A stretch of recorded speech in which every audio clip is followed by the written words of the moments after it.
Has everyone arrived? Everyone is already waiting inside. Well, what are we waiting for? Let's join them! Please, wait a moment. Before attending the meeting, I hope you can promise me one thing. What do you need? Promise me that you won't commit to anything too reckless. What do you think? Okay.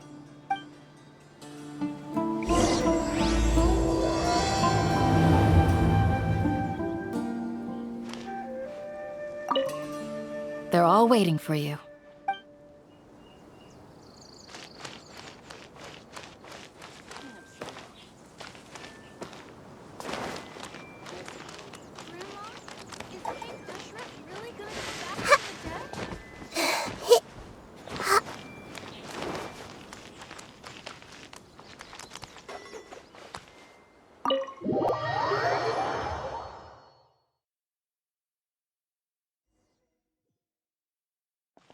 Everyone's here so early! But We already discussed things a bit.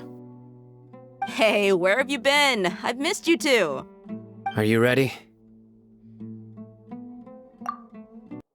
Very well. are you sure this is gonna work? I gotta admit, it's bold. Color me impressed. It's worth a try. The point of discussion is to arrive at a solution. Let's cut the small talk and move to the next point. You're making Paimon nervous.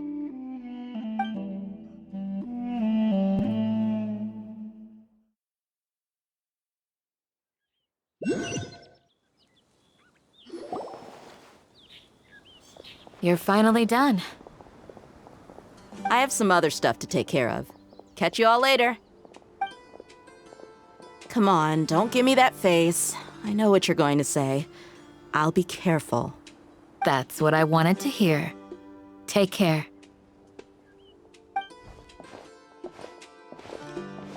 Well, Traveler, Paimon, judging from your expressions, the meeting must have been quite productive. You can tell? I'm not that good at scheming or strategy, but I can sense people's emotions. And based on your reaction, things must have gone quite well. Paimon's a little worried. Hopefully nothing will go wrong. To be honest, I feel the same. But you're already some of the most capable people I know. So you have my trust. Candace gave us a compliment. Your deeds speak for themselves. Candace, we stayed behind to tell you that, although you won't be coming with us, we'll be sure to remember your words. I'm very glad to hear that. I've said the same thing to everyone here today as I said to you when you arrived. Your safety is the most important thing. Only when you're safe can the plan be successful. So please, take care. You're welcome. And thank you for taking my advice. Good luck with everything. I'll be here in the village praying for you.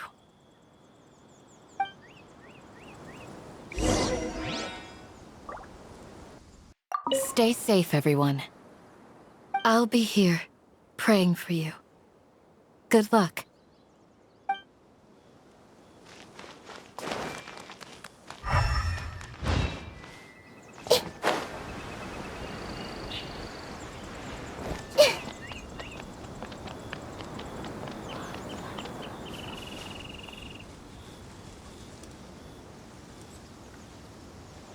Sounds good.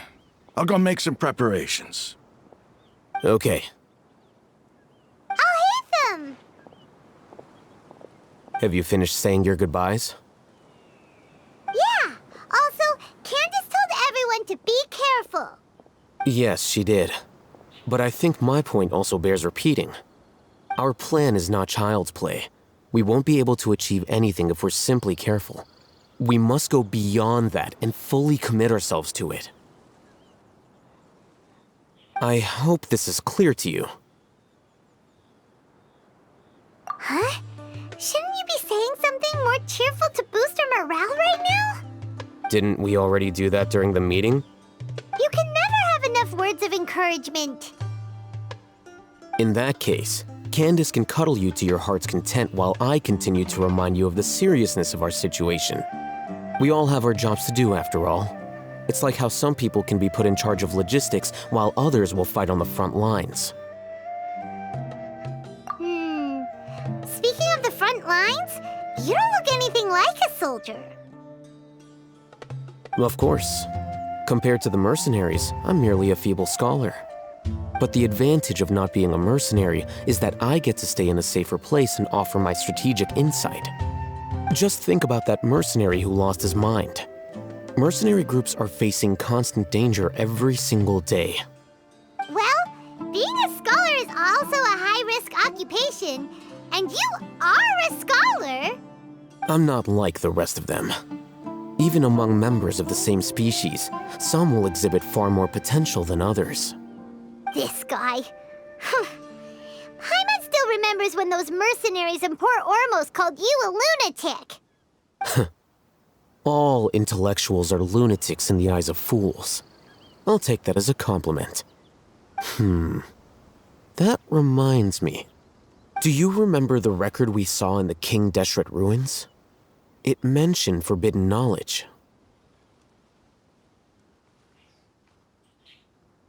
You have a good memory.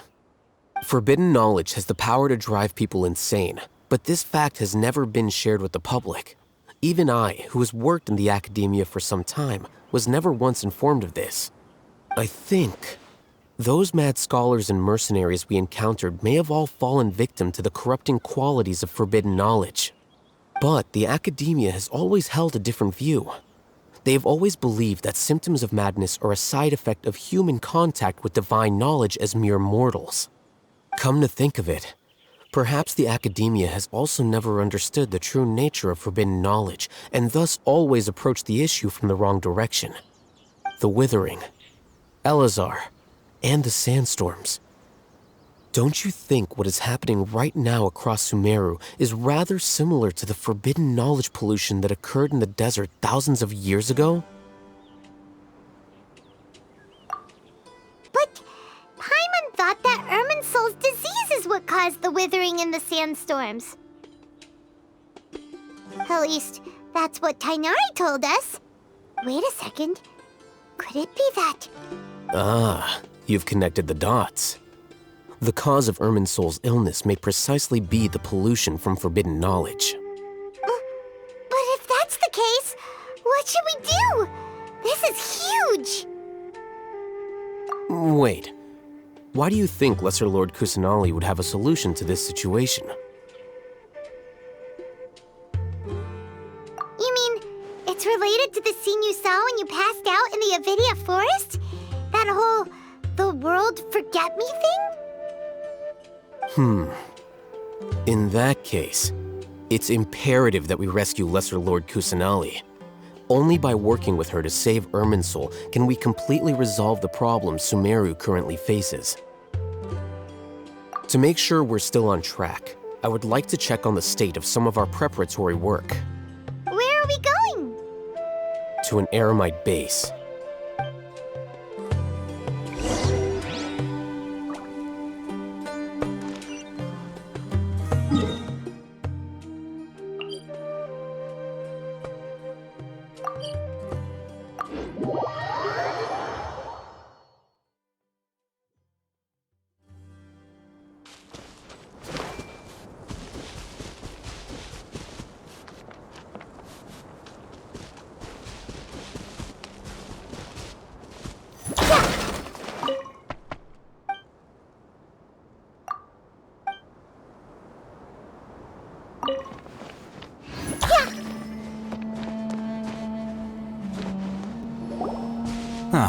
They're here.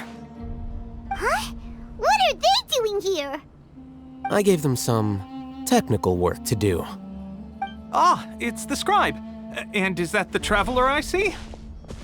How's the work going? Ah, yes! We have fixed the devices according to your instructions. One of them is already ready for use, while the others are still under repair. Aren't those devices for canned knowledge extraction?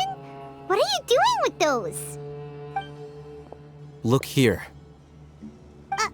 Huh? More canned knowledge? Are you going to put more weird stuff into her head again? What's that look on your face? Are you scared? Paimon's a little scared, but very, very furious! That's an interesting response. Anyway, we're not going to use this just yet. As I mentioned during the meeting, this knowledge capsule contains a decree I drew up in the past. The academia should also have their own copy.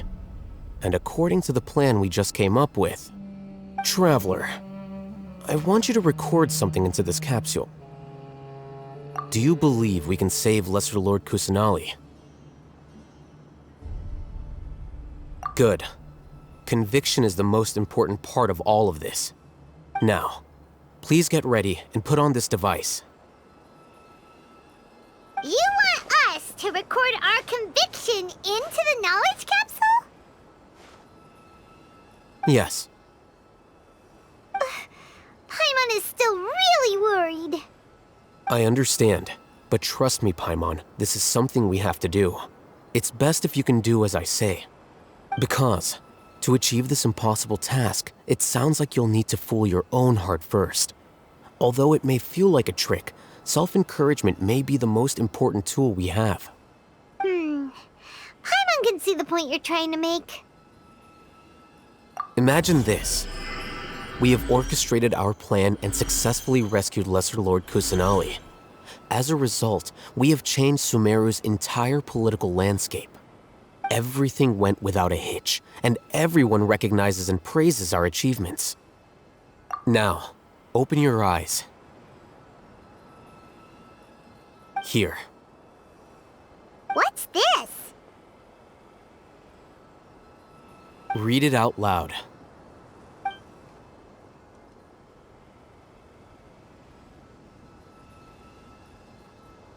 It's done. Is your head okay? Does anything hurt? It's just a recording. There should be no negative effects. But what was the point of doing this? Paimon doesn't get it.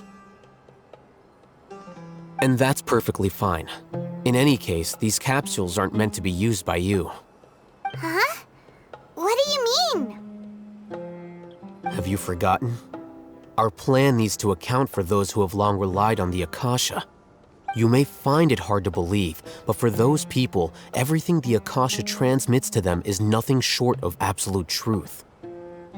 Imagine if you've been using a device like the Akasha since the day you were born, and this device has always supported you during times of need. After all that time, what do you think you'd become? A fool? A machine? A slave to orders. And that's why rules are so important. In addition, those who understand the rules can delineate boundaries and identify gray areas. But why would you need to identify the gray areas?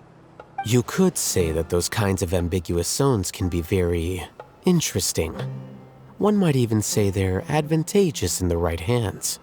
The things you're interested in are really out there. Are all Sumeru scholars like this? Anyway, that's enough chit-chat. I'm going to take those two to work on some small projects. You can head to Caravan Rebot and start preparing for the next step. Small projects? We're going to tinker with the Akasha terminal and make a few modifications.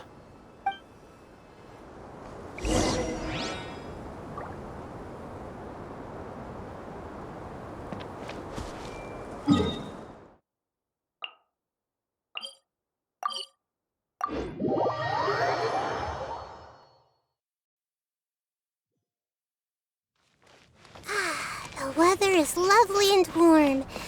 Things are about to start getting... I thought we agreed on a plan. How can you go back on your word? The plan is too radical and carries a high risk for casualties. I've given it a lot of thought. And in the end, I still can't agree to it. But it's still the best plan we have. As a former Matra, you of all people should be able to see the bigger picture and recognize the innate advantages of our plan. I did. And that's how I saw the danger behind these so-called advantages. Alhaitham's plan is even more radical than I imagined. Huh? Why are you guys arguing? My friend, you're just in time. Why don't you help me persuade Sino? He's turned against our plan. We agreed to work out a plan at the meeting. As mercenaries, you're familiar with the local environment, so you'll take care of the specifics. But then, you went to Alhaitham for suggestions. Had I known Alhaitham would give you those kinds of suggestions, I would not have agreed to the plan. Look, you already know that we're all on the same side here, don't you? Mercenaries place a lot of importance on their bonds of friendship, but also will not hesitate to make sacrifices if they deem the situation to be sufficiently dire. I'm sorry, but as things stand, I can't accept your principles.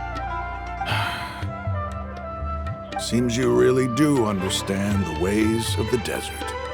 Traveler, Paimon, this is also something you should know.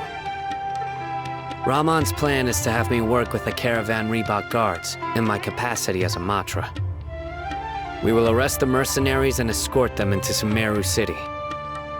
Wait, how can we work with the guards? We can't get through that wall easily, remember? Caravan Reebok would never let so many unregistered members of the Eremites enter Sumeru City. My plan will clear us of any possible suspicion, and also let us enter the city as a big group.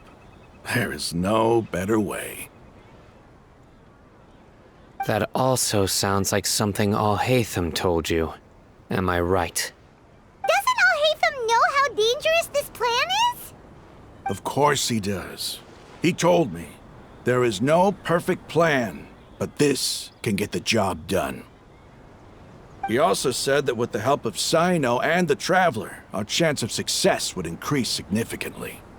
I never blindly trust anyone, and I've always had a good eye for people. I think he made a number of valid points. It's my own choice to trust you. If I make the arrests alone, I can control myself and prevent you from getting hurt. But I can't guarantee that kind of discipline from the guards. To make the whole thing more convincing, you'll need to resist to some degree. Casualties are inevitable once push comes to shove. I'm okay with the deaths of enemies. But now that we're allies, I'm against the meaningless loss of our own. I can't believe a Matra would actually care about us. I've lived a hard life, and I can say that people like you are hard to come by. I've always treated my allies with honesty and respect. They have the right to know important things like this. Now you're making this hard for me. Hey, is there something we can do to help?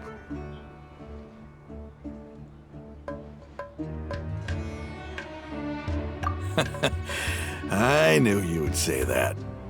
We can help fight some of the mercenaries, which should reduce the number of times you'll have to struggle directly with the guards. That should help at least a little bit.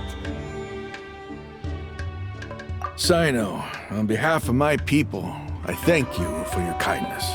But this is a mission we cannot turn our backs on. We strongly value the lives of our friends, but the goal we are about to achieve is even more important. We have no fear of casualties, because we crave the spoils of victory. So please, lend us your support. We will show you the determination of us desert dwellers. Well, now that you've put it that way, I can no longer refuse. But remember, you need to follow the plan and not do anything reckless. Candace made it very clear that we can only achieve our goals if we can ensure our safety. Since you and I both recognize the significance of this operation, there should be no more animosity between the followers of the Dendroarchon and those of King Deshret. Everyone's life is equally important. Okay, you have a deal. Let's do this for our shared dream. The guards should be stationed in the courtyard nearby. You can find them there.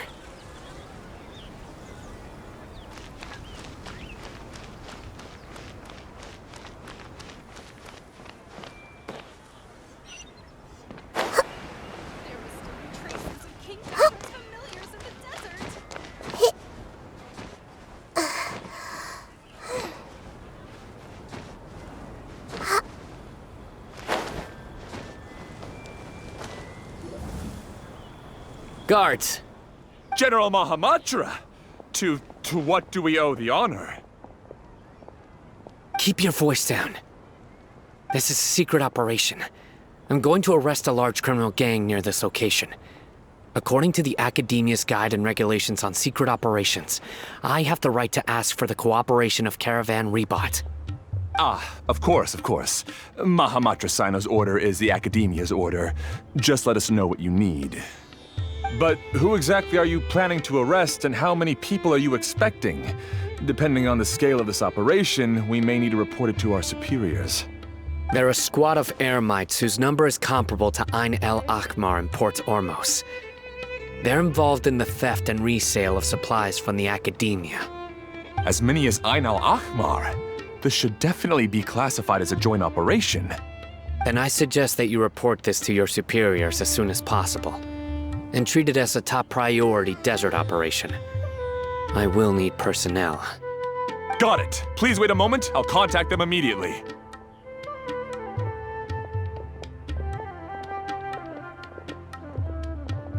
Because this is work.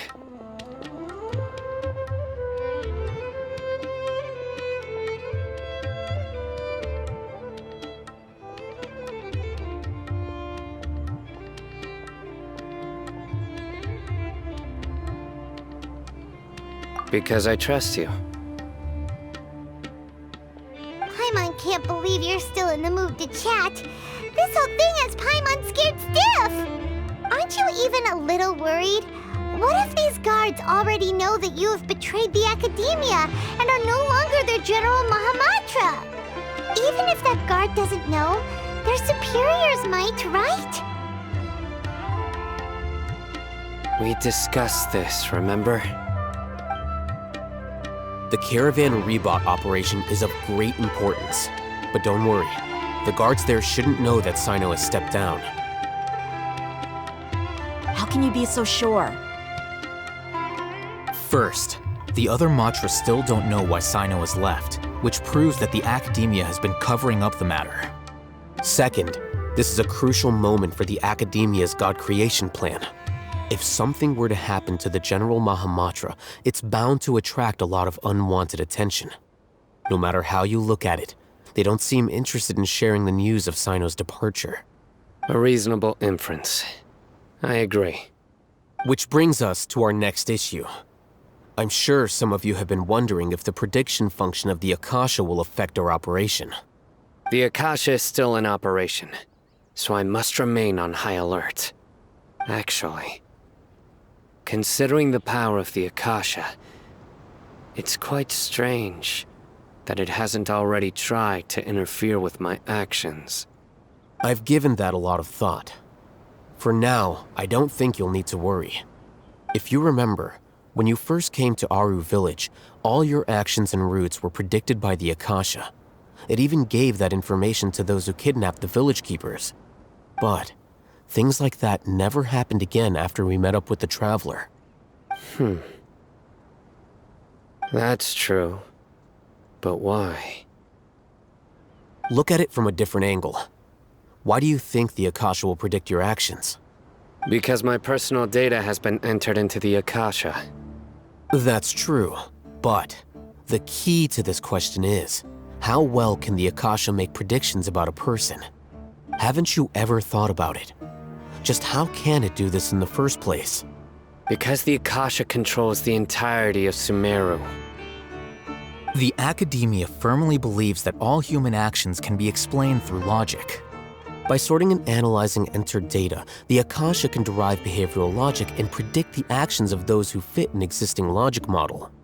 However, at the risk of sounding like an advocate for fallacies, can everyone truly be considered logical at all times? Emotions are part of our behavioral logic, but can you guarantee that every experience of the same joy or pain would be equally intense? How can our feelings and opinions be predictable down to the letter in every single instance?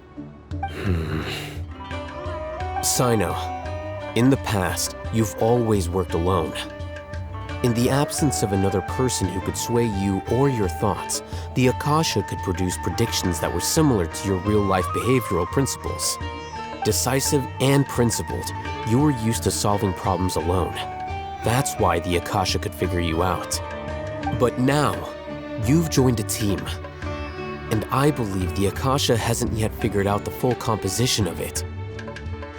Our thoughts and logic have intermingled and weaved themselves together to become a complicated, chaotic mess.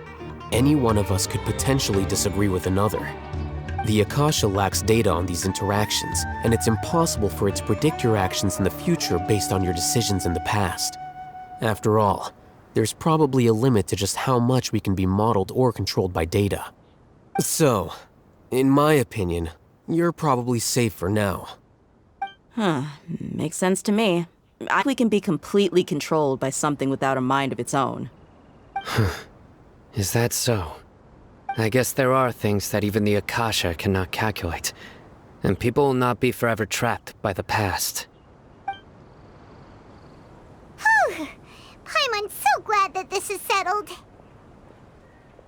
Next time, pay attention during our meetings. Will do.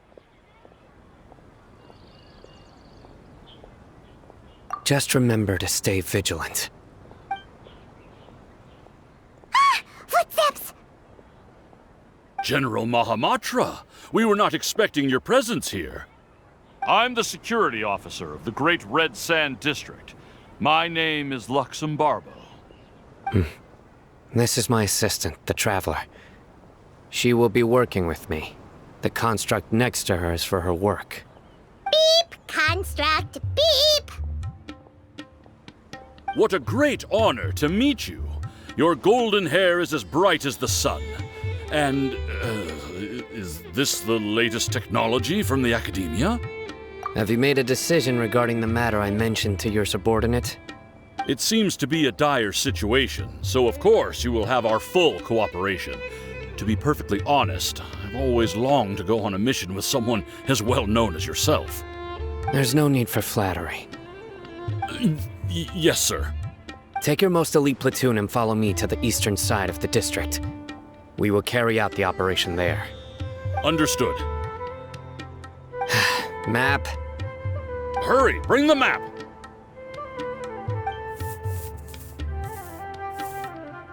In 2 days, we will engage Ramon's Eremites and capture all of them. Any questions about the time or location? None at all, sir. Good. See you then. Yes, sir.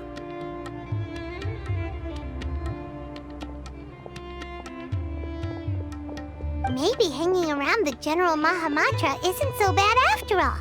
Everyone's so respectful towards us. This is all due to the absolute authority of the Academia. And now, we're going to strike back against that massive pillar of power. Get ready. We will move out in 2 days.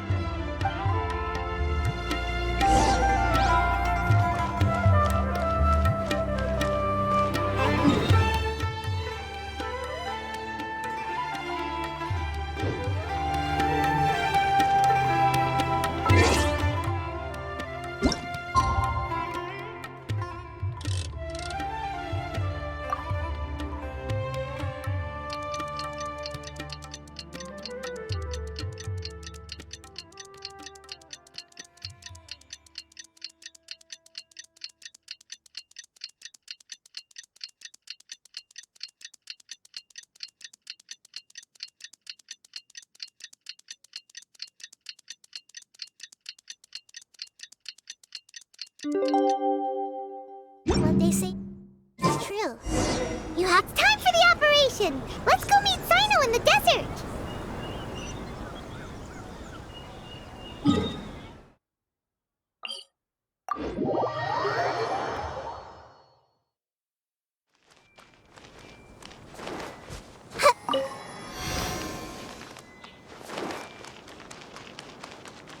Everyone hold hands.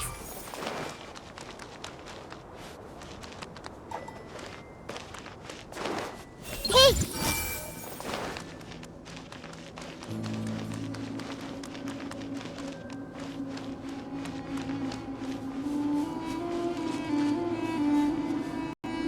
Look! Over there! Our helpers have arrived already! Let's hurry over! Wait a moment. Ah! Oh, it's you! You're my assistant, remember? Being my assistant, you must stay with me. Now let's head over there. It's General Mahamatra and his assistants. We meet again. You're here early. It's to show how important we think the operation is. Since this is a big case for the Academia, we are prepared to give it our best. I'm glad to hear your sense of resolve. Remember, we must capture them alive. They are our only leads for the case. If they die, we will be unable to continue the investigation. Understood. Everyone! The Eremites are approaching from the west! Make preparations and be ready for combat.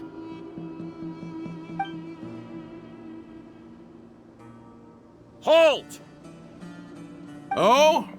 What a warm welcome! What do you want? Judging from those shiny weapons in your hands, it seems like you're not interested in a deal. Rahman, the Academia has caught wind of your smuggling and illicit sales. If you value your life, I advise you to surrender. Who are you supposed to be? A Matra from the Academia? I can't believe you came all this way just to catch us. I'm not here to talk. Oh. Nobody's given me this much time of day since I became a mercenary. Brothers! For that slight, let's wash our blades with their blood. Let's show them we Eremites are not to be messed with.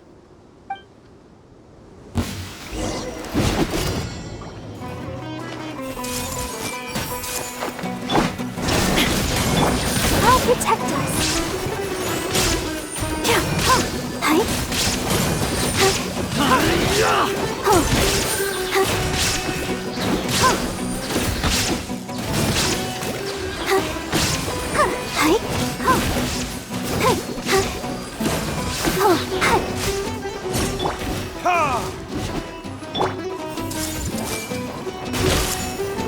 There is no escape!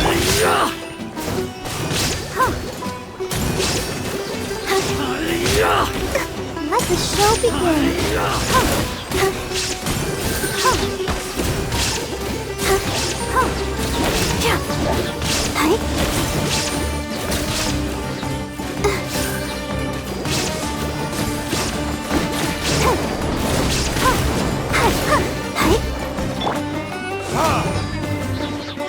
I see everything.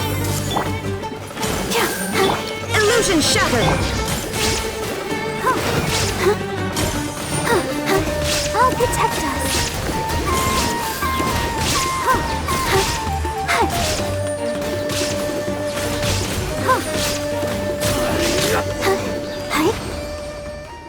It's over. Ah! We have subdued them. The operation is now over. All Eremite mercenaries and related personnel in the area have been arrested. Ah, you pitiful Dendro Archon dogs! You'll regret this! I'm afraid you'll regret it first. King Jeshret will curse you, and you will all! Silence! Oh, Restrain them and take them back to Caravan Rebot. Count their numbers and send them to the Academia as instructed by the General Mahamatra. Yes, sir!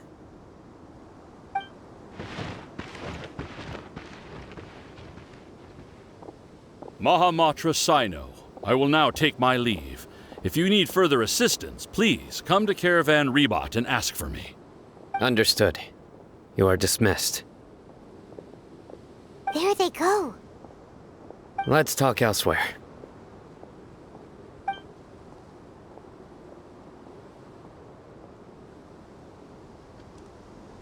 This part of the plan went really well. Yes, things went perfectly. That's fantastic! And that punch you gave Ramon there sure looked convincing enough. Once we're done here, I'll return to Caravan Rebot and oversee the group's transport. I promise. I'll get everyone into Sumeru City safely. Yeah, you're the reason why everything went so well. It's not the time to celebrate yet. I believe Dia should already be waiting for you. Go join up with her. She will need you to introduce her to Tainari. Speaking of which, is it really okay for us not to share the full plan with Tainari? What if he'll feel miffed about it and refuse to work with us? I have a very close relationship with Tainari. Given how well we know each other, I believe my message alone should be enough to bring him to our side. He knows I won't make jokes about things like this. If we need help, Tainari is the best option. Get ready for the next phase of the plan. Don't keep them waiting.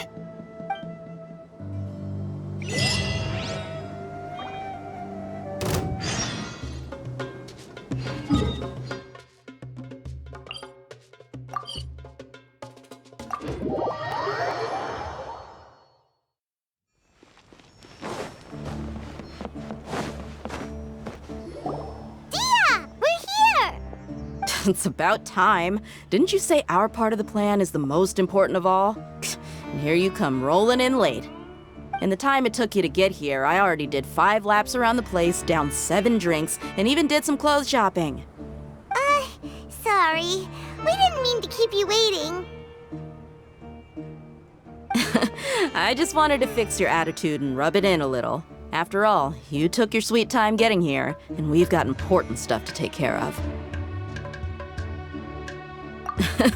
I just like seeing that serious look on your face. All right, I'll stop. All joking aside, I'm glad you're here. Let's get moving and take care of this as soon as possible. But where should we start? Our responsibility is to get a status update on the Fatui Harbinger known as the Doctor. We need to make sure he won't get in our way when we rescue Lesser Lord Kusanali. Dealing with an institution that controls all of Sumeru is already hard enough. If the Doctor were to crash the party, it would be next to impossible for us to achieve our goals. Yeah, we sure don't want him showing up. Ooh, he really gives Paimon the creeps. Right? Hearing his name just reminds me of those stuffy old geezers in the academia. I'd rather not have to deal with someone like that.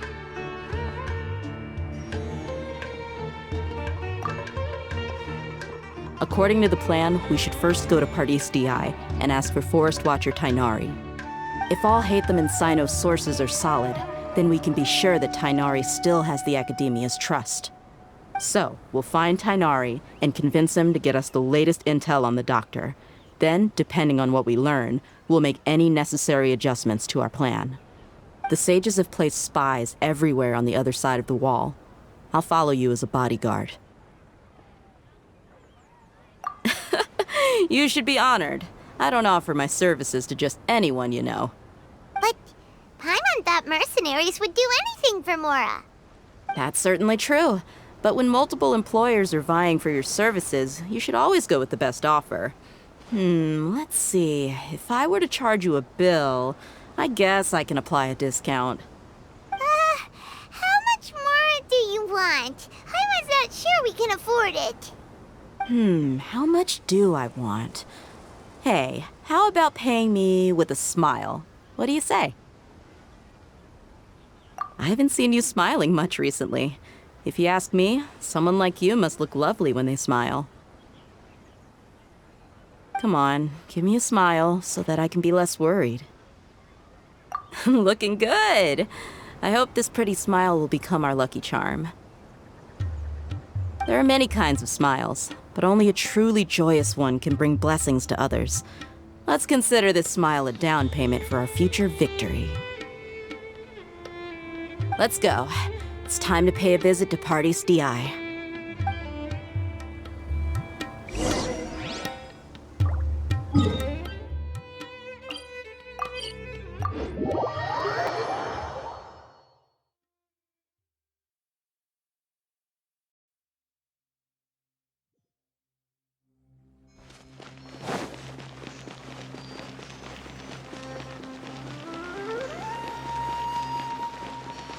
He's over there! Let's go say hi! Tainari! Ah, Traveler, Paimon. And you are? Hey there. This is our friend Dia. She's an Aramite mercenary. A mercenary? You must have some big news for me. It's something really important. Please help us out. All right then, follow me.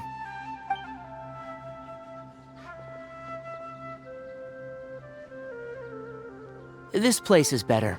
We won't be disturbed by any passerby. Okay, what is this important thing you want to ask me?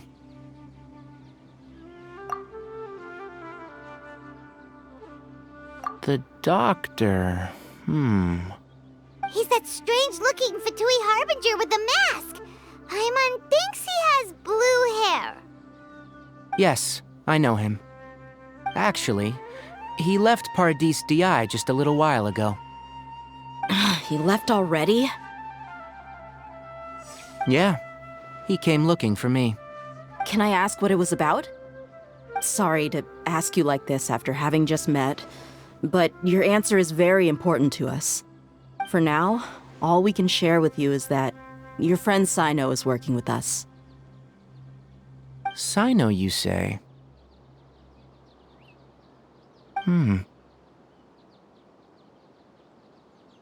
I see.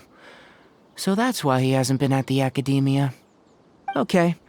I'll answer your questions and will assist you any way I can. You don't have to tell me everything that's happened. Sino's name really does work wonders. You're not even a little worried that we might have made it all up? Despite having just met you, I can sense that you're the serious type.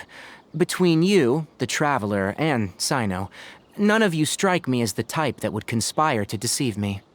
You don't need to tell me anything you don't want to. I'll also get straight to the point. The Harbinger you mentioned came to me because he wanted to take the scholar Hypatia away with him. Hypatia? Why would he want her? And what do you mean by take away? Is he planning to leave Sumeru? Yes. He told me his return to Snezhnaya is imminent. So you mean you're leaving this place soon? Indeed. Otherwise, we could have perhaps talked a little more. I was just about to set out when I remembered something important. To that end, I made a final trip to Paradis DI. Let me ask, have you been taking care of a scholar by the name of Hypatia? Your sources are accurate. No doubt because you've recruited many informants. But you're right, Hypatia has indeed been receiving treatment from me. Forgive me for asking, but how's the treatment coming along? Given the way you're asking, I assume you have something to say. Since you asked, I'll be frank. I would like to take Hypatia to Snezhnaya.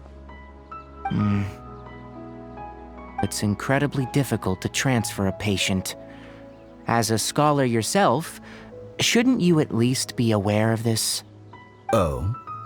I can't believe your utter lack of faith in me, to the point of even questioning my general level of knowledge. How unbefitting. Well, you're the only one who's ever made such a request. I have my ways of keeping her safe during the journey. In addition, I can also promise that under my care, Hypatia will receive the most advanced and effective treatment. I will personally supervise her treatment and see to her recovery. Would that be agreeable to you? Hypatia was born in Sumeru and remains a scholar of the Academia. Her situation has not become dire enough to necessitate her transfer to another nation. Transporting her to Snezhnaya is risky, and the potential benefits are unknown. As the person currently responsible for her treatment, I cannot possibly sign off on this transfer. Your suggestion is rude and reckless. I'll pass.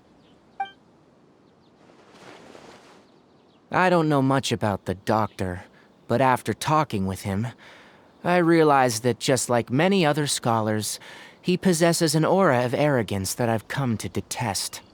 It's not so much that he's looking down on others, but more that he's confident in himself and his abilities to a point of near insanity. I would never refer a patient to someone like him. I prepared myself for a protracted battle of wits, and was really surprised to see him just give up on the topic. Still, his reaction really concerned me.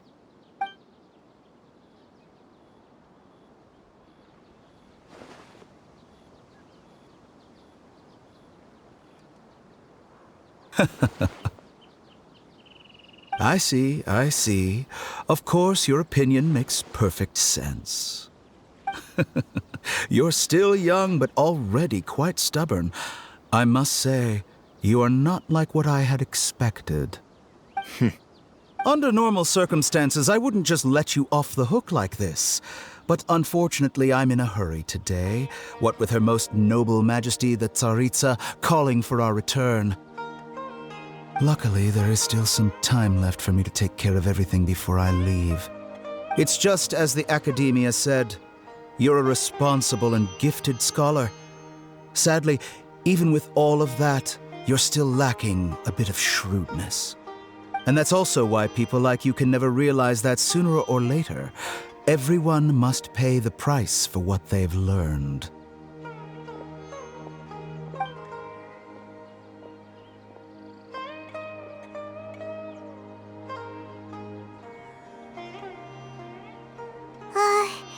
Paimon can't help but feel like he's hinting at something unpleasant. He asked a question, yet didn't care for my answer. Perhaps I'm nothing but a talking rock in his eyes. He never came off as malicious, but an utter lack of compassion permeated throughout our conversation.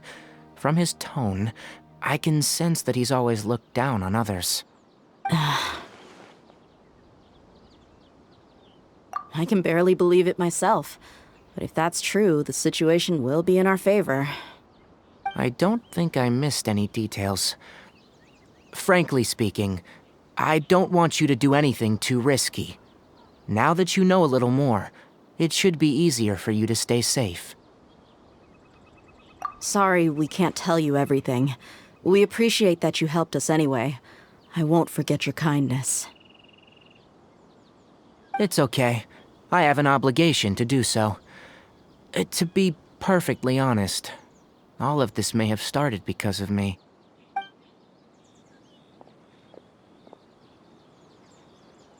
Recently, my master wrote several letters to me, asking me to return to the Academia and assist him with his research.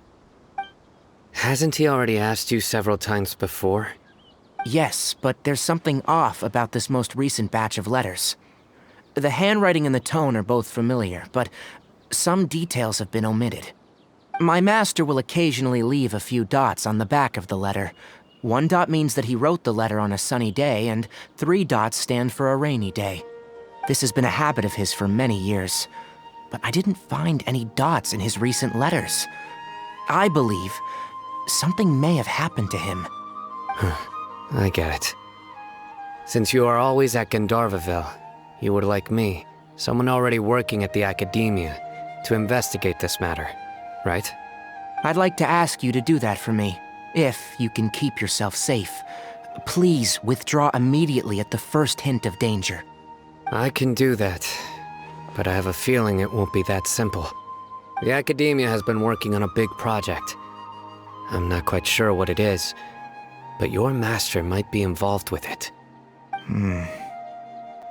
If the higher-ups really are hiding something, then it will be difficult to remove myself from the situation once the investigation starts.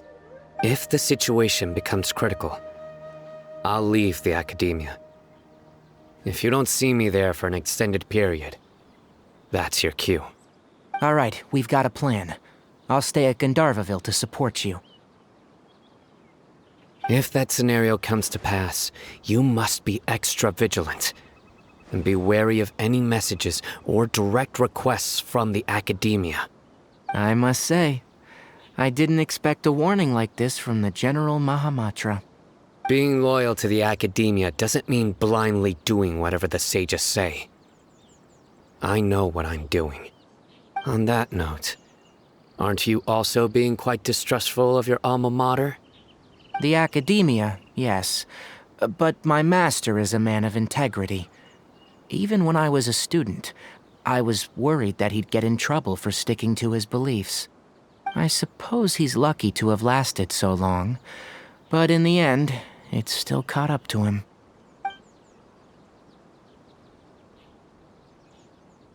I see. So you noticed something was up with the academia from the very beginning.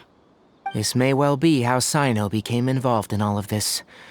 In which case, I must keep my promise and help you however I can. Also, if you run into Sino again, please help me pass on a message to him.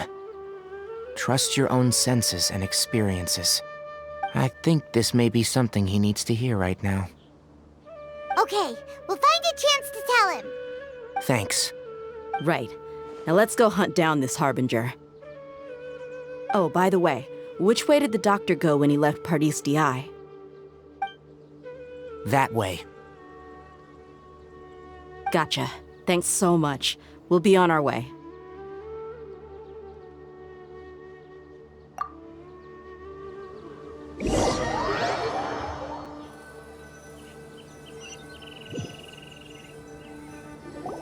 According to Tainari, the doctor is leaving Sumeru soon. I want to check if the doctor was actually telling the truth. He also said that he'll take care of everything before he leaves. What did he mean by that? We need to be extra careful when dealing with a person like him. Just to be safe, let's chase him and see what we find. But we have no idea where he went! How can we start chasing him? We'll do it the mercenary way. I'll find leads as we go. All you have to do is just follow me.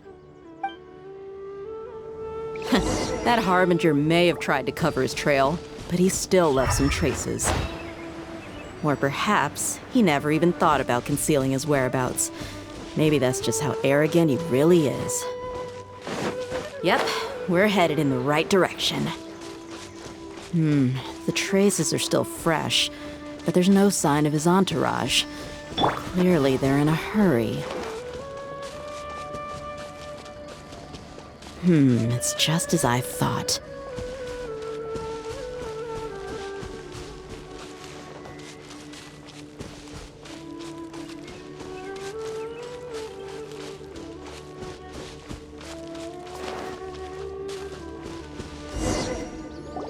We can stop here. I think I know where the doctor went. To the south of here is Port Ormos, which seems to be where they're headed. Port Ormos? They're going to leave by boat? That's right. Let's go to the port and have a look for ourselves.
Skill seems we found the right place.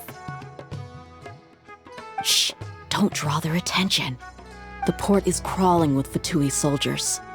Let's keep going and see what we can find. Now this is a proper farewell ceremony for a Snezhnayan Harbinger. The Lord Harbinger is leaving. I've still only seen him once or twice. I used to hold a position in our homeland, and back then, the doctor spoke in a very different way from the way he speaks now. Maybe the way people talk in Sumeru has rubbed off on him? It's always like that when you spend too long away from home.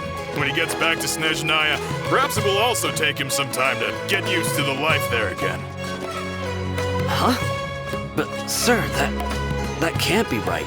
No, I remember it like it was yesterday. Both his expressions and tones are now very different. Also, for some reason, he seems like he's all smiles now. You must be mistaken. Nobody's supposed to look happy when they're on a business trip.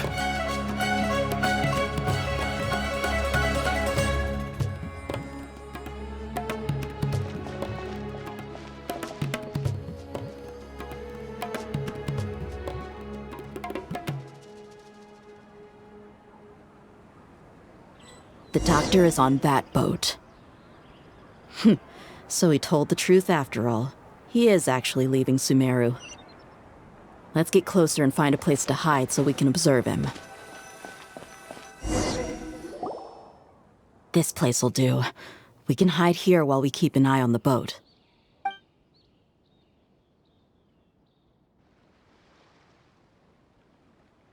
Uh-oh! He saw us!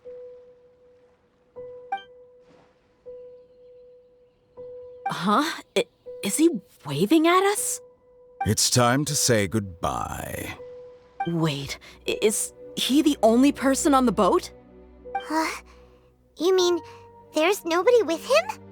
And where are all the soldiers we saw in the port just now? They were all here just a few minutes ago, but now they vanished. So this was a trap. Wait, don't tell me that. Luckily, there is still some time left for me to take care of everything before I leave. Oh no. They might be after Hypatia. Let's get back to Party's DI. Huh? What do you mean? I'm afraid that she's seen something that she wasn't supposed to see. If I were the Fatui, I would also try to take her away. And if I couldn't... Oh no! Are you saying they're going to kill her? Let's go!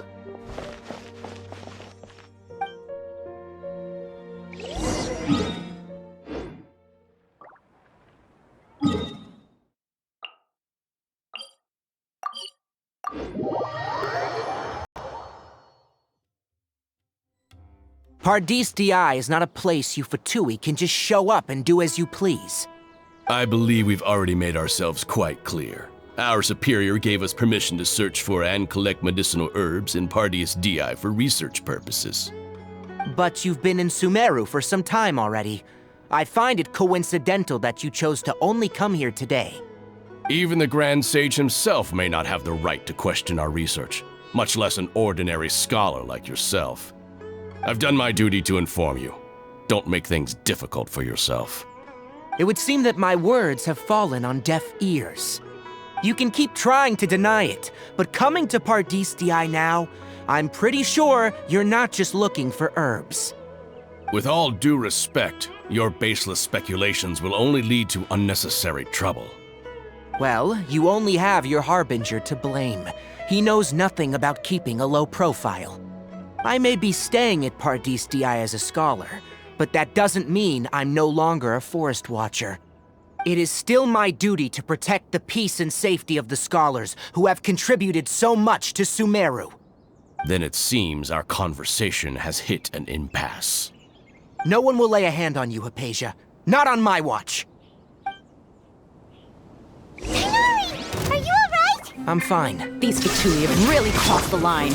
Time to teach them a lesson. Oh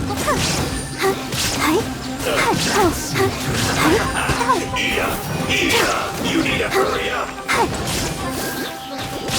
This one's the way you're done!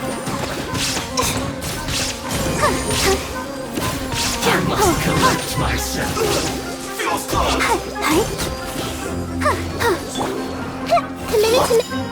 Shine down! Must counterattack! There's no use resisting! Give us Hypatia! Keep dreaming! Yeah, Tainari, shoot him up! Retribution! Everyone okay? Let's dance!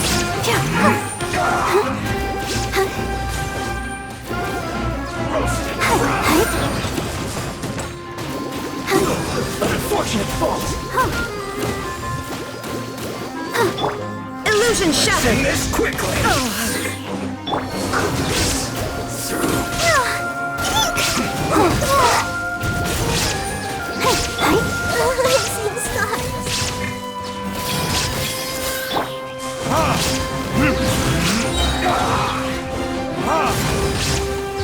Verdict is...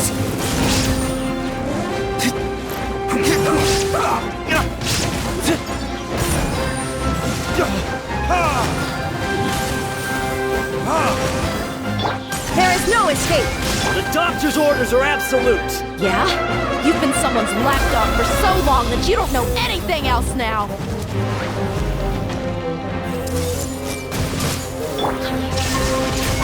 Our protectors! Right there! No escape! Oh no! Leaving so soon!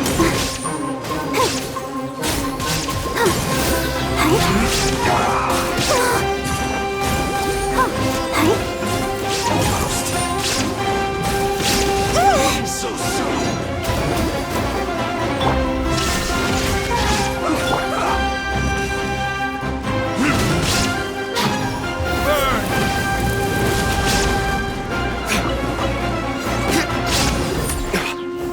Let's not waste time.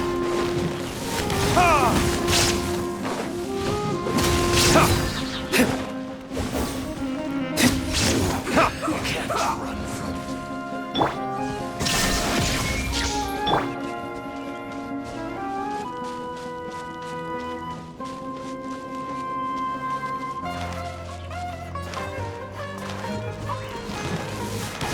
Let's change tactics.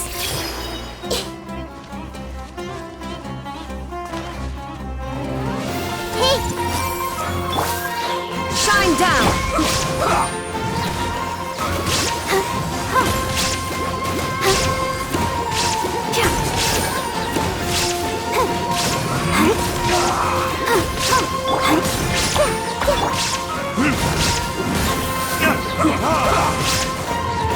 Verdict is...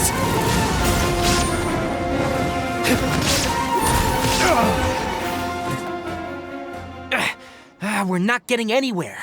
Traveler, Paimon, please go to Hypatia. We need to make sure they don't try to sneak around and attack from behind. Got it!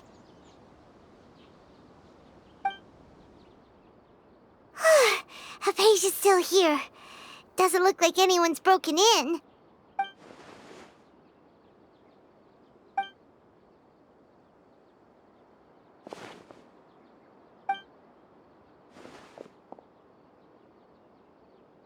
Well, how is she? Oh, that's good.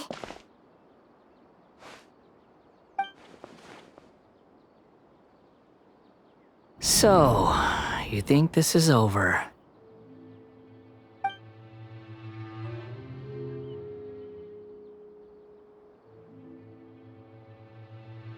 What? The Balladeer is here?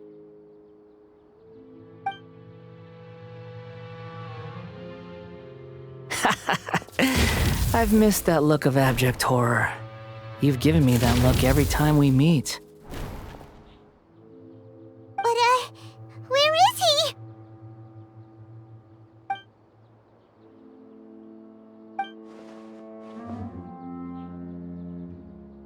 I can hear all of your thoughts, you know.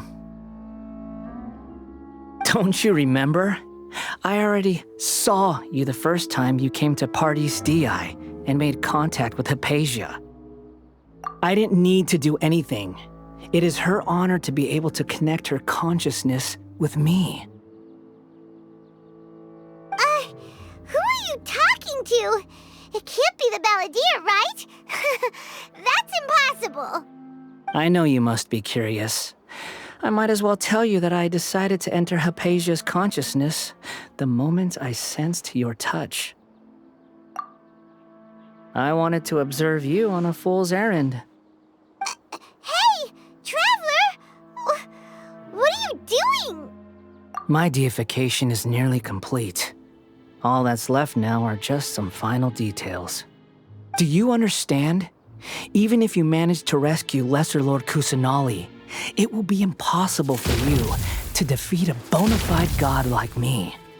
Is it wise to force that childlike god into a divine battle against me? Scholars consider the God of Wisdom to be the sum total of their faith. It's how they can justify reverence for a god as they construct it.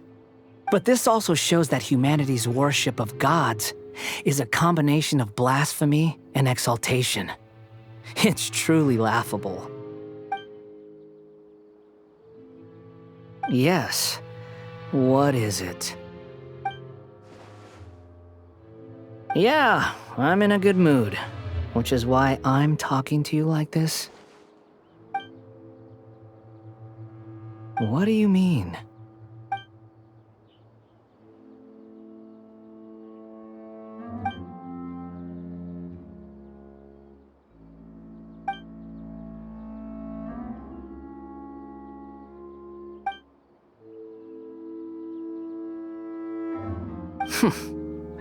Those words almost make you sound like a friend who actually cares. But you're wrong. I'm different from all of you. I was born to become a god. My entire life up until this point has just been a meaningless routine. Just think about a sheet of paper. By itself, it holds no meaning. The content recorded on it is what gives it value. All I had recorded down before were some painful memories and boring human feelings. Such senseless drivel should have been erased a long time ago. Indeed, to me, the sight of you fools in your futile struggles is far more amusing. Tell me, just what has this world done for you to protect it with such zest and conviction? I'm connected to your consciousness, so I can hear what you're thinking and sense the depth of your determination. This is a good conversation we're having. So here's a word of advice. Let go of your misguided guardian complex. You know nothing about the truth. It'll be for your own good, as well as everyone else's. Humans are a species that can only find bliss in ignorance.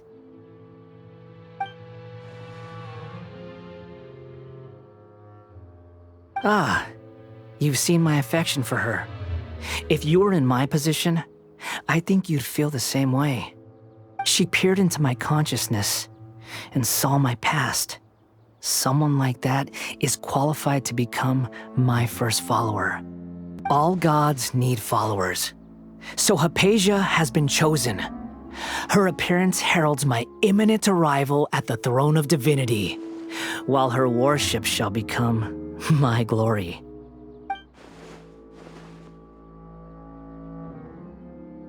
You're doubting me again? No matter. Soon, you'll know what kind of authority you're challenging.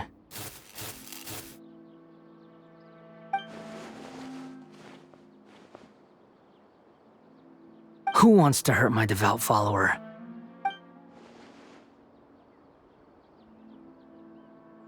The doctor wants to hurt my first follower?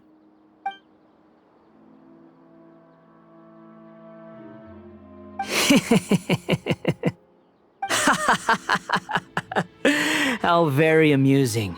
Has anyone ever told you that you're not good at sowing discord? The doctor has never known his place. Even now, the puny human thinks himself capable of interfering in the business of the new god.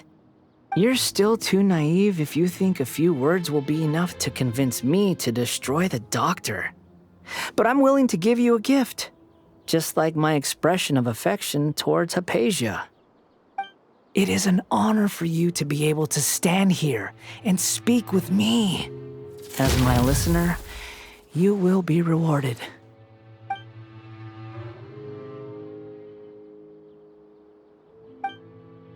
Both good things and bad things can be called gifts. After all, gods have never needed to be reasonable. Ah! Paimon hears thunder!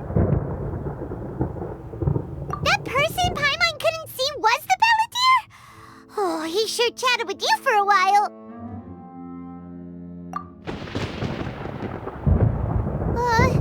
Where is the storm headed? That means anyone outside is in danger! Let's go! Tighnari and Dia still must be fighting!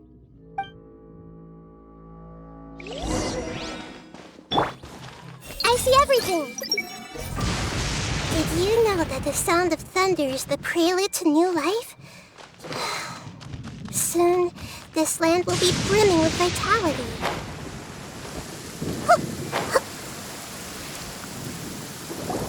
Oh! Have the Fatui retreated? Hey! What happened to you? He's hurt. I'm fine. Ow! Don't move. I've seen eremites get struck by lightning before. You need to rest. Struck by lightning? We were fighting, and just as things started looking grim, the weather suddenly became extremely strange. Lightning started attacking everyone, almost as if it were alive. Luckily, there were only two of us, and both of us were nimble enough to dodge most of the strikes. There were a lot of Fatui, though, and they were being torn to shreds by the bolts of lightning. With that, all the Fatui soldiers were forced to retreat. It's all right. My wound aside, you look like you've seen something unpleasant. Is Hypatia all right?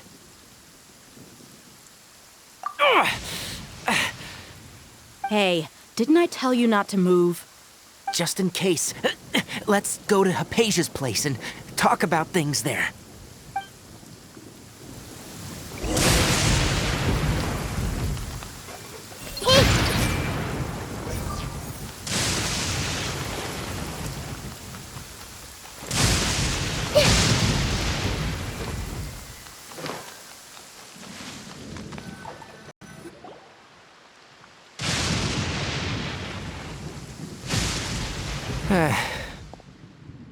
Thank goodness she's fine. Hey, how about taking care of yourself first? I understand my condition. The wound is not fatal. I'll be all right. Ugh. The more you understand medicine, the worse of a patient you become. I know. They always think they can push through the pain. Oh, he sat down. Let me rest for a bit. Sorry, traveler. Now you may start.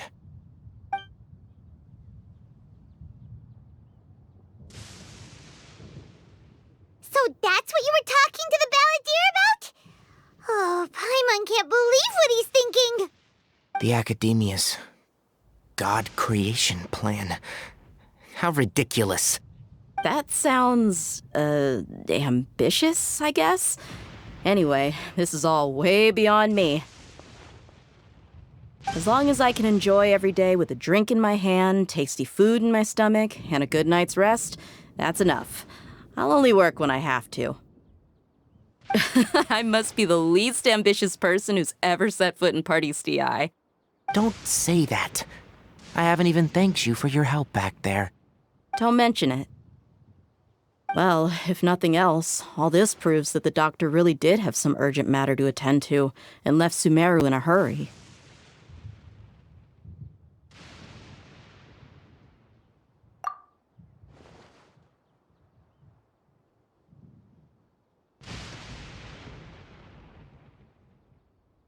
Maybe the Fatui want to cover up some secret of the Balladeer.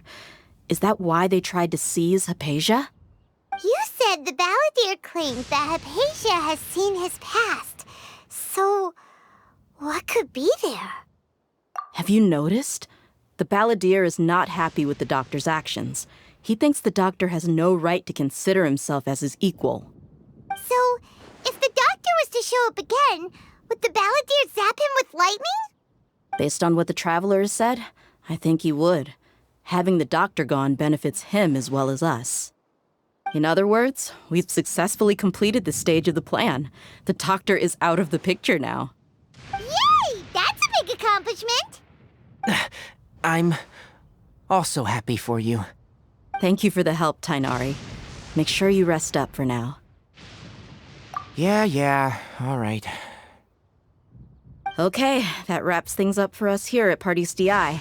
Traveler, it's about time we rendezvous with the others at the Grand Bazaar. Let's continue to keep a low profile. You can head there once you're ready.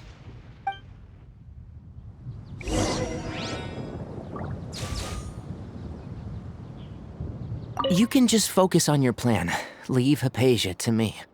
My wound is not going to get in the way. Okay. Guess I'll sit still for a little while longer.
All right, everyone is here. How did everything go? Any luck with your missions? Let's report back one by one. I'll start first. We've made the necessary modifications to the Akasha terminal. In addition, the props required are also ready. I'll go next. The Traveler and I went to Party's DI. The situation was a bit complicated, but we found Tainari. Unfortunately, he was wounded during a fight. Who was behind it? Well, that's the tough part. What should I say, Traveler? The Fatui or the Balladeer? After some back and forth, we confirmed that the Doctor has left Sumeru by boat. He has something urgent to attend to back in Snezhnaya. So, we've successfully removed the Doctor from the picture. Also, Tainari's already resting, so he'll be okay. Good. Oh, Tainari also asked us to tell you this message. Trust your own senses and experiences. All right. I'll remember that. Everything also went smoothly on my side. The Eremites should have arrived at their destination by now. To avoid alerting the quarry, they will stay there for now. I can't believe you actually got so many Eremites into Sumeru City. It's all thanks to Rahman and his brave team, as well as their bold strategy. It appears to have been very effective. I'm glad to hear it. Well, is that everything? Okay, this meeting is adjourned. Huh? Wait, you mean that's it? Well, what else is there to discuss? Shouldn't you end with some words of encouragement? You know, to fire us up now? Personally, I'd rather we all go home and get some rest. I'll hate them. Ugh. Oh, and if you wanted someone to say something to that effect, then I must reiterate that I'm here to strategize and not to lead. So you should find someone more suitable to do that. But I thought all of you academia big shots were great speakers. Then I should remind you that I'm the scribe. I know that. So what? A scribe is responsible for recording meetings, not speaking. Fine, whatever. Well, Sino doesn't seem to be much of a talker either. I guess that leaves it to my employer. Employer? Yep, the Traveler hired me. That's right. So come on, boss. What do you have to say for the team? Yeah, say something to boost morale. Huh? What are you all doing here? Oh, it's Nilu! Hey, everyone. I'm not disturbing you, am I? Not at all. I was actually just about to go find you. Judging from the group and all your serious faces, you were discussing something important, weren't you? But you also look like you're up to no good. Seems pretty interesting. Welcome, Nilu. Would you like to join us? Huh? Join you?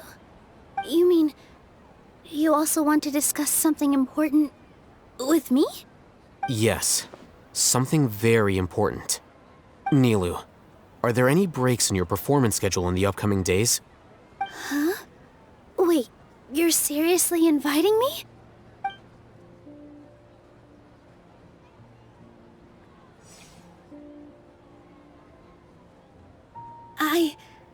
I can't believe my ears.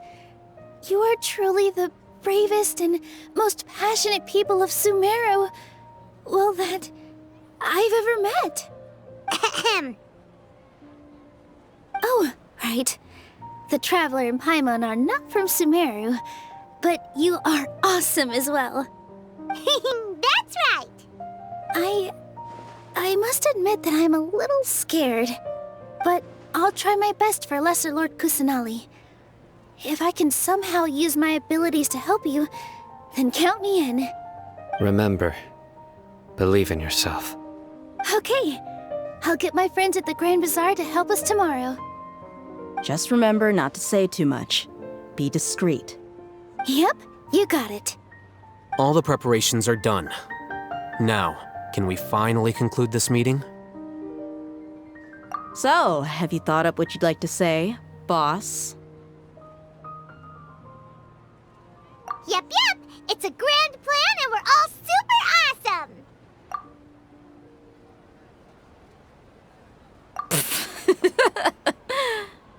Well said. A good night's rest before an operation can be the difference between success and failure. Thankfully, I've had my place to myself recently. It's been nice and quiet. Huh? Oh, nothing. Alright, let's all go home and get a good night's sleep so we can be up early tomorrow. Okay, so I guess that means it's time to say goodnight now. Yep, good night, everyone!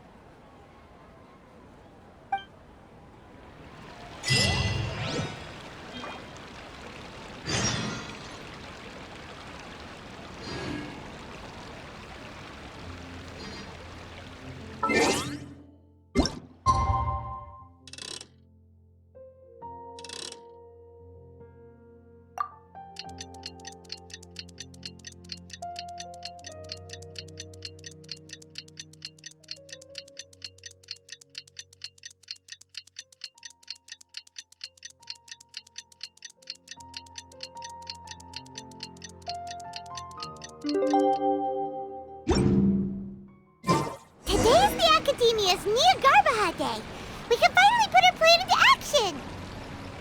Al-Haytham should be waiting for us. Let's go to the Academia and find him. Dad, let me hold your hands.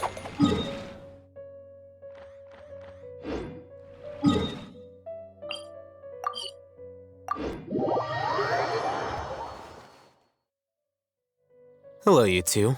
Sleep well? Not really. Paimon got too nervous thinking about today and didn't fall asleep until the sun was almost up. What about you, Alhaitham? Naturally, I slept just fine.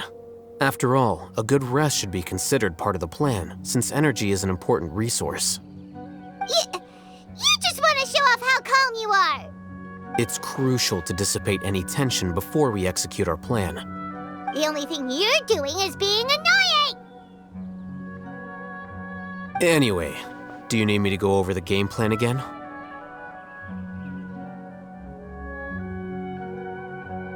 Our target is Grand Sage Azar's office. Everyone in the Academia knows that's where the Grand Sage's console is. Only they can operate it. Many restricted commands and operations are executed via that console. I'm sure that console has a way to free Lesser Lord Kusanali. You know, Paimon's been thinking, what kind of technology could let the sages imprison even a god? That isn't something they could have accomplished with their scholarly talents alone. In the Sanctuary of Suristhana, there's a device of Greater Lord Rukkhadevata's that she once used to isolate herself while meditating. 500 years ago, the Grand Sage at the time modified the device so that it could no longer be controlled from the inside. They were effectively trapping one god with the power of another. So, how are we gonna get to the Grand Sage's office? Don't forget, today is Nyagarbha Day, arguably the most important day to the Academia. The sages and core Academia personnel are busy loading the latest batch of research developments and legal decrees into knowledge capsules so that they can be entered into the Akasha. All the Darshan's researchers have their noses to the grindstone, and the Academia's grounds are flowing with all sorts of people.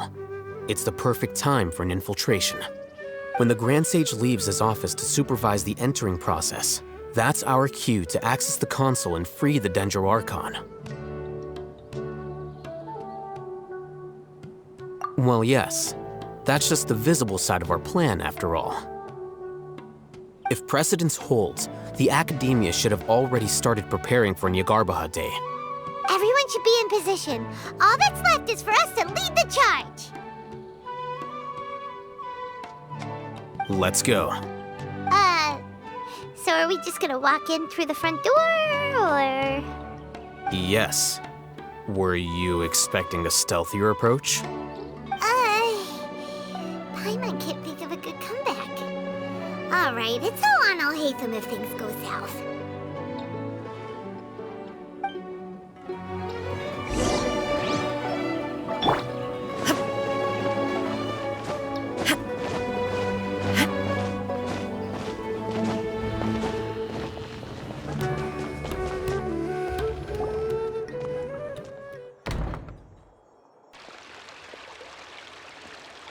Scribe? Please, wait. Are you Scribe Alhaitham?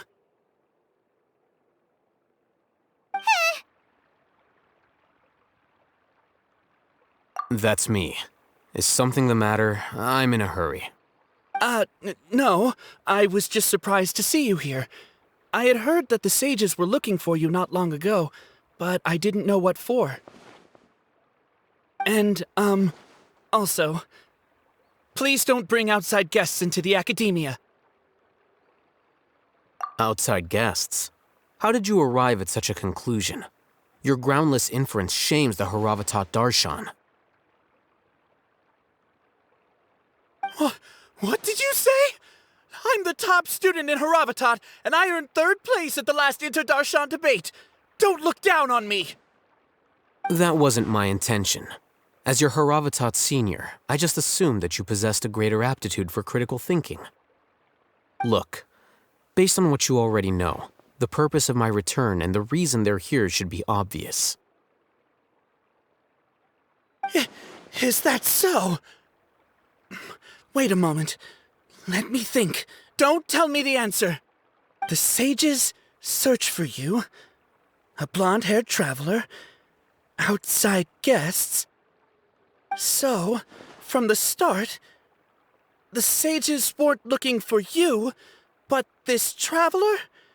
And you were gone from the academia for so long because... Hey, shh.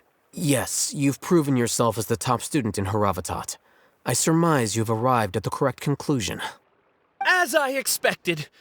Please, forgive me. I wasn't thinking clearly just now. Thank you for getting me back on track. It's nothing. We'll be on our way then. All right. Thank you for your contributions to the academia, Scribe.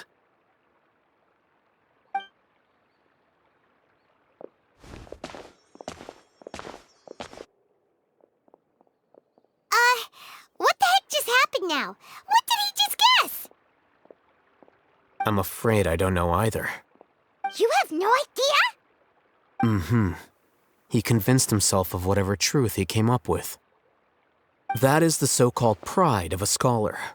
If someone questions their academic facility, they will instantly feign understanding to keep up appearances. Nowadays, the academia is rampant with this type of scholar. Their obvious farces of intellect only serve to highlight themselves as fools. Wow, so there are special ways to deal with smart people. We don't even need to make up our own excuses. We shouldn't waste any more time.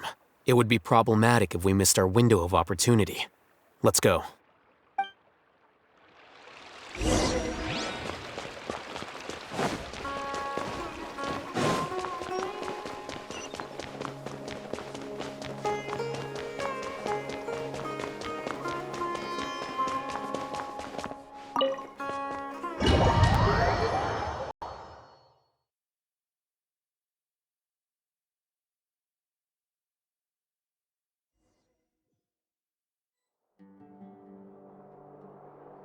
Is this the Academia's library?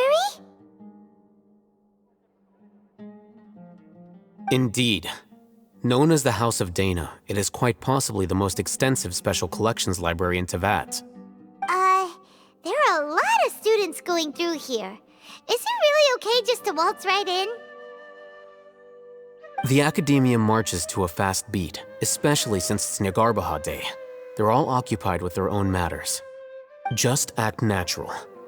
Now, hurry along.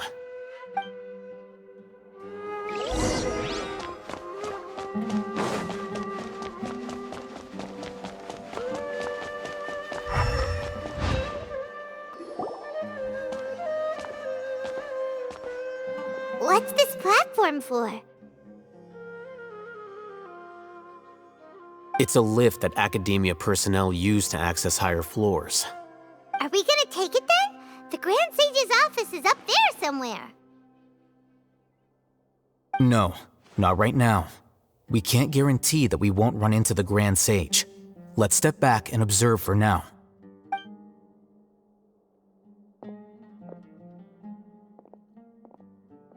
You think the Grand Sage will exit from there? And after he does, we'd sneak past him? Oh, Paimon thinks that's really dangerous. Who knows? However, if we can confirm Azar's current location, our operation will be much safer if we... Allow me to offer you a hint. If you wish to know his location, look behind you. What's Grand Sage Azar doing here?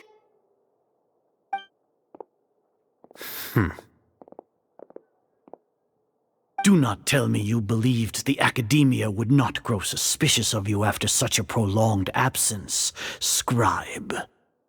An eyewitness had informed me of your whereabouts, so I came to personally welcome you.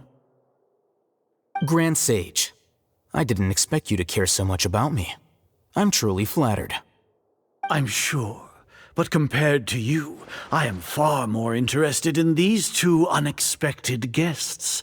You are the Traveler and Paimon, correct? It's a pity that only now have I been afforded the opportunity to formally meet two of Sumeru's most esteemed guests. I do apologize for my lack of decorum. Excellent. You immediately initiated discussion instead of attempting to prepare some perfunctory excuse. You clearly understand the situation at hand, and have no intention of making a reckless stand. The foot traffic here renders this place unsuitable for discussion. Please, follow me to my office.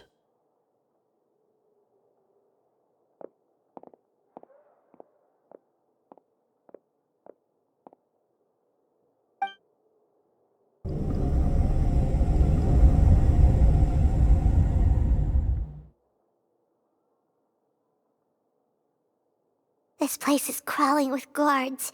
There's no way out for us. All right then, traveler. What did you wish to discuss with me? Today is Niagarbaha Day, so I still have many responsibilities to attend to. There is little time for idle chit-chat before I detain you all. You seem to know quite a bit about our endeavors. If that is so, then you should be praising our great work, rather than using your trivial misgivings in a futile attempt to sway me. Trivial? Then tell me, what do the Fatui want from me? Worthless. Those are all completely worthless. Benefits, divine power. These materialistic words do nothing but debase our great work. Creating a god. Yes, we are using human wisdom to create a god. If humanity cannot attain omniscience and omnipotence, then we shall create a god to reveal them. This is the pinnacle of human wisdom. We shall regain a god's guidance at long last. No longer will we flounder in the interminable void of consciousness and knowledge. Even Irminsul will be freed from its plight. For our nation of scholars, this is the ultimate aspiration. No cost is too great to realize it. You will never understand the rapture of having a god be born within your very hands. With your degree of knowledge, you cannot even comprehend such an emotion. Gods exist on a plane that far eclipses humanity's. Lesser Lord Kusanali, what can she even do? Care for the people? Fend off sandstorms? Fabricate silly fairy tales? These are but child's play for the academia. Does that make us equal to the gods? We are a people favored by Greater Lord Rukadevata. Though I may have personally not seen it, our forefathers bore witness to true wisdom. The ascension of the Lesser Lord has brought nothing but bewilderment to the scholars. They all ask, is that truly what true wisdom is supposed to look like? With that in mind, it is better to keep her isolated in the sanctuary of Suristhana, so our academy will not become embroiled in turmoil. What a pathetic justification! Do you really think that only the super smart or powerful should be able to call themselves gods?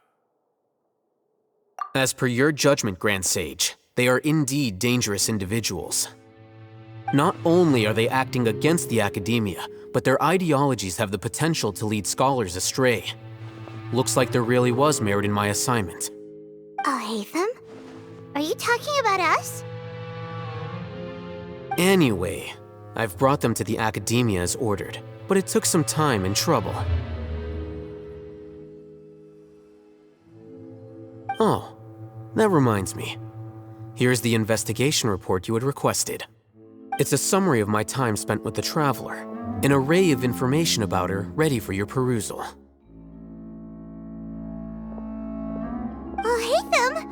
So you're still on the academia side! We finally started to trust you!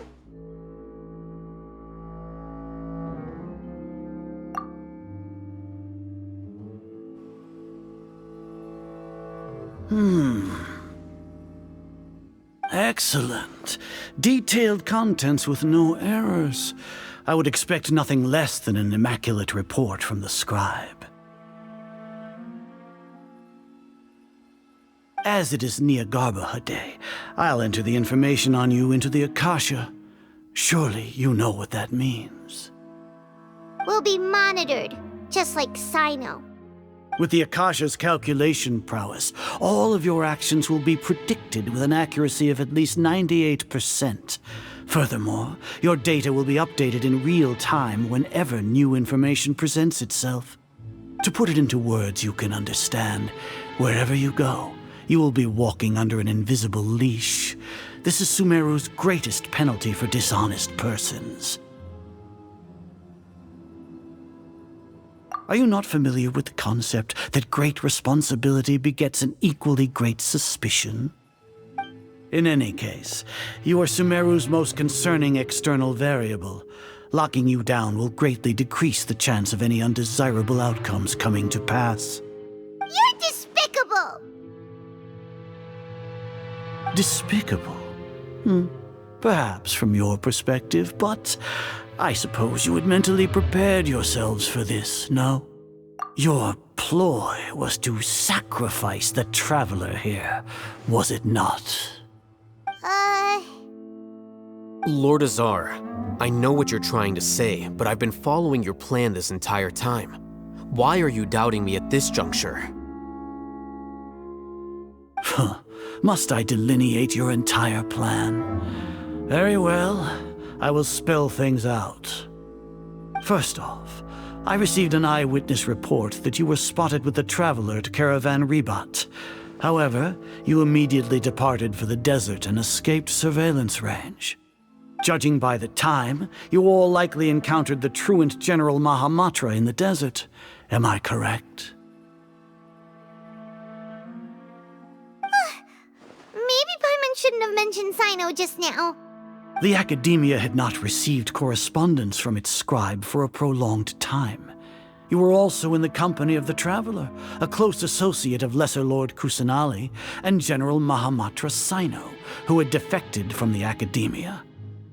With their instigation, what was the probability that you would betray the Academia? Rationally speaking, 50%? 70%? What do you think? Regardless, that's only a guess. The facts are that I've brought the Traveler right before you, and I gave you my report. Indeed, your boldness deserves praise. To think that despite status as an outlander, the Traveler is still willing to sacrifice for the sake of your plan. If I'm correct, you have a contingency plan to save Lesser Lord Kusanali and ruin our great work.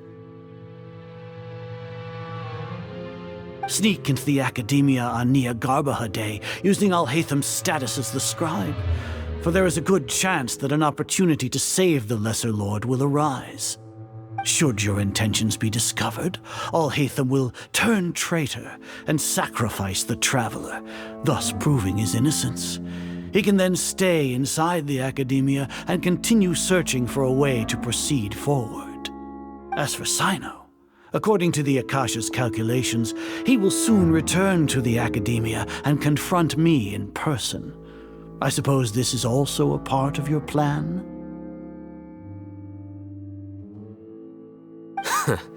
You'll see me as a traitor regardless of what I say, no? Even if you impugn me, it would have little effect on you all. You misunderstand. Losing our scribe would irreparably damage the Academia's regular operations and the development of Sumeru's future academic systems. However, under the current circumstances, even that is trivial compared to what we stand to gain from our great work. You said that I betrayed the Academia, but you, Azar, you've betrayed all of Sumeru, betrayed its Archon. So flight has turned to fight at long last. Guards!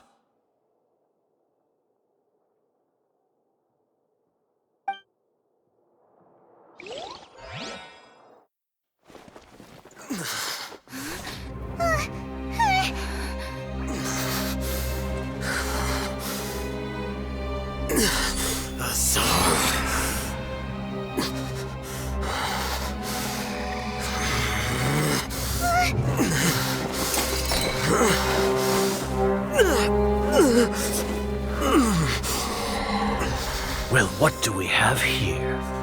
So you stole that divine knowledge capsule. Traitor! You traitor! Even the most rational scholar will yearn for the power of a god in a moment of desperation.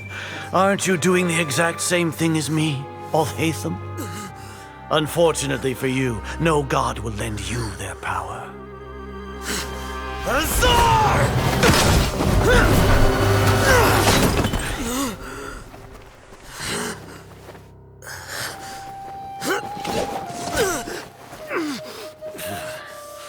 He has gone completely insane.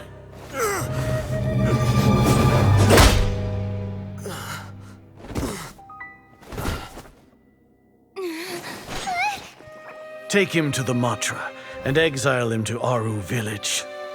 Then find someone to take these two to the confinement room. I'll deal with them later. Grand Sage, we've finished all required preparations for Nyagarbha Day. We may begin to enter the capsules now. Excellent. You may begin.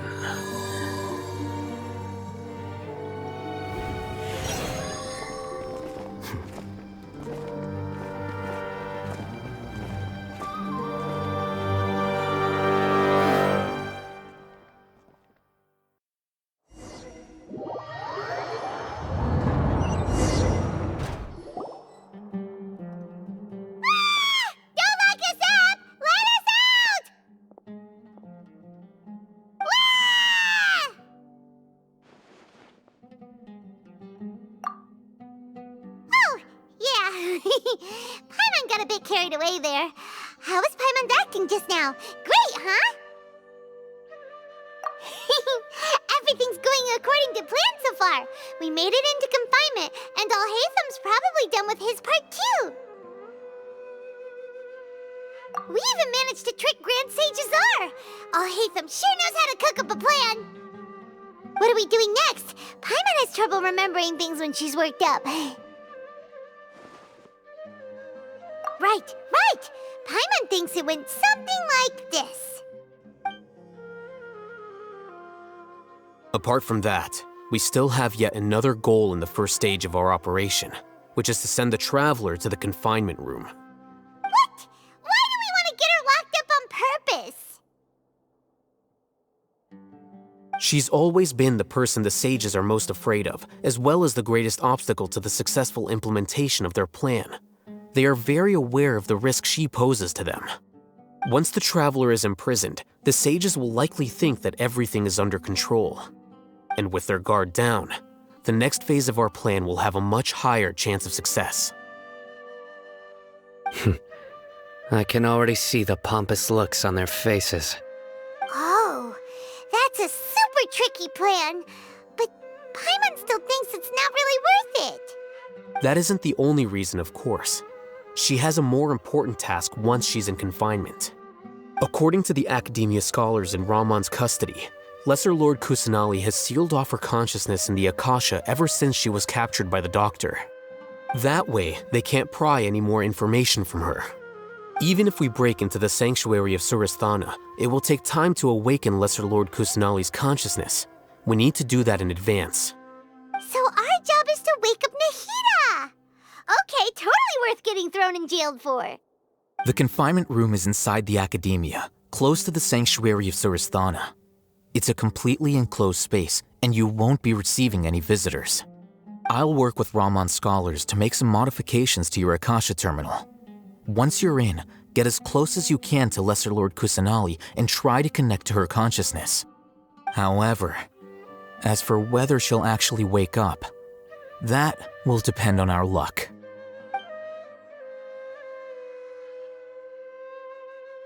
Oh, no wonder you've been wearing your Akasha terminal today.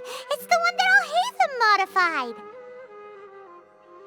Paimon thought they'd take our Akasha terminals when they locked us up in here. Were they being careless? Alright, so what now?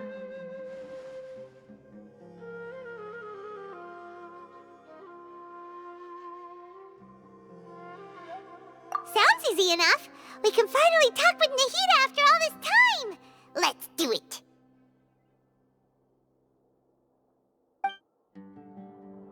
There's a light flashing on your Akasha terminal. It's almost like... the faster it blinks, the better the signal!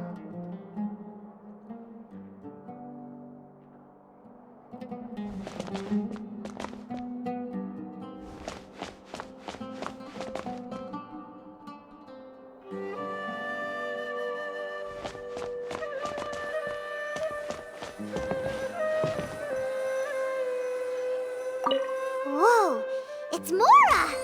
Ooh, Mora! No, Paimon, we're not here to hunt for treasure.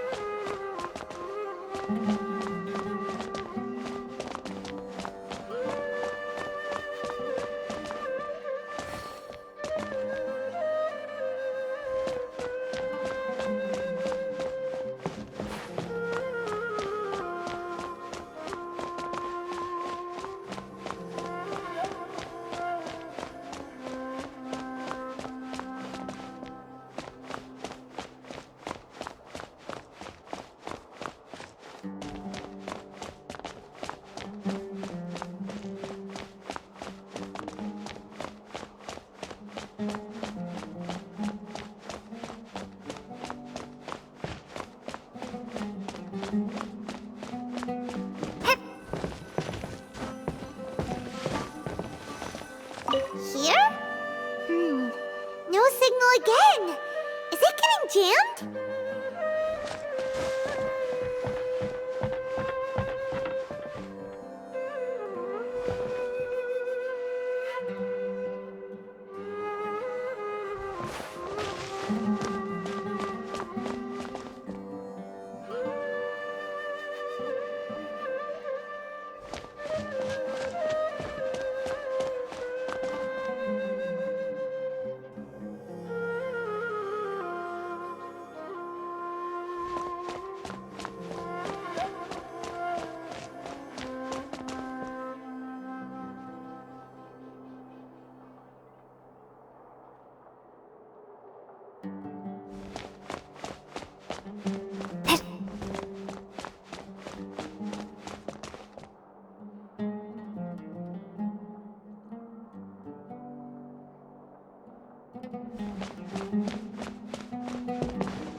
Here? No signal again. Is it getting jammed?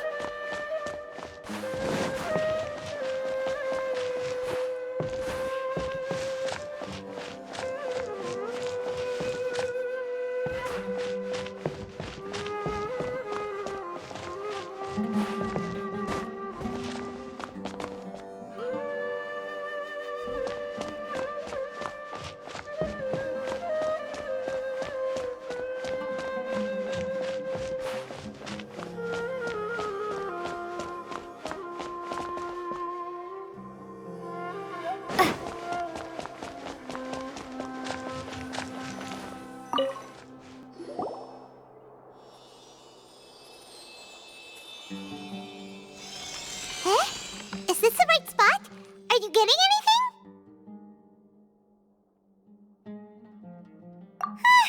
Please work.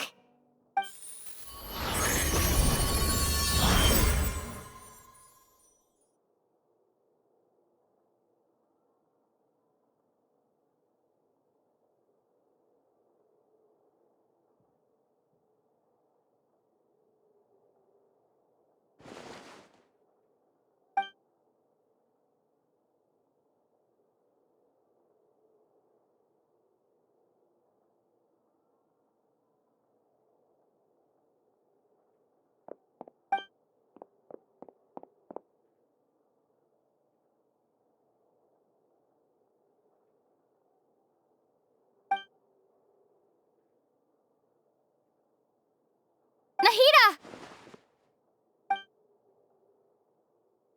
Hey, Nahida!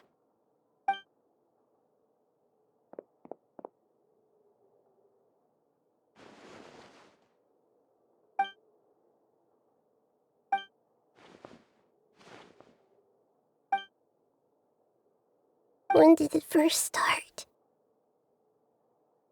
Oh, right. It started from the moment I was born.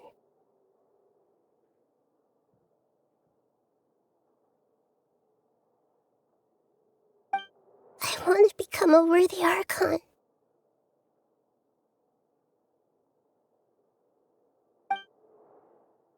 So I've kept studying. Kept listening to my people and their hearts. Kept looking for a way to save Irminsul. So I can catch up. Catch up to Greater Lord Rukkhadevata. But I'm stuck in the sanctuary of Surasthana. The sages are creating a god to replace me. And I'm forced to lock my consciousness in this boundless darkness. Nahida!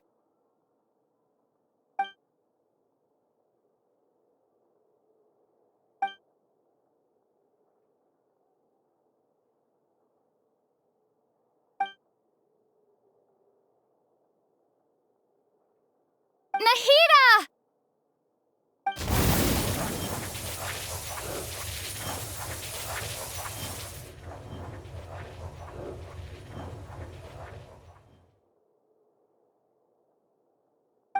It's so quiet here.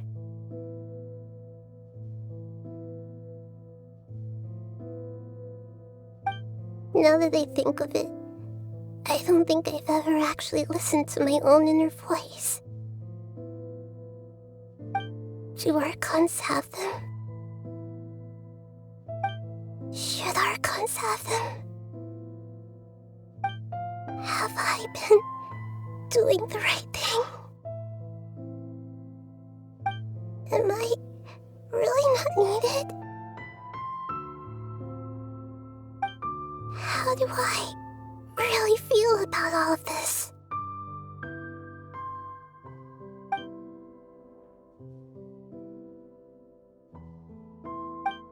It's so quiet here.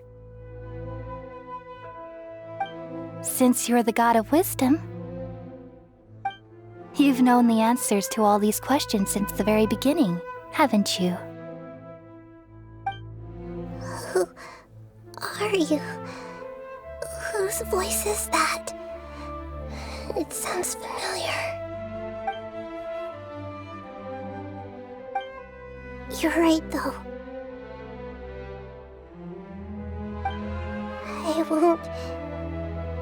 I won't ignore my own voice anymore.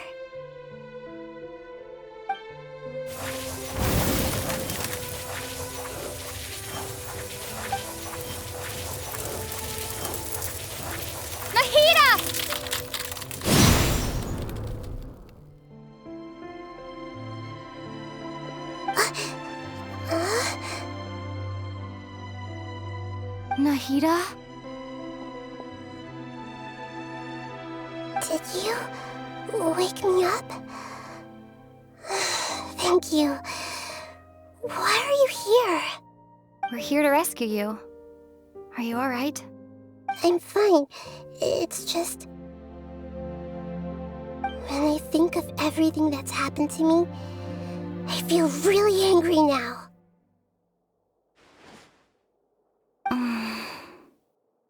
You should have been angry ages ago.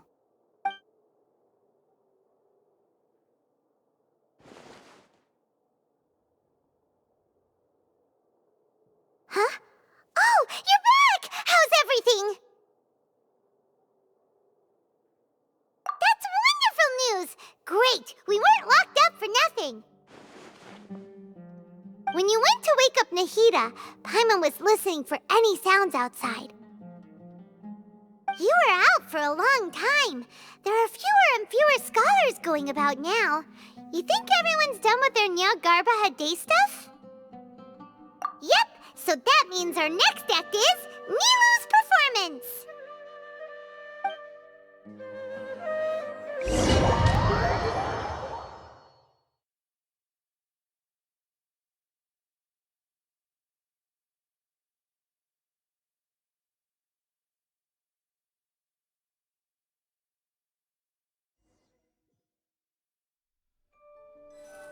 Nilu, are you sure about this?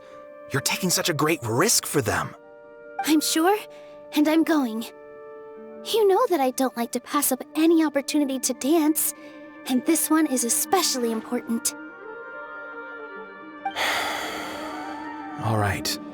You seem to have a lot of trust in them, so I won't say more on the subject. But if anything happens, the few of us here may not be able to help you. Don't worry. They've been through worse. Everything's going to be fine. All right. You know, if you really do get arrested, we'll do everything we can to get you back. Be careful, even if it's only for our sakes. Thanks, Mr. Zubair. You're so very kind.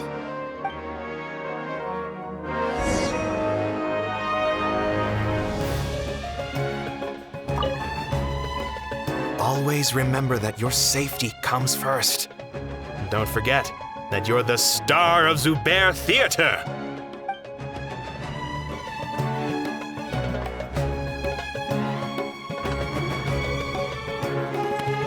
With all my strength!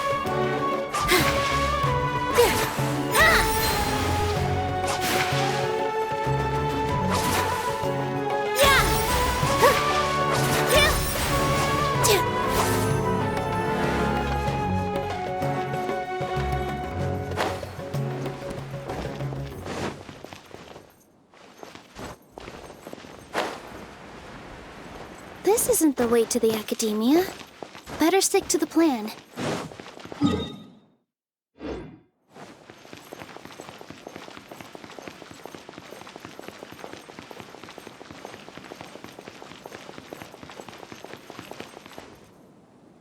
Nilou, how's it going? Nervous? Definitely more than usual. But it's because I'm worried I won't dance well enough. It's okay. Just focus on your performance. We'll take care of everything else. You sure know how to talk. Taking all the credit, even though we came here together to help out. Well, thank you both. I'll have to treat you to a meal after all this ends. I really, really appreciate all of your help. Ooh, that sounds great. Huh?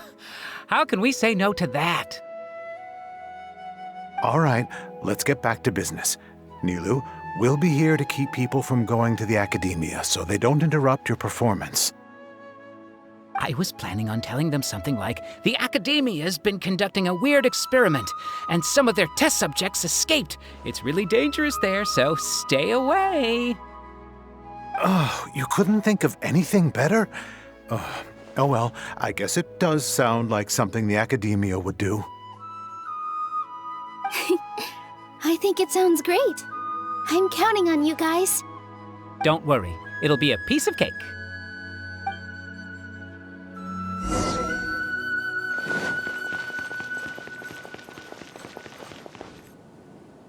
Hey, Nilou! Sorry, it's great to see you, but I'm really busy right now. Our Bait People Away with Yalda Candies plan is working beautifully. Do you want some candy? We have more than we can give out. Vihar, thank you so much for doing all of this. And even dressed up as the Knight of Flowers, no less. I'll pass on the candy, though. I cut back on sweets in the period leading up to a performance, and I'm about to start one. You have a point. The stage is cleared and everything's ready, so you can start your performance at any time. Yeah, thanks to you. I'm really grateful. All right, time to hit the stage. You're welcome. The honor's all mine, since I'll have such a great view of the show.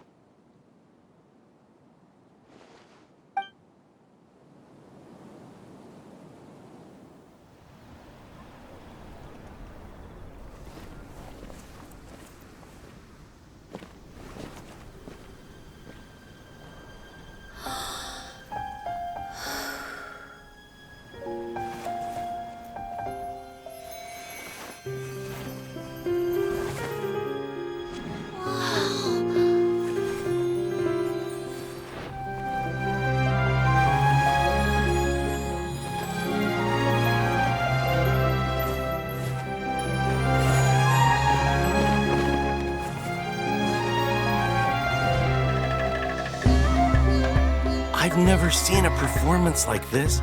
This is incredible. Yeah, but I heard that public performances like these have been banned. I can't believe she's doing this here.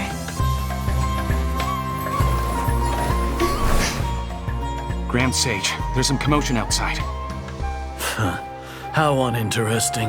Issue the new Prohibition Act from the Akasha to the guards. They'll know what to do.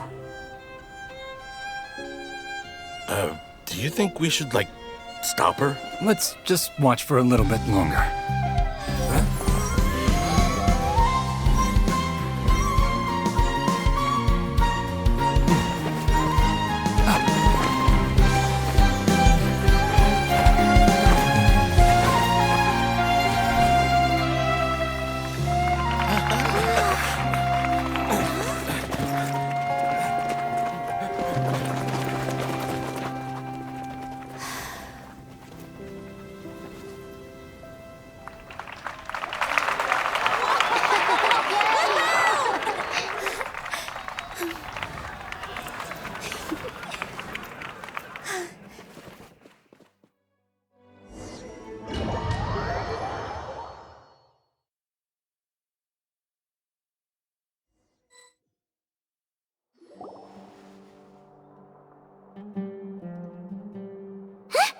Did you hear that?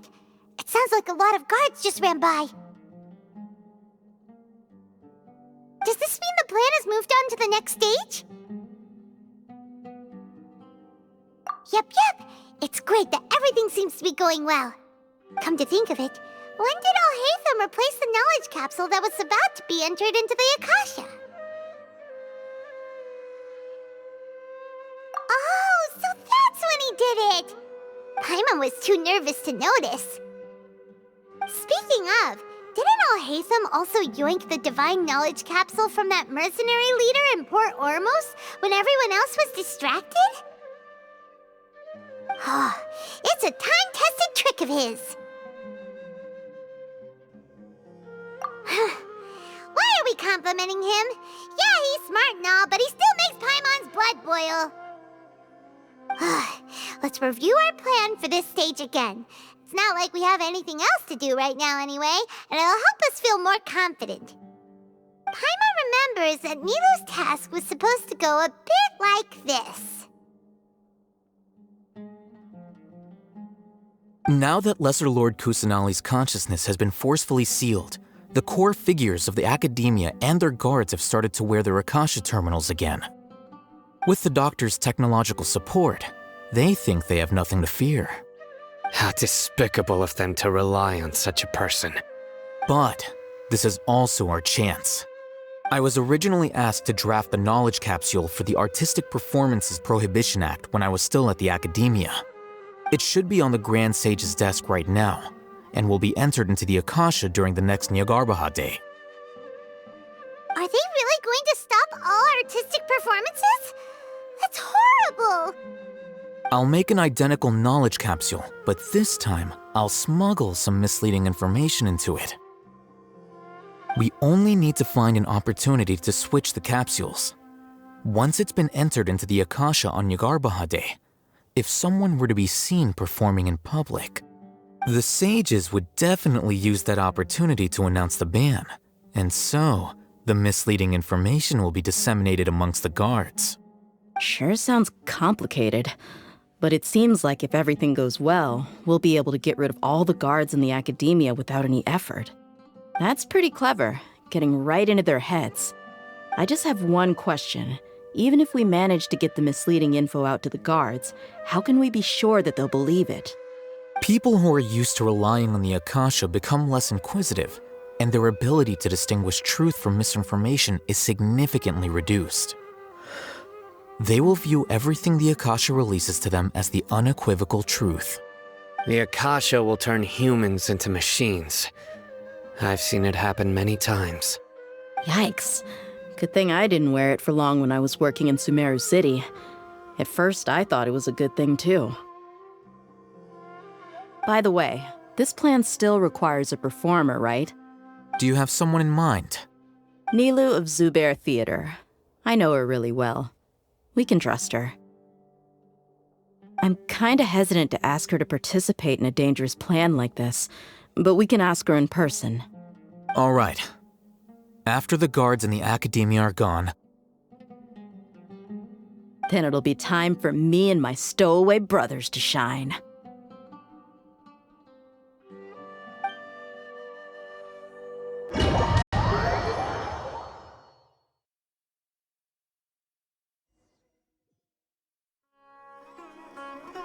Here they come. Did you see that, Raman? They came out from the Academia in droves.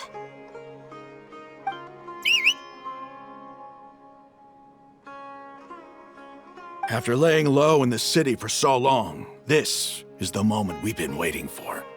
My brothers have already sprung into action. We couldn't do anything to them inside their coop, but outside the Academia, this is our hunting ground. With a lioness like you, the prey sure won't be able to run far. We still need to eliminate the guards as soon as possible. If we give the sages enough time to realize what's happening, the plan's doomed. Yeah, all they've done is to sit on their cushy salaries and twiddle their thumbs all day while we fought and struggled every day in the desert. The only advantage they might have is their numbers. Speaking of which, most of the guards who report directly to the Six Sages belong to the Corps of 30, but they have a completely different reputation. Following those blasted sages every whim, throwing away all the principles of being a mercenary. As someone in the same profession, I'm obligated to teach him a good lesson today.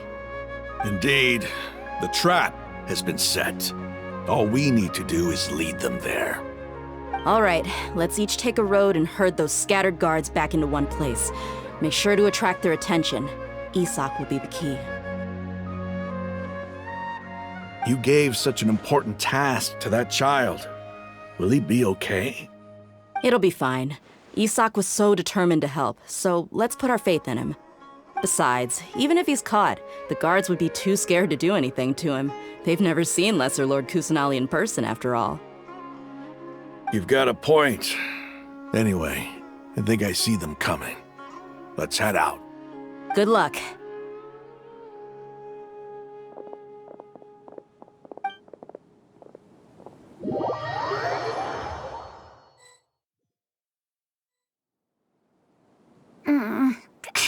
This outfit. Hey, do you remember what you need to do, Isak? When the guards get here, you'll pretend to be Lesser Lord Kusanali and run away from them. Oh, yeah, I remember. Of course I do. I'm just a little nervous. Relax. Don't think about getting caught.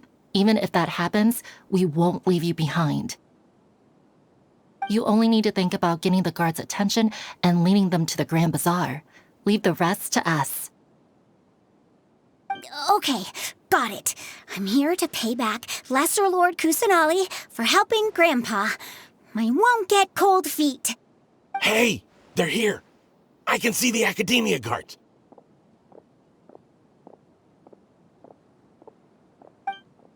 All right, it's time, Isak. Take a deep breath and go. You can do this.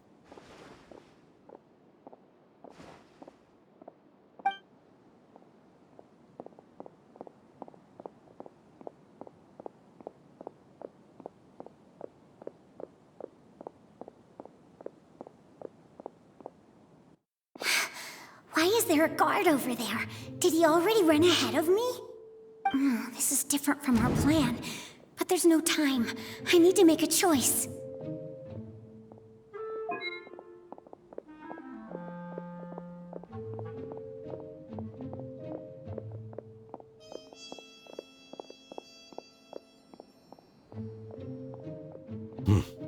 Let's have a look behind the house.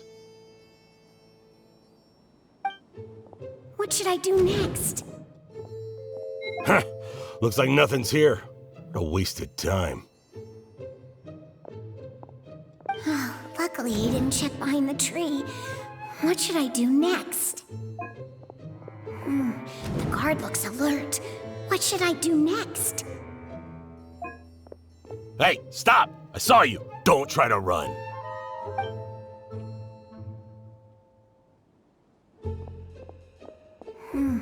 guard looks alert. Doesn't seem like anything unusual's around here. Looks like the guard finally left. I need to go.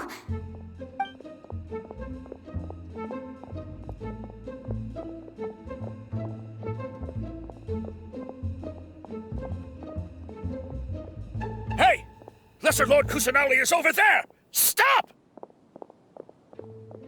What? Lesser Lord Kusanali? How did I not notice that? They found me. This is bad. Where should I go?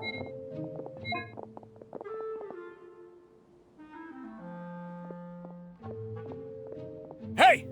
Lesser Lord Kusanali is over there! Stop! What? Lesser Lord Kusanali? How did I not notice that? They found me. This is bad. Where should I go? The target suspected to be Lesser Lord Kusanali has escaped into the Grand Bazaar. Assemble and arrest her!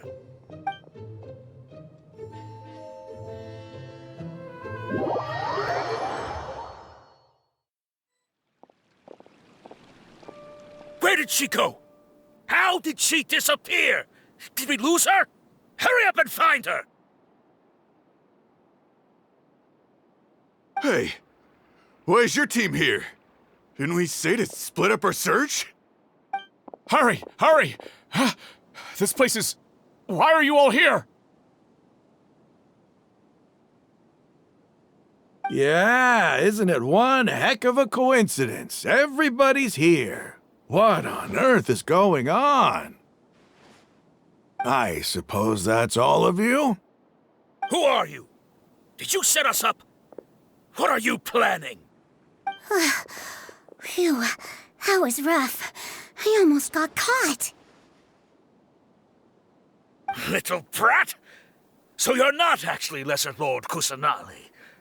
Who exactly are you all? Eremites from the desert? Just some colleagues. Think of this as a business competition, or a personal grudge. After stepping into our traps, stop thinking of yourselves as hunters. Behave like the prey you are.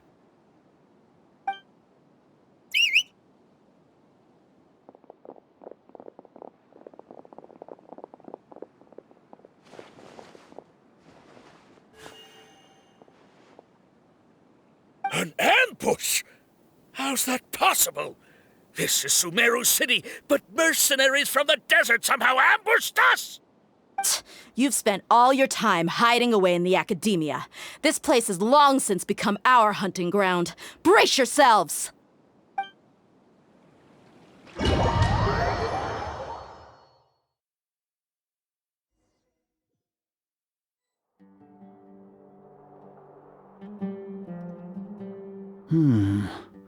This is odd.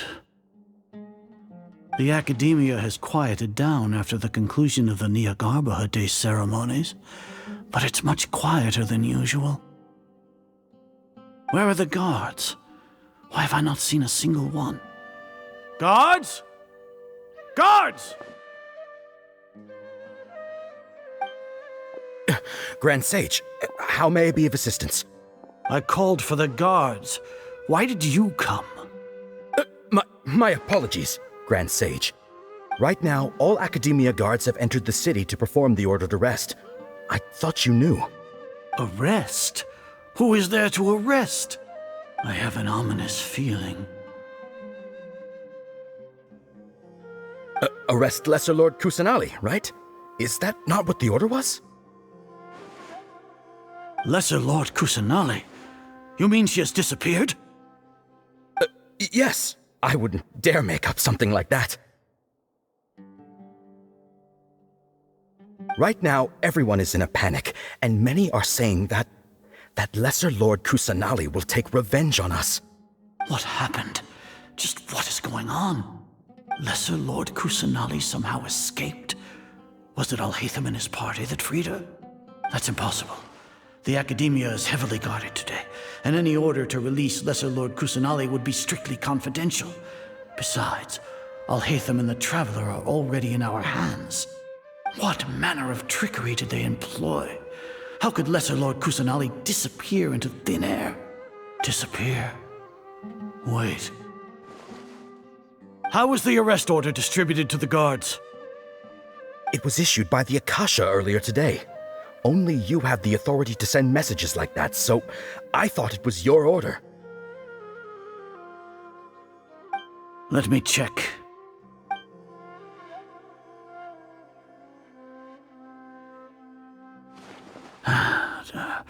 Here.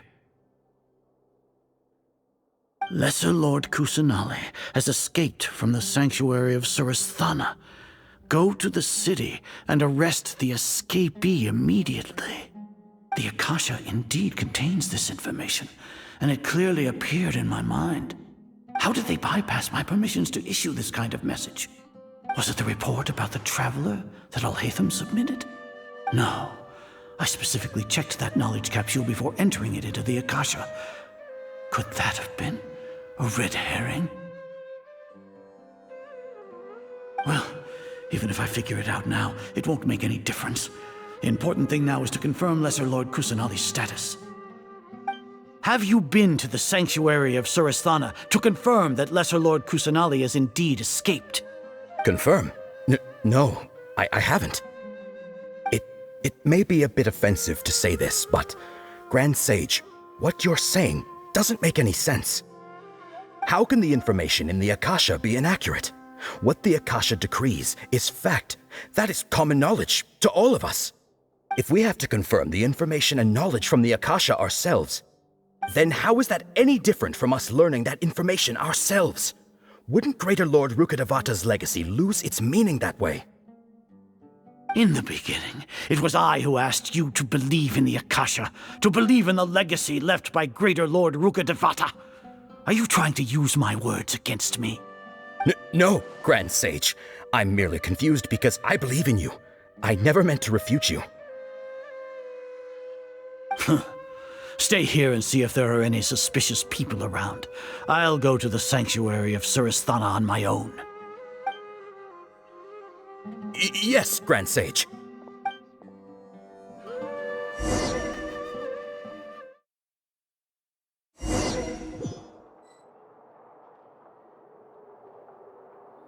Lesser Lord Kusanali has escaped from the sanctuary of Surasthana.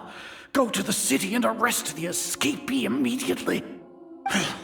How can that be? Stop thinking about it. Stop. It must be a trick of theirs. As long as I personally confirm it. Ah! Impossible. That's impossible. There must be something wrong with my eyes.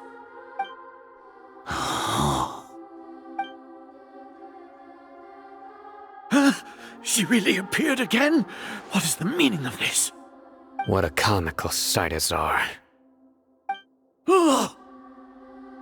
Once the Akasha has put certain thoughts into your head, even the Grand Sage can no longer see what's right in front of him. You all can only see the world in your mind, the one you think you know. And precisely because of this, you disregarded Lesser Lord Kusanali's existence. She has been a wise and worthy Archon. Sino, have you been waiting for a chance like this? The Akasha predicted that you would return to the Academia to confront me, but I didn't expect it to turn out like this. I was careless. No, you were blinded. Your faults stem from your reliance on the Akasha. You're still the same as always. I truly did not expect a proud person like you to cooperate with Alhaitham and the Traveler. People change, Azar. Admit it. The Akasha can't predict my actions anymore. Then tell me, what have you found during your investigation? You want to buy time? This is the sanctuary of Surasthana. Under your own regulations, even Academia staff are forbidden to come here. No one will come to save you. As for the investigation, I've at least confirmed that you are guilty of insurgency against the Archon. A serious crime. So what? Did you do all of this so I would plead guilty in front of you, General Mahamatra? No. I want you to plead guilty in front of the Archon herself. You once said that I had no standing to judge you. So now, how about judgment in the name of a god?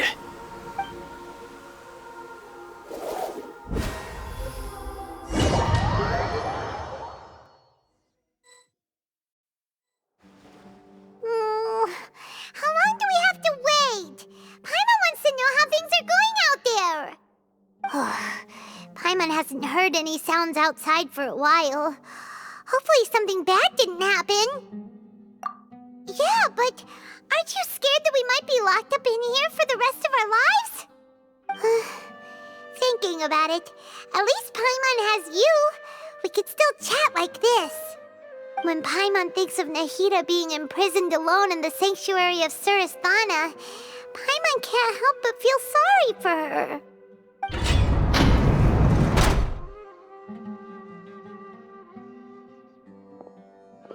Here comes your savior. Dia! Paimon just knew you would come to rescue us!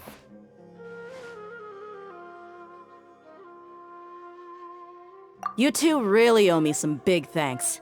I had to search through who knows how many guards to find the key here. It felt even more tiring than whacking them. I'm exhausted. Thanks a lot.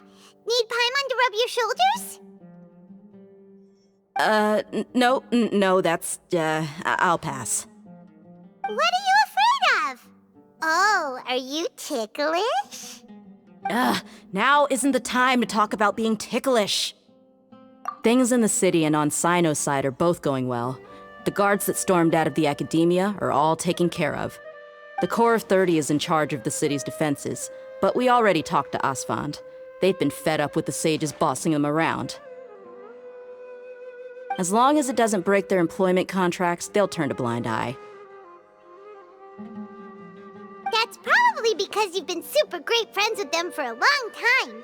So, how's Sino doing? The Grand Sage is in his custody. Even I know how terrible it is to fall into Sino's hands, so he probably does too. Sino forced him to release Lesser Lord Kusanali. He has no choice but to obey. So, hurry to the sanctuary of Surasthana. Assuming nothing weird happened, we should have already rescued our Archon. Honestly, I didn't expect our ragtag bunch to do this well. We just came together last minute to save the Archon, you know? Alright, you two better go. I still have to clean up some messes in the city. See you around.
They say it's nice to meet you.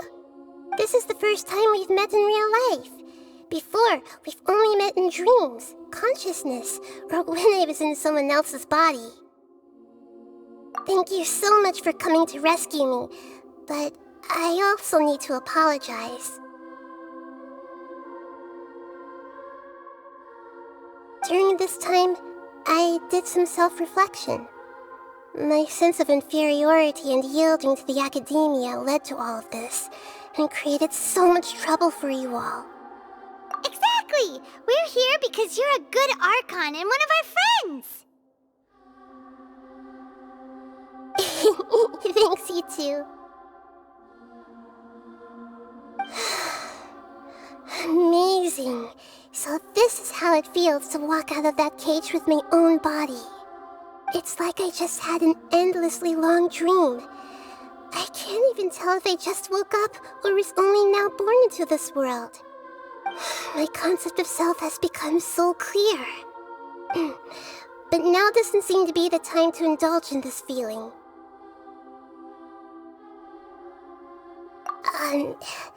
This is really embarrassing. You all just rescued an Archon, and now she needs your help to save her country, and even the entire world. It's okay. With you here, Paimon's sure that everything will work out. There's one more thing. What is it? For all the things the Academia did to me, and for all the folly it committed in the name of wisdom, as their Archon, I will make them pay. Ah! Wow! That's the spirit! You're finally standing up for yourself and not letting people walk all over you! I understand now. To be a better Archon, I first need to better myself. If you haven't even figured out how to be a caterpillar, how can you be a butterfly? Yes, true. That reminds me. I wonder how far along the Academia is with their god creation plan. We need to hurry and prevent the birth of that false god. I need to make some preparations. Since I'm now free, I can establish a direct link to the Akasha and control it. First things first, I need to remove the restrictions that the doctor put on me in the Akasha. After that, I'll make some adjustments and revoke the sage's permissions. The Akasha will then be like how it originally was, only operable by the Archon. After all, the Academia betrayed Greater Lord Rukkhadevata's trust. This might take some time. In the meantime, you should also work on your own preparations. If we don't stop the god creation plan in time, we'll be in for a tough fight.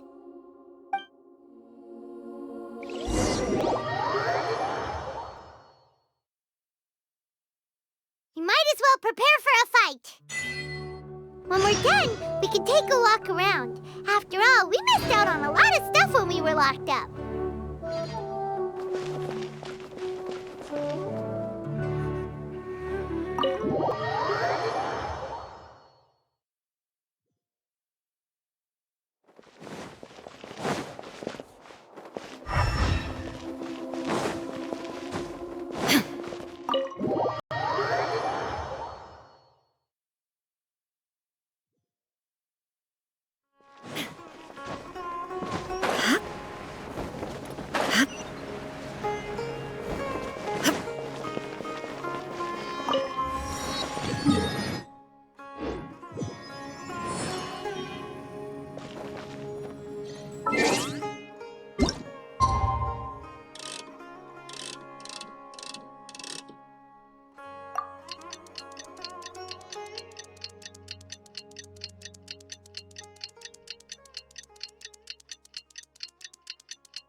How's it going, Nahida?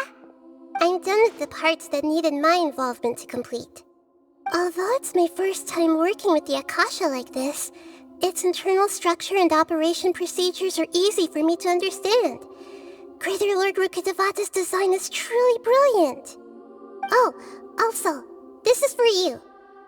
Huh? What's this little floaty thingy? It's a small device I put together just now. You can think of it as an upgraded Akasha terminal. You may not need it right now, but it should be helpful in certain situations. Wait! This thing has the same characteristics as Paimon! We're both small things that float! Oh, all the things that make Paimon special got copied! When Paimon appears with the Traveler from now on, people won't remember Paimon because she isn't unique anymore! It's alright, Paimon. It can't replace you. It's only a flying device, but you're the Traveler's irreplaceable friend. You're so good at comforting people, Nahida. If only the Traveler was as smart as you. I was simply telling you what I feel to be the truth. I wasn't trying to comfort you. Nahida, you're natural at this. What you just said made Paimon even happier. By the way, there's something I need to confess.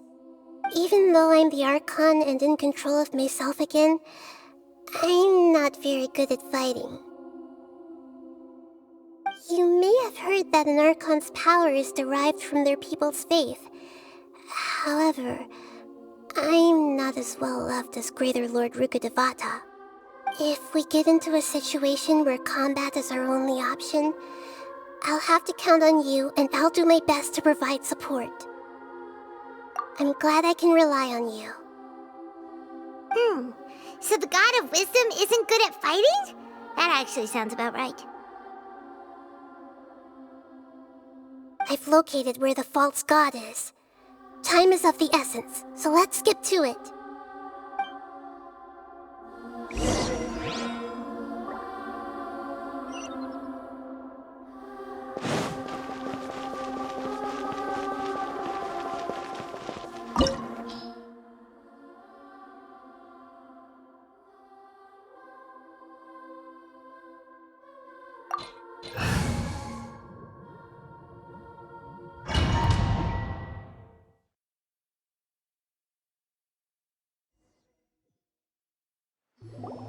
What is this place? Is this really the way we need to go? Wow. Who would have thought there'd be a place like this hidden right slap bang in the middle of the city? The sages wanted to realize their god creation plan without being discovered. The safest and most convenient way would be to build within the academia itself. That's true. They were already hiding one god, so why not two? Judging from the structure here, the project is a huge undertaking. The sages really saw the god creation plan as their ultimate goal. But this place doesn't look like it could have been constructed by the academia alone. The Fatui under the Doctor sure didn't hold back. They provided a lot of technological support. Yeah, or else they wouldn't have been that generous. Is that it, though? I've always felt that this Doctor is different from the academia sages. He doesn't seem to share their sense of urgency. Instead of being interested in the end product, it's like he's enjoying the experimental process. The Fatui Harbingers are all such weirdos. So, the Doctor being weird is actually normal. So, this Fatui that they're trying to turn into a god is called the Balladeer? We had previously come into contact with his consciousness. He harbors particularly strong obsessions. One is the desire for a gnosis, since he was created to be the vessel for one. The other obsession is probably related to his past. I can't quite explain it. Paimon knows that he was a prototype puppet for the Raiden Shogun before he became a Fatui Harbinger. That's why he wants a gnosis so badly. There's no way he'd willingly be a test subject. Now with that temper and ego of his. It sounds like you know the Balladeer quite well. I see. Tell me more about him and what he's like. The more we know now, the better we can plan for and react to any future situation.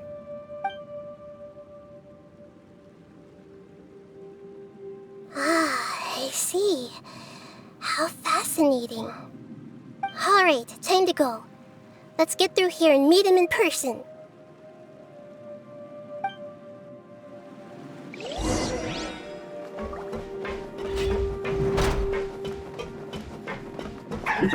Work Illusion shattered. Time to work. Get out of my way. Let the show begin. Put your back into it. Go, Barbara. Time to put this my duty. No slacking off. Let's not waste time. My work. Go, Barbara, go!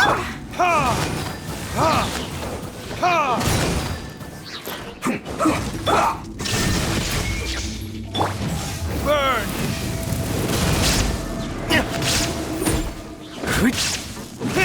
Loosen this quickly.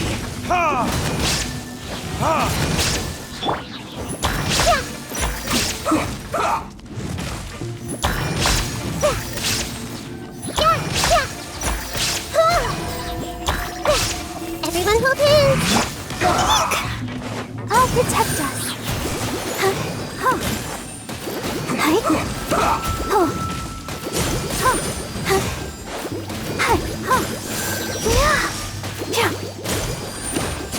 Listen this quickly.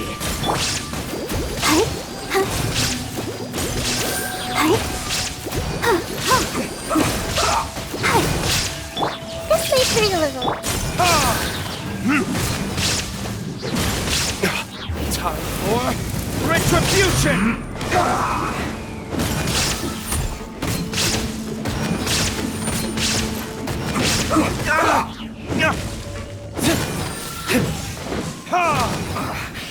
I guess this is it.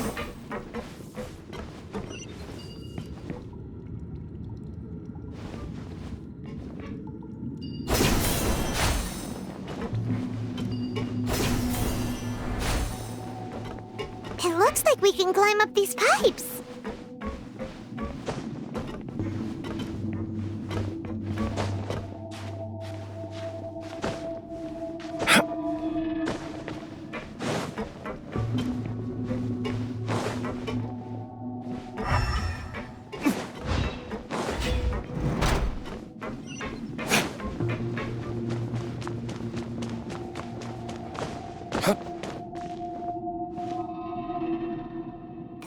On the ground seems all messed up. Let's go around and see if there's a way to fix it.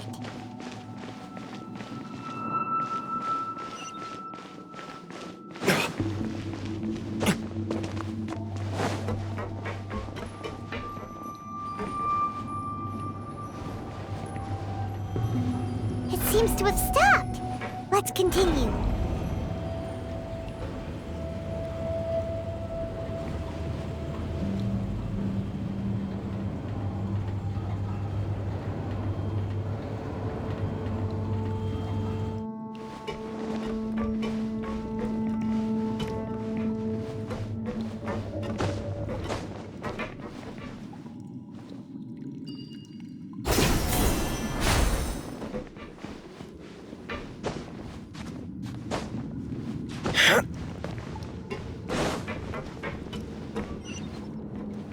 No more words. Let's end this quickly. There is no escape.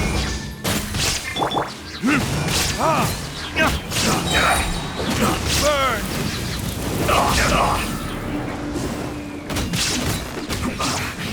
I guess this is it.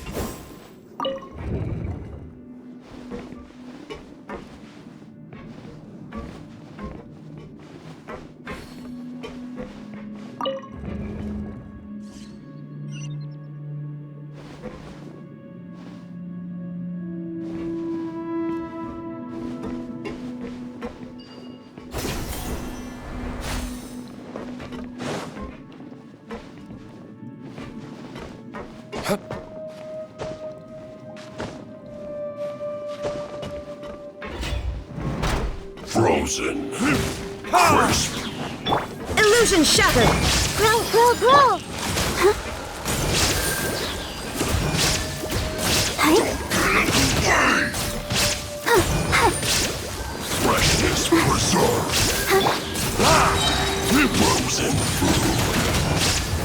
Verdict is...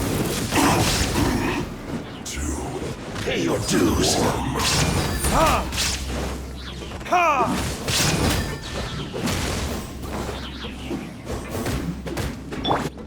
There is no escape!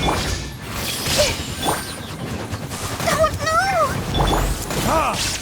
Ha! No escape! Ha! Ha! Ha!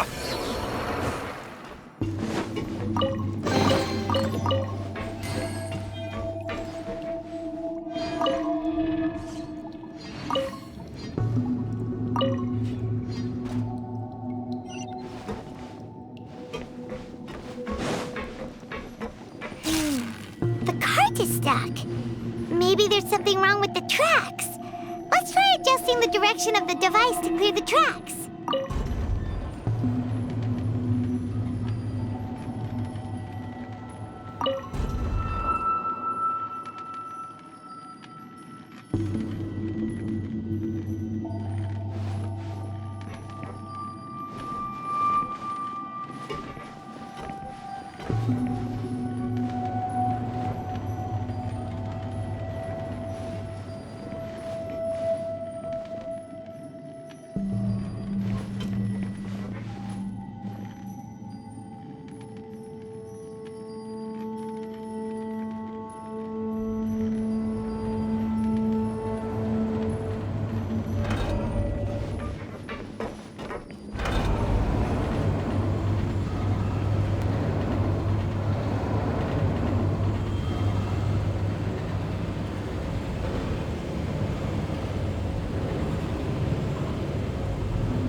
Shine down! Load of this!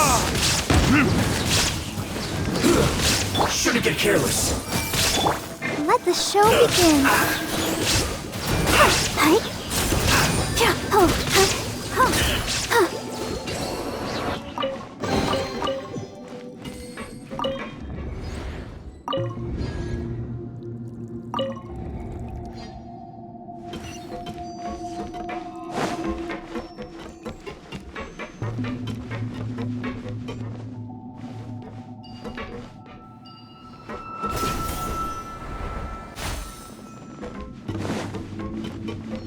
Go, Barbara, go!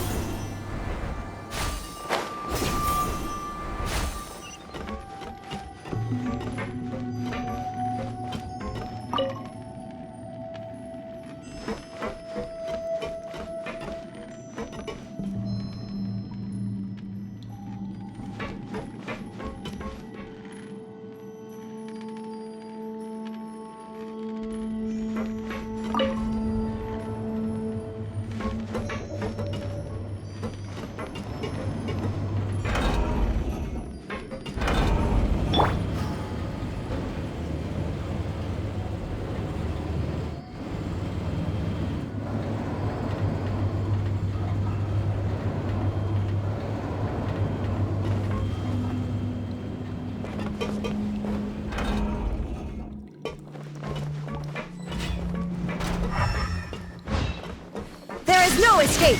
Let's begin, problem. I see everything.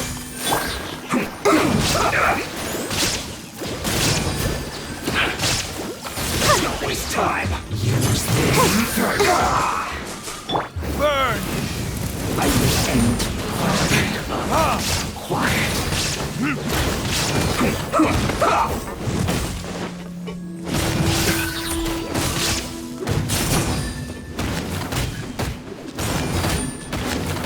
Let's end this quickly. Shine down! Everyone hold hands. I'll protect us. Yeah, commit to memory. This is all that. Don't be a killjoy. We've only just begun.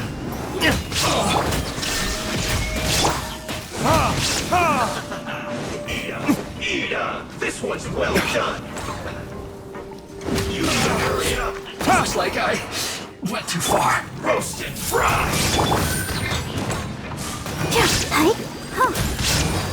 An unfortunate fault. Illusion shattered.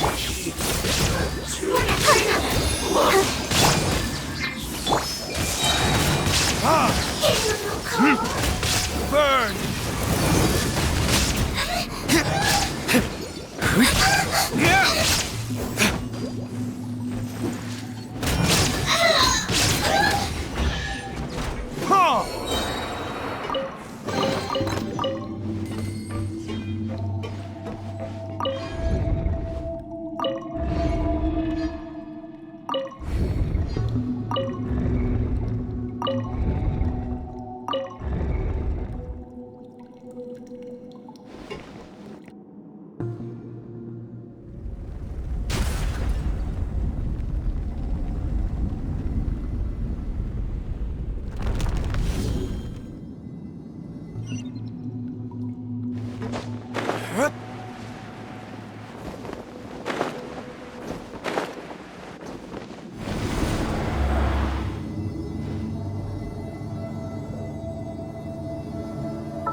Looking at its operational status, we must prepare for the worst.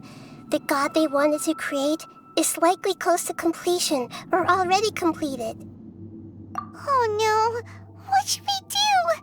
Paimon can't imagine how hard it would be to fight against a Fatui Harbinger with a Gnosis! Are you nervous, Paimon? If you really want to know, of course Paimon's nervous! Aren't you too, Nahida? Yes, I am. This is probably the first time I faced with a calamity of this degree since my birth. I feel not just nervous, but curious as well.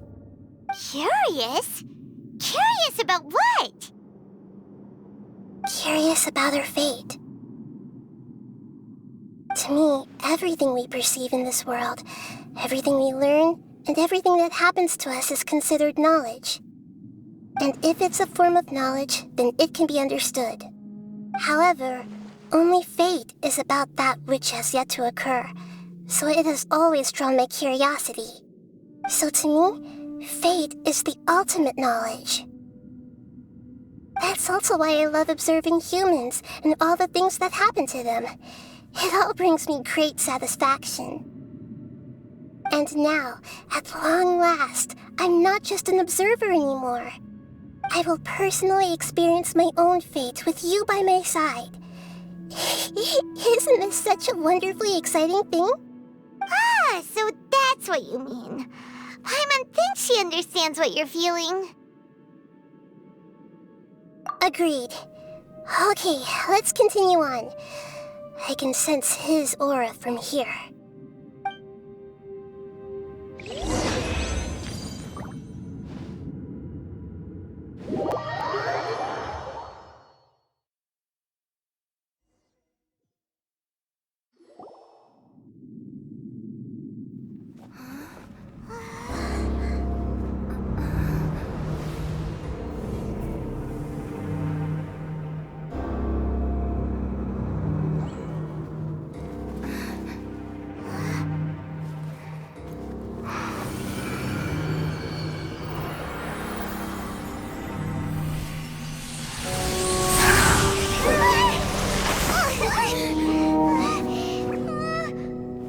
Who would have thought the world would be so eager for my birth? I remember you, Booer, the god of wisdom, and standing beside you, the traveler. Is he all-knowing and powerful now like Greater Lord Rukkhadevata? No, I can't feel the same kind of divinity I felt from the Greater Lord. It seems that the sages didn't get the chance to infuse the divine knowledge capsules into him. But even still, he has undoubtedly become a true god now. So we're too late? The Balladeer has already become a god? The Balladeer. A long bygone title. When my spirit ascended to divinity, I felt as if I had existed for the same number of epochs as heaven and earth. Looking back, the existence of what once called itself Kunikazushi appears infinitely small and ugly.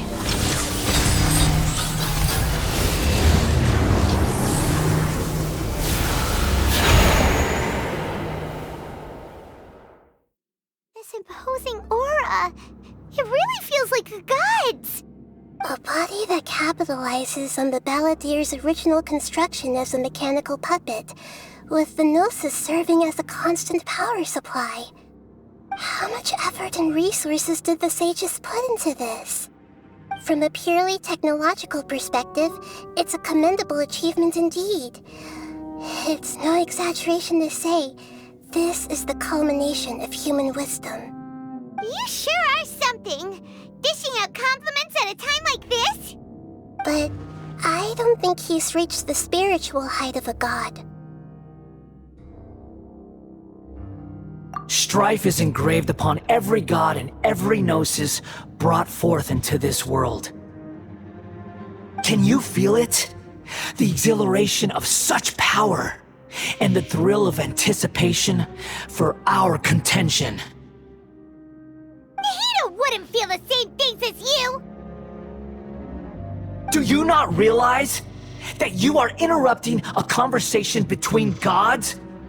Lowly creature, know your place!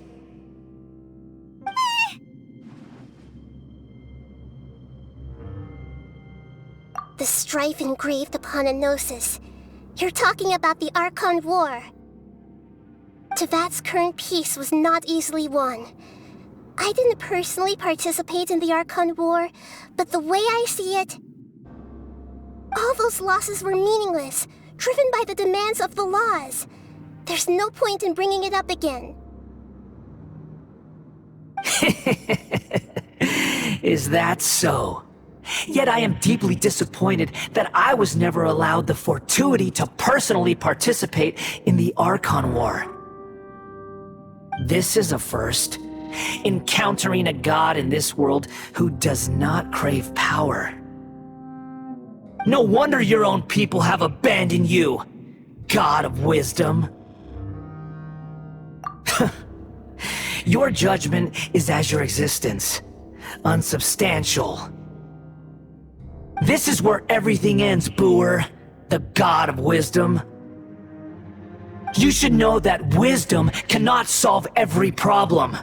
Like now, where your only option is to face me in combat.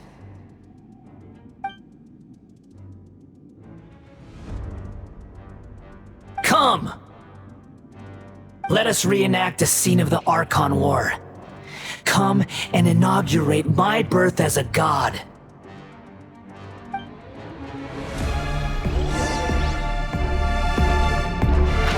Feeble human!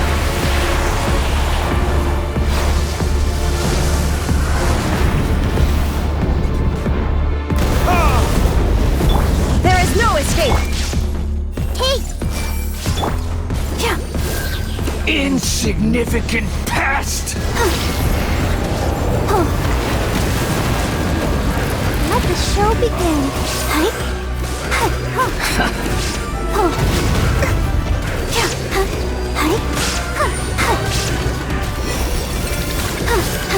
At my command, you shall fall!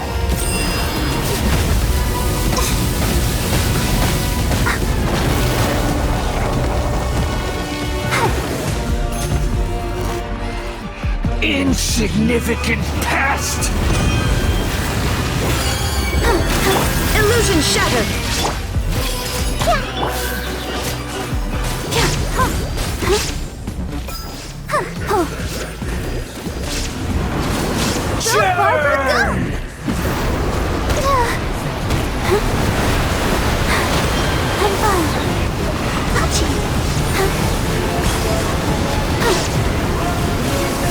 Feeble human!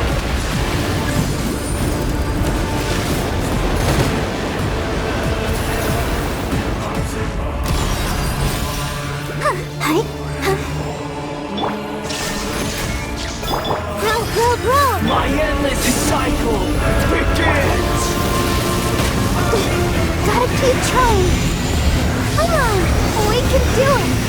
Go for it! Let's dance! Insignificant pest!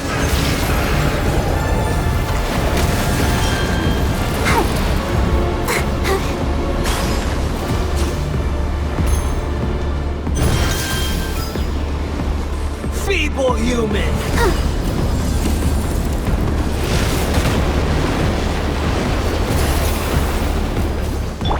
Shine down! This may hurt a little.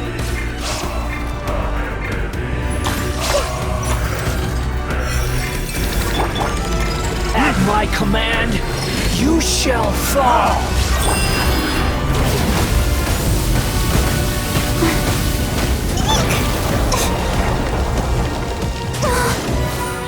Go, Barbara, go!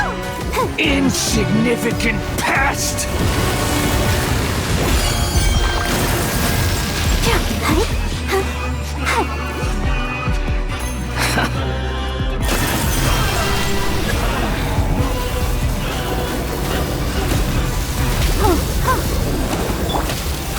Grow! This is Insolent.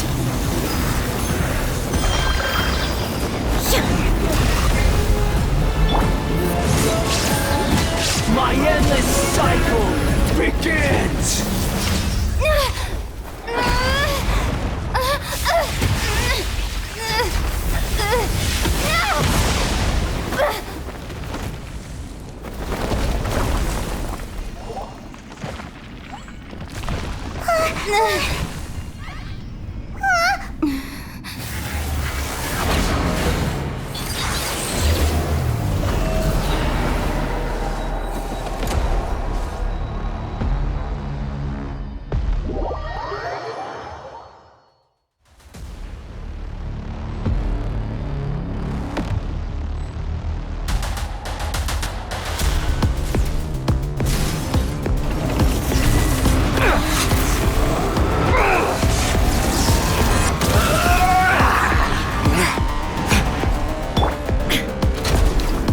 There is no escape! Kneel!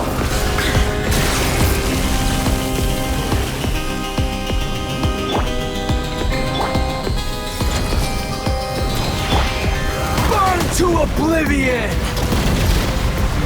I'll protect us. Commit it to memory. Shine down!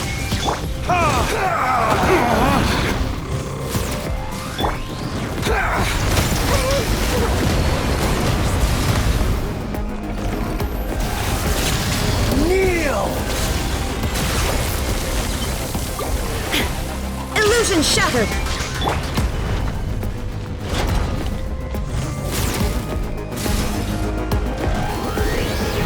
Reality is pain!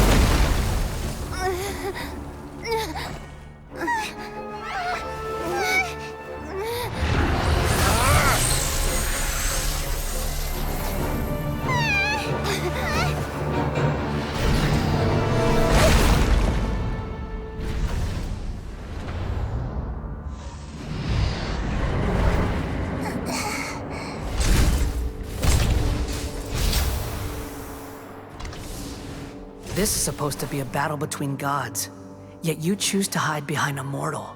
And now, you're acting like you'd sacrifice yourself for a human. Are you having fun proving a false sense of heroism to yourself, Boor?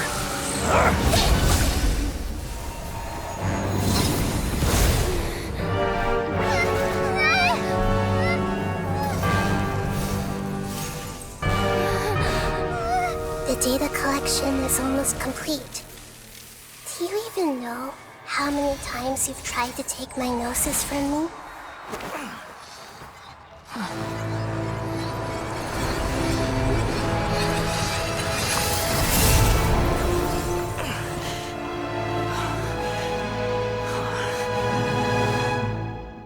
We just concluded the 168th loop.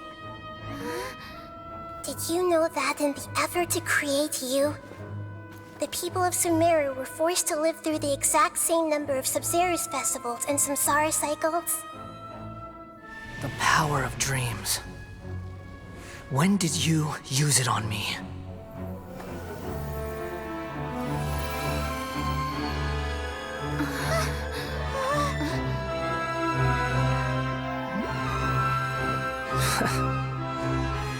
You can't even defeat me in a dream. What do you hope to achieve with this little trick? Come, Traveler. Just like before. Allow me to awaken the memories in your dreams. All that battle experience! It's more than that. Compile everyone's wisdom in the name of the Archon. That is the original function of the Akasha. I've sent everything that happened just now to the people of Sumeru in the form of knowledge. I've asked them to help you find a way to defeat the false god.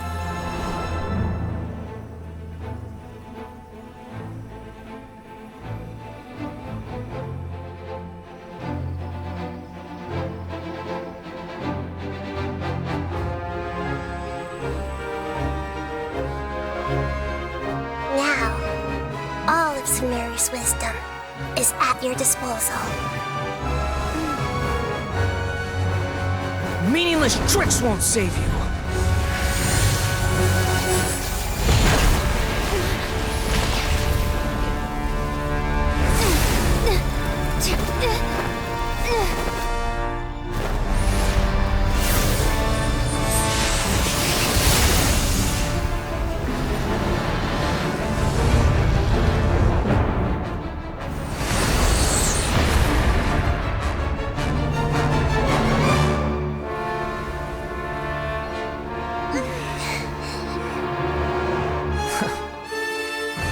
Are you done with your tricks? Can I finally take this as a real battle between gods? I'll leave this to you, the first sage of Boor.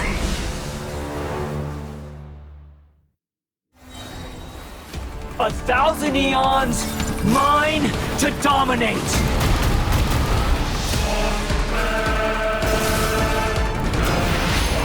Burn to oblivion! There is no escape! You filth!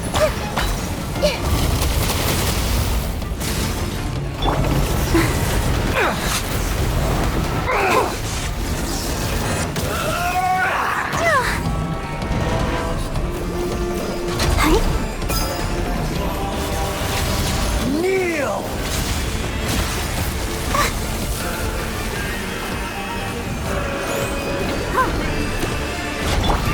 Shine down!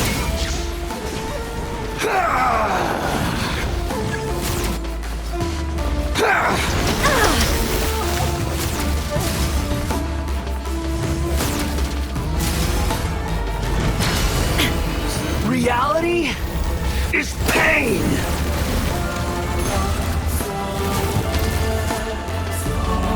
Good riddance, cruel world.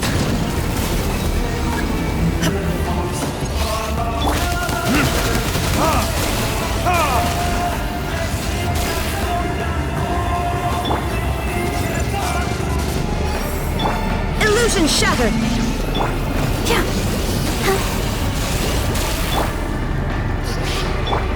Everyone hold hands! Time for retribution!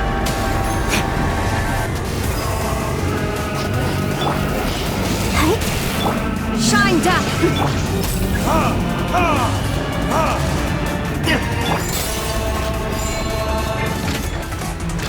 Your new god awakens! Now, your eyes have been opened. There is no escape!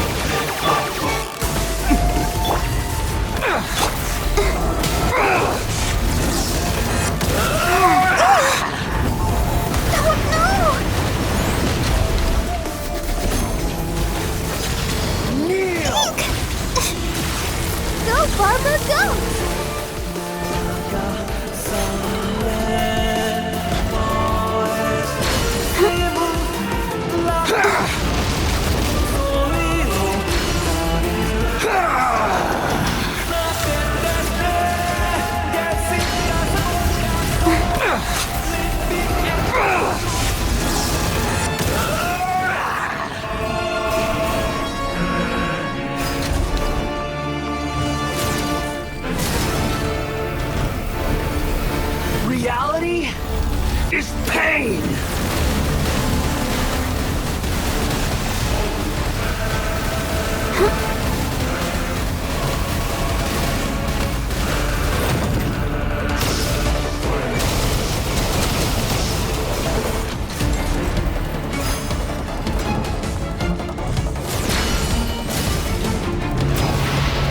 Burn to oblivion!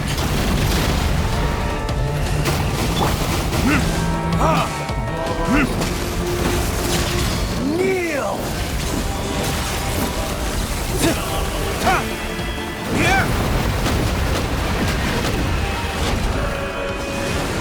Tremble!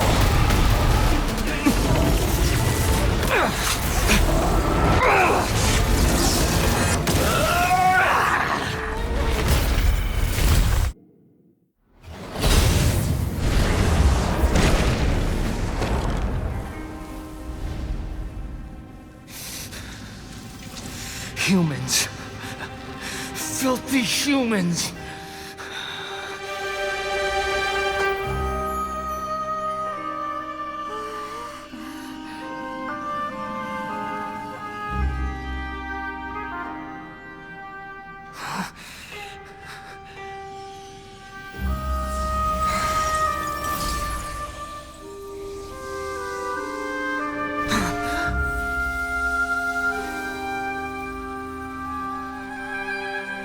No! Wait! Please! Anything but the Gnosis!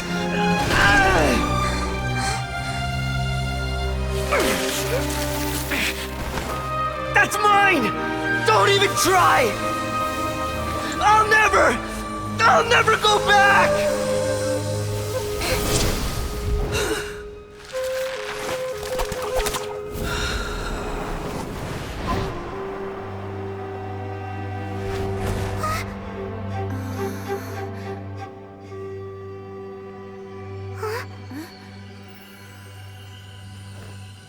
We haven't yet found the answer to the most important mystery.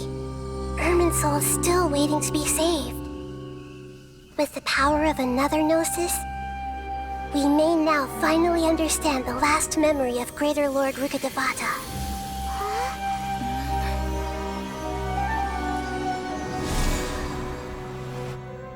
This is... That's right. This is the last memory of my predecessor.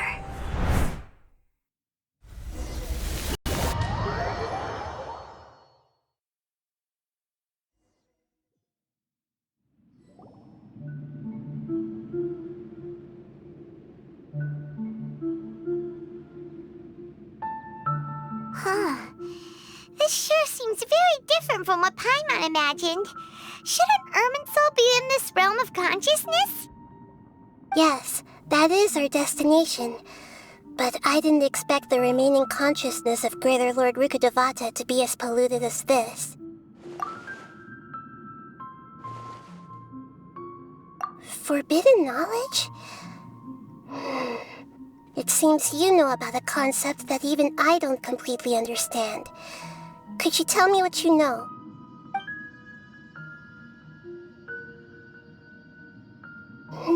Your inference seems logical enough. Forbidden knowledge once polluted the desert thousands of years ago, but was successfully repelled thanks to King Deshret's self-sacrifice, and Greater Lord Rukkhadevata nearly exhausting her power. Then, a second instance of forbidden knowledge pollution occurred during the Conria Cataclysm 500 years ago. But I'm afraid it is much more serious this time, with Irminsul itself already in danger. So, if we're in the remaining consciousness of Greater Lord Rukkhadevata, and it's also been affected by forbidden knowledge pollution, then does that mean, in order to save us, Greater Lord Rukkhadevata? Yes. It's very possible that she sacrificed her life in the fight against forbidden knowledge. She didn't completely eradicate forbidden knowledge, but if it weren't for her actions, the pollution would have been far more rampant over these past 500 years. The way that everyone, including me, has forgotten everything about forbidden knowledge may very well be due to her restoration of Irminsul. Aw, do you feel sad, Nahida? I'm just sharing her pain.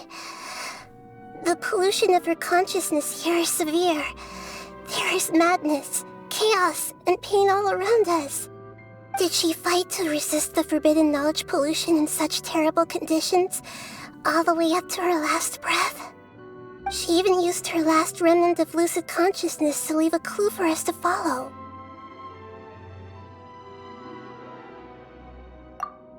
Yes, her words were distorted by forbidden knowledge, so that's all we could hear. But now, we have a chance to find the answer to this mystery. We can cross the polluted consciousness until we found the right path to meet with her lucid consciousness. And then, we'll let Greater Lord Rukkhadevata tell us the truth in person.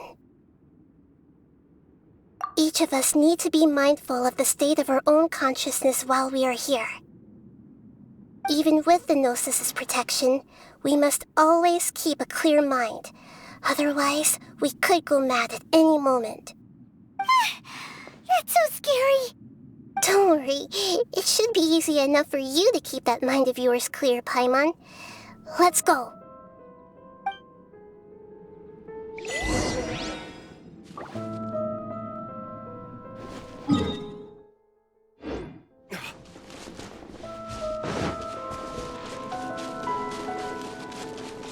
Are we in the air?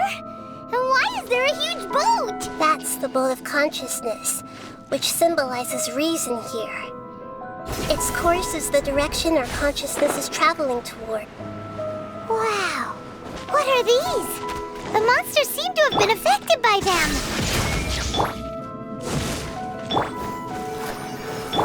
Take that, Afro!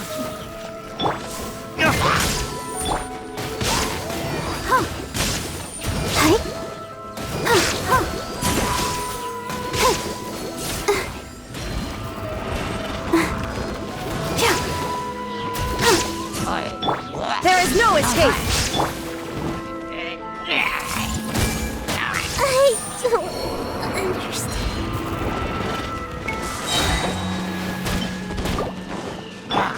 Let's dance.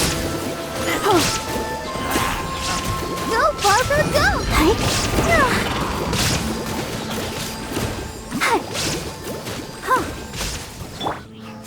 I see everything.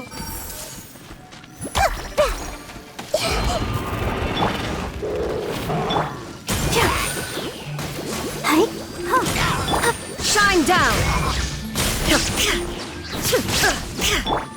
Verdict is... Ha! Ha!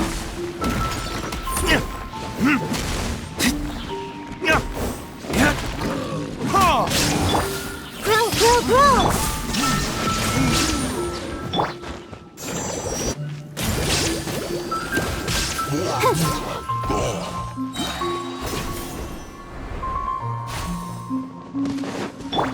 Hey!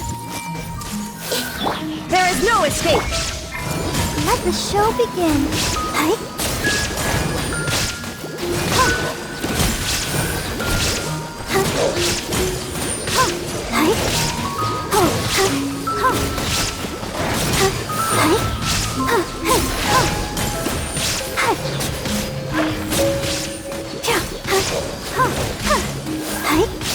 Illusion shattered!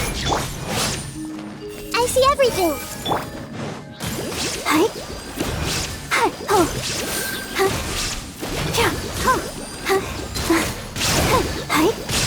I'll protect us.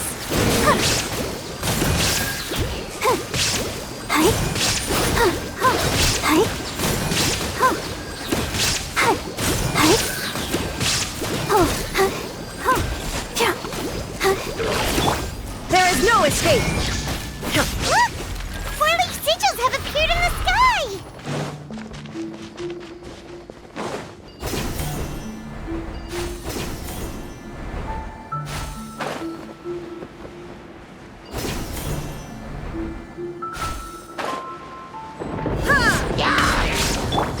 Everyone hold hands. Let the show begin.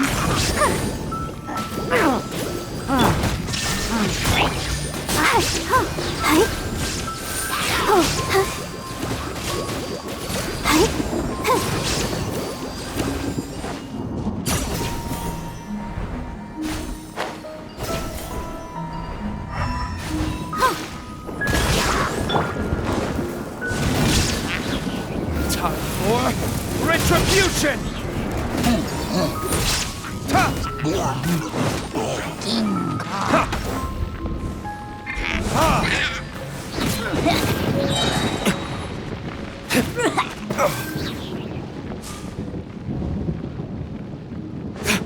Illusion shattered!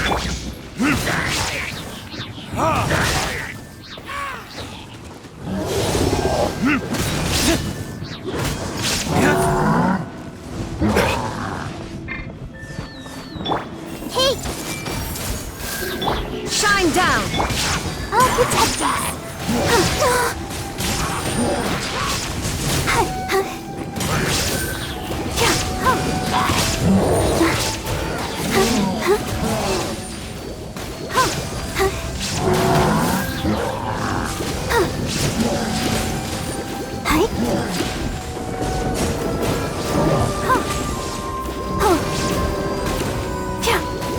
There is no escape! I see everything. Let the show begin. Go, Barbara, go!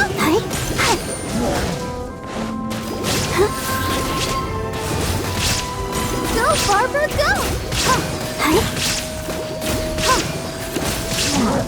To control the boat of consciousness, we need to find the helm first.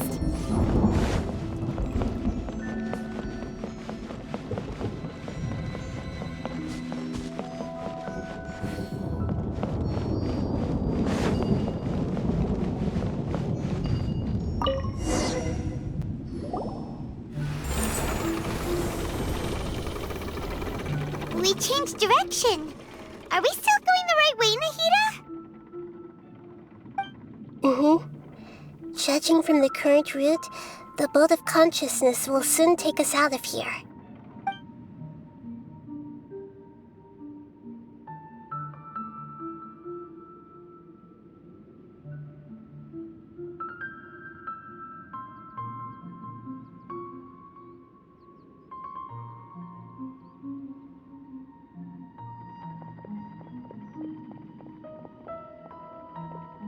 We'll be arriving at our destination soon. How are you feeling? Are your minds still intact?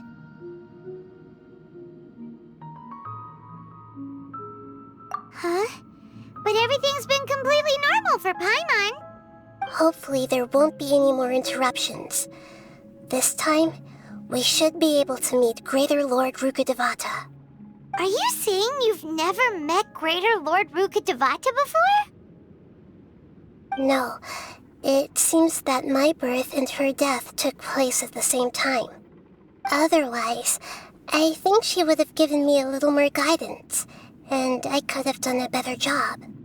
Hey, you've done a great job, Nahida. Let's get out of this creepy place and go meet her.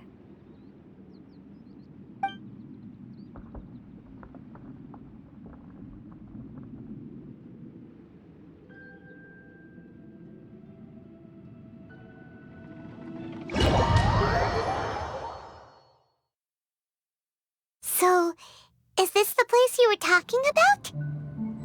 The base of Irminsul?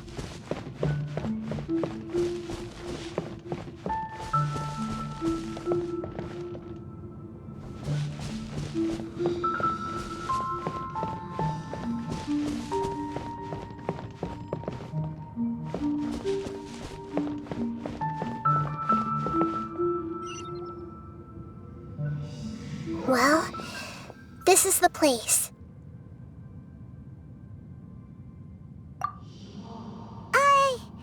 We're here to find Greater Lord Rukkhadevata, right? But the one standing over there is... Is that... me? She looks exactly like me. Are you Greater Lord Rukkhadevata? Yes, that's me. Are you surprised by my appearance? Irminsul and the surrounding lands have been reproduced here as they were years ago. But this is just a realm of consciousness. We are manifestations of the same nature, hence why we would appear exactly the same. We're of the same nature?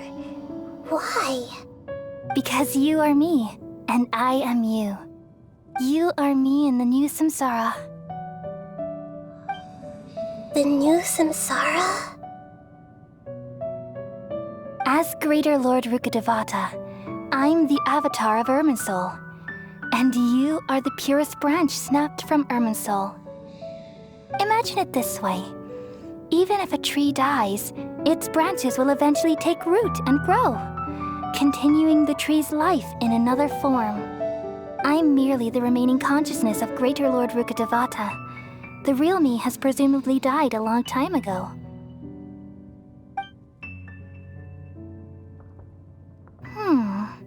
Judging from your appearance, I've probably been dead for 500 years. But you're finally here. My new self in the samsara. If this is true, then am I going to be a great Archon like you someday? Though we share the same nature, our fates are bound to be different. All things have their own fate. When a branch grows into a mature tree, it won't be the same as the original tree. That's why fate is the ultimate knowledge, isn't it? That's a great insight. Yes, very good. It's also precisely why you won't become like me. Really? But perhaps you may become an even greater Archon than I. I already see a determination in you that I didn't possess in my time, and the future that it leads you to will be yours alone, along with the blessings from your past experiences. Don't worry. The growth of wisdom is like that of a plant. You only need to wait quietly for the flower to bloom. Come to think of it, the sages never had the faintest inkling of the meaning of wisdom. Thank you. Nothing makes me happier than discovering that the Archon I always admired was in fact myself in another fate. It's so nice to speak with you, Greater Lord Rukkhadevata. I've always wanted to meet you. The feeling is mutual. From the moment I snapped the branch off Irminsul and created you, I've also looked forward to talking with you. Could you tell me why you wanted to create me? And what exactly happened when you died? Ah, I see. You're here seeking answers, right? Everything that day, even the sky itself, changed into a color like this. At that time, the seven were all summoned to the nation of Conria. Except for me. I had a more important task to attend to. I had to protect Irminsul. The disaster occurred together with the pollution of forbidden knowledge. At that very moment, with my consciousness connected to Irminsul, I sensed something was wrong. The pain started to torment my mind. By the time I reached Irminsul, it was already displaying signs of corruption. Had I not repelled the pollution of forbidden knowledge with King Deshret thousands of years ago, I might have felt even more hopeless and lost. So what exactly is forbidden knowledge? It's a kind of knowledge that doesn't belong to this world, and a form of truth that can't be understood. It came from the very bottom of the abyss. Even I could never understand it. The world is constantly rejecting it, leading to all kinds of bad phenomena. If we allow forbidden knowledge to pollute Irminsul, I'm afraid the entirety of Tevat could fall apart. So, there's knowledge that even the God of Wisdom can't understand? At that time, I knew I couldn't repel the forbidden knowledge with my strength alone. Which is why I created a device that compiled human wisdom and named it the Akasha. It's truly the world's most amazing invention. Thank you. For a long time, I thought dreams were the fruit of human wisdom. Though it was selfish to do so, I borrowed people's dreams using the Akasha. Then I compiled their wisdom and all of my own power. Well, did it work? Thanks to the wisdom of the people of Sumeru, almost all the forbidden knowledge was cleared from Irminsul. But things didn't go as smoothly as I thought. I had a terrible headache, which gave me an uneasy feeling. And then I remembered that my consciousness was also connected with Irminsul. It brought me knowledge and wisdom, but vile corruption as well. From the very beginning, my existence had been polluted by the forbidden knowledge. Oh no! How could that happen? I've experienced that pain in your consciousness. It must have been a horrible experience. Yes, but my feelings weren't important. The important thing was that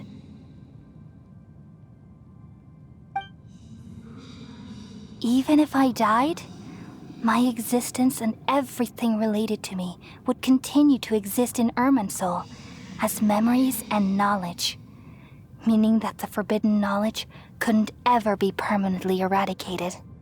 And there's no way for me to eliminate myself. It would be a sort of paradox.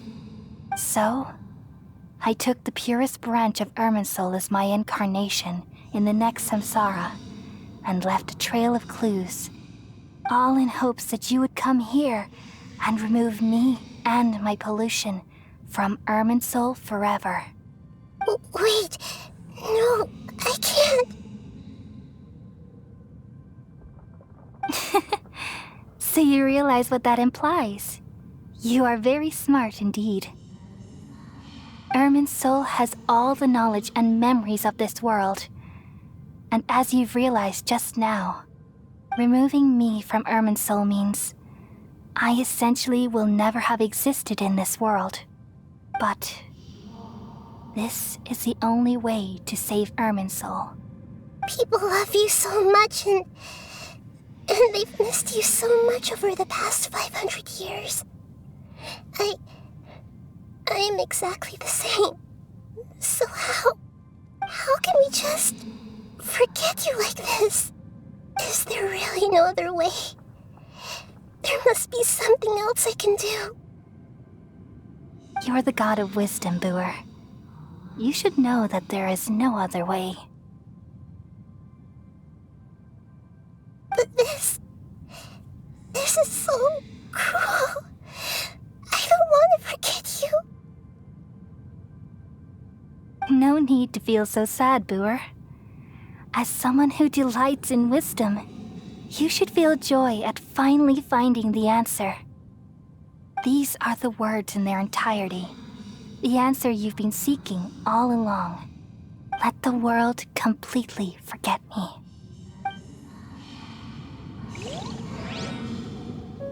We all nestle under the great tree of wisdom, peering out to perceive the world. From the earth and from the rain, we perceive its wonders until we become a white bird to perch atop a branch and finally snap off the most important leaf. Once upon a time, I alone dreamed in this world. In my dreams, everybody would also dream after they fell asleep. Wild and wonderful thoughts would emerge from their minds. Some tumbled to the ground, and others floated to the sky, connecting all things in the world into one dazzling net. Among a plethora of worlds were numerous smaller worlds, all of fate, finding within the tapestry their brilliant glow. I gradually understood that these indescribable and constantly changing things are the most profound things in the world. Only they can completely repel the madness.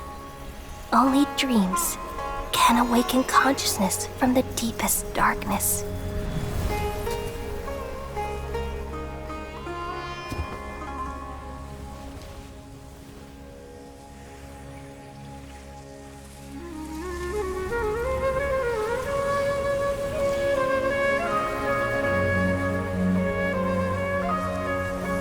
I'm the one who posed this question, yet also the one who sought a solution.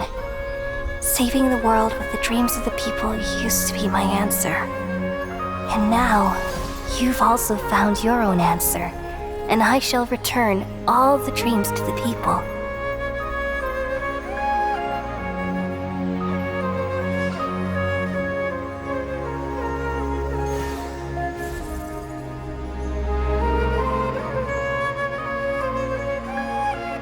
Goodbye, people of Sumeru. May you be blessed tonight with the sweetest of dreams.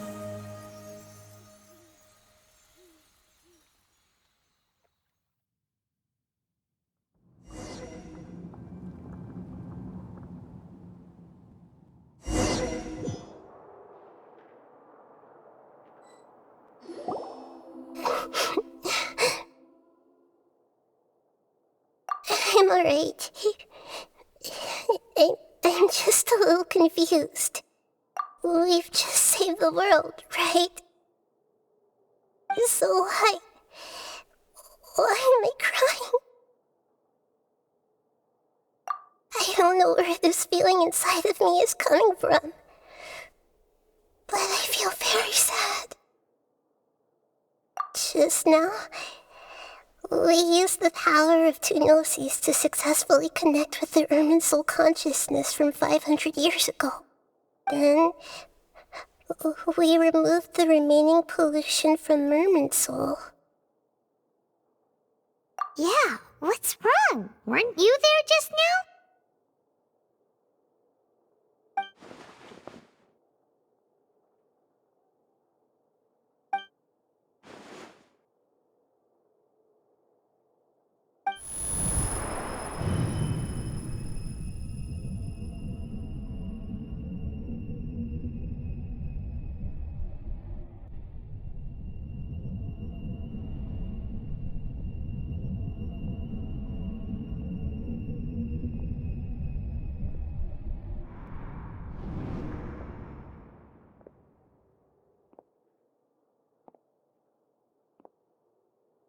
Huh?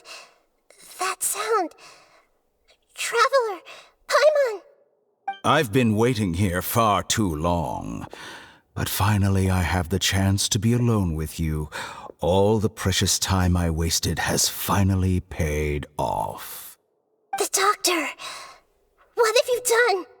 Just a type of sound wave that can quickly put defenseless people into a dream.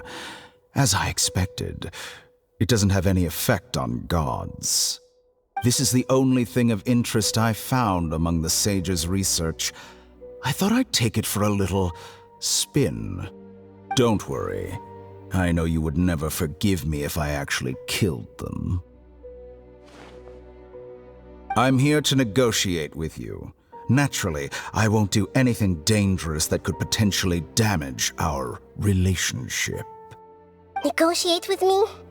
I heard you had already left Sumeru. Why are you here again now? I left Sumeru, but I also stayed in Sumeru. Even the God of Wisdom is restricted by the habits of cognition. How disappointing. You mean there are many different versions of you in this world? An astute guess. Even the same individual will have different cognitions at different ages. A long time ago, I made a major decision in hopes of preserving all my perspectives of how I observed the world. Observation is the first step of any experiment, but observing the current world doesn't satisfy me. It lacks an important dimension, that of time. So I saved segments of all my ages and made them into independent individuals. That's all there is to it. Indulge me. How does the God of Wisdom find my method of seeking knowledge? It's an insult to the very concept of life. Life inherently has many rules and restrictions, each with its own significance and reason to exist. It can't be broken on a whim. Good. Amazing, even. Indeed, it's difficult for humans to make peace with themselves, not to mention oneself from a different period. Since you're in the academia, why wait until now to show up? You could very well have stopped us and helped that fake god. Simple. Let me ask you this. Would any staff member ever help the subject in the middle of an experiment? It was my experiment. So why should I interfere with the results? The academia saw the plan to create a god as their ultimate goal, yet you only saw it as an ordinary experiment. You really are crazy. If the experiment succeeded, you would have had a new god on your hands. How would you have faced your own god then? Would you still take the same stance? Would you still hold the same view of yourself? I'm first and foremost a scholar. These results should be left to the judgment of the hypothetical me confronted with that outcome. But you're right. And that's exactly why I'm disappointed with the conclusion of this experiment. As an individual, you don't have any sense of belonging. You seem to have even fewer convictions than a typical scholar. Oh no, I certainly have my own convictions. They just don't fit your standards, that's all. All right, that's enough conversation for today. The experiment is over, and it's time to tidy up the equipment and reclaim any useful materials. For example, the Gnosis. Lesser Lord Kusanali, you're an intelligent Archon. I'm sure you understand the disparity in our combat abilities at this time. Besides, you have no way to use that Electro-Gnosis in battle. Didn't you say you were here to negotiate with me? Somehow, it's starting to seem like you intend to take it by force now. I'm merely stating a fact. After all, I'm also a scholar. Naturally, I hope to show proper respect and dignity to the God of Wisdom. Your hypocrisy is built on absolute confidence. I understand your scheme, but... what if I were to destroy the Gnosis now and awaken the heavenly principles? Awaken the heavenly principles? Do you think that's really possible? The heavenly principles have been silent for many years, but the Gnosis are symbols of their control over Tevat and all the laws. Will the destruction of a Gnosis attract the attention of the heavenly principles? And if so, how do the Fatui plan to deal with the consequences? Do you dare to gamble such a possibility with me? Gamble? How surprising. I thought you would show evidence or use rigorous reasoning to prove your point. The word gamble is the last thing I expected to hear from the God of Wisdom. But this is a clever move. You must have seen through me when I first captured your consciousness. As a scholar, I respect all possibilities. This has always been my principle and is an essential trait as an experimenter. Indeed, I can't ignore this possibility. So tell me then, what are your conditions? This foreign Gnosis will only lead to disaster if it stays in Sumeru. But this Electro-Gnosis is the prize I obtained after defeating one of your fellow Harbingers. Now, as the one who initiated this cascade of events, shouldn't you pay the corresponding price? Price? Interesting. What price would you have me pay? How about erasing all your other segments? So this is how you wish to restrict me, the most threatening opponent of the Nation of Wisdom. What you request of me is like plucking out the eyes I have placed in the dimension of time. Segments are extraordinarily difficult to make. They require extremely rare resources and enormous amounts of time and effort, requiring me to destroy them all here and now. Bravo. A suitably wise decision on your part. Yes, how very interesting. Can I assume that you have long been wary of me? Among all the versions of me, this segment you see now is the most selfish. If it weren't me, your idea wouldn't have worked. What did you see when you were imprisoned? You were observing me, and that's how you know I've long grown tired of their doubts and endless arguments. Like you said, it's difficult to make peace with yourself. Being as smart as you are, have you managed to do that? I see. If you think all those versions of me are worth a gnosis, then deal. You sure didn't hesitate much. Is the relationship between all the versions of you really that bad? I don't think there's any need to dwell on that.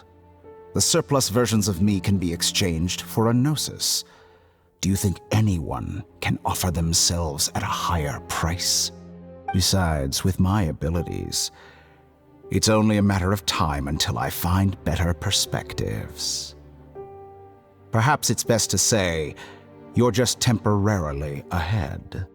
But what I'd like to know is, how can you be sure that I've really erased them? I can see your remaining honesty.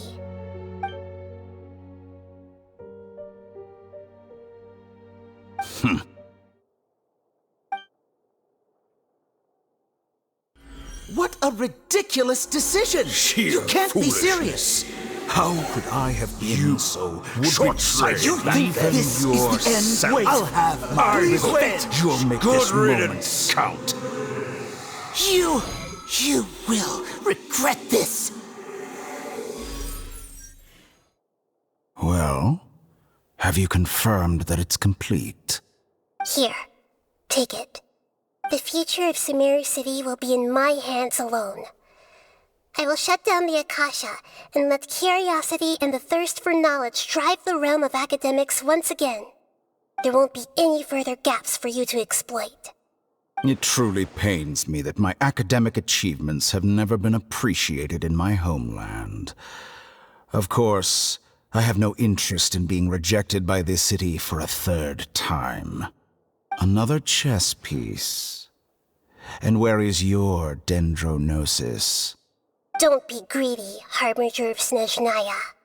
No, this is a different transaction. If you intend to turn off the Akasha anyway, then there's no further use for the Gnosis of Sumeru, is there? Besides, isn't it the Archon's duty to deliver what's desired of the Seeker? Oh, judging from your expression, you don't seem to find the idea very agreeable. Then let's think of it this way. Since you're the God of Wisdom, how about I exchange some knowledge with you? People exchanging knowledge with the God of Wisdom is the stuff of legends. Yet here you wish to exchange knowledge for the God of Wisdom's property. Arrogant as that is, it has piqued my interest. Let me ask you, have you in all your mighty knowledge ever heard the rumor that the skies of Tevat are fake? Huh? That's the secret hidden by Irminsul concerning the truth of this world.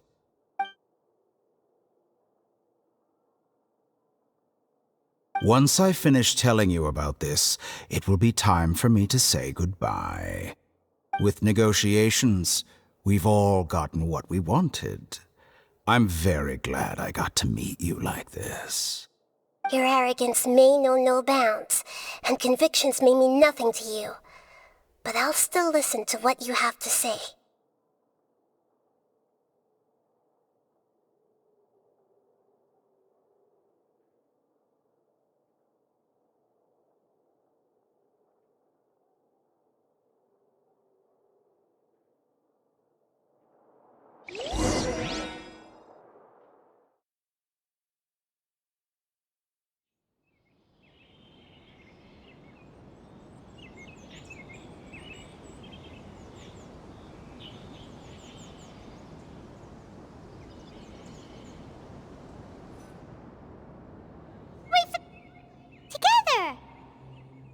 Okay. Wake her up.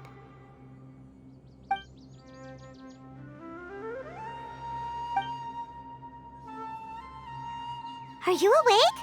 Kali says it's time for breakfast. Come on, get up! Good morning! How are you feeling today? Good to hear. It looks like we've recovered pretty well. Not even Tighnari could stop us from going out now, right?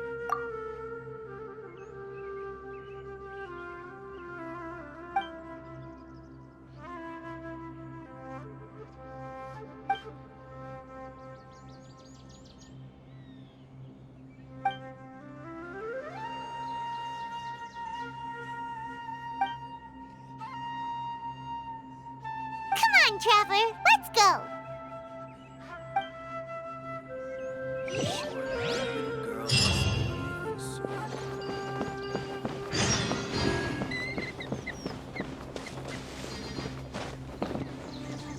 Good morning. Looks like you're awake. Yep. I prepared some breakfast today. Please have a taste. I hope you'll like it. It's nice to have you here so we can eat something yummy. Well, now that I've recovered from Elazar, I'm feeling better than ever. I can even prepare 4 or 5 meals a day now. And Paimon bets they're all delicious. Oh, by the way, someone brought a letter for you after you went to sleep last night. Nope. Paimon wanted to read the letter with you after you woke up, so Paimon didn't open it. All right, let's read it now. Oh, it's from Nilu. Ahem. We're going to hold a feast at the Grand Bazaar and celebrate Cyno's reinstatement as the General Mahamatra. As heroes of Sumeru, please be sure to attend. I'll wait for you. The date of the banquet is written on the back. It's in 2 days. Oh, I've also heard that you've become heroes here as well. That's amazing. Sometimes I'm really envious of strong and confident people like you. Oh, you're embarrassing me. Anyway, let's go to the Grand Bazaar to have a look. Oh, before you leave, be sure to inform Master Tighnari.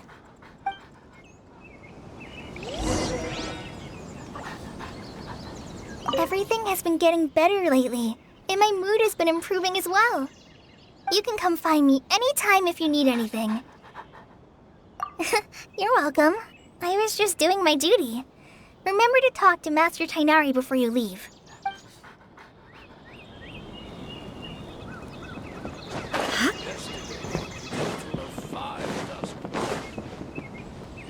Tighnari!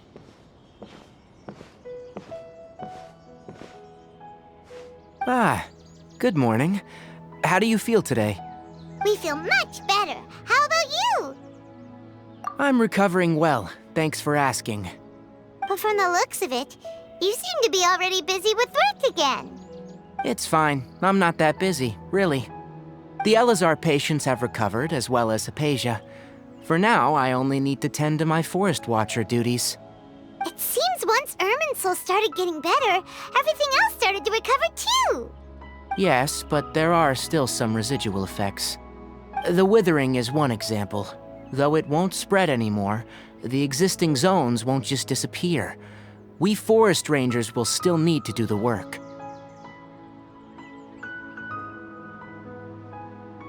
By the way, we have some good news. Cyno got his position back. This news is hardly new. He had already mentioned it to me before.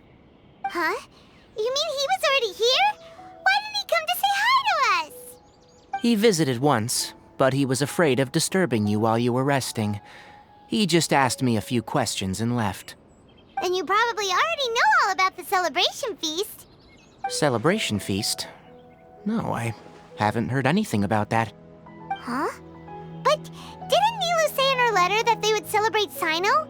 He didn't tell you? Perhaps. Or, alternatively, he doesn't know about it either. Come to think of it, Cyno doesn't seem like the type who'd enjoy a celebration feast.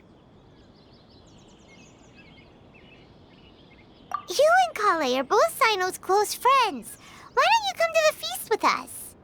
Kale has taken over some of my tasks these days.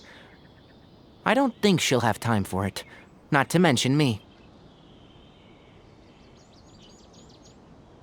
You see, some VIPs have come to the forest recently. Huh? VIPs? Very important Paimons? Well, technically speaking, they are former VIPs. The sages involved in recent incidents have begun their training in the Avidia Forest, and the people they had previously imprisoned have all been released. Huh? Yes, he's a little weak, but he isn't injured and his condition is stable. Lesser Lord Kusanali, in her boundless mercy, has decided to spare Azar and the other wrongdoers. Supposedly, they were ashamed of their shallow ideologies, and have decided to dedicate the rest of their lives to cultivating wisdom in the Avidia Forest.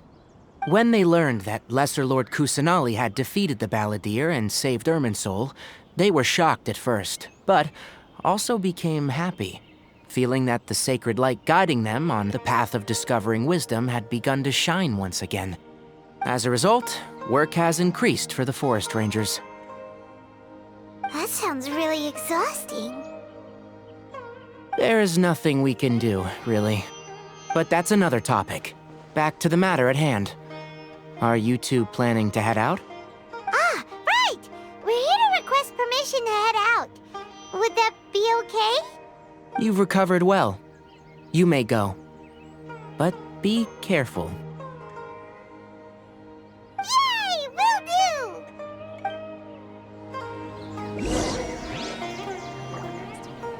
The rainforest is the best place to live.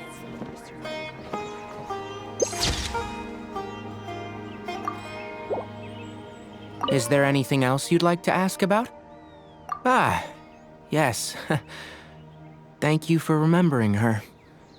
She continued her training in the forest after she recovered. As a scholar, she never slacks off. A lot has happened lately. Kale and I have been busy, but don't worry. We'll take care of ourselves.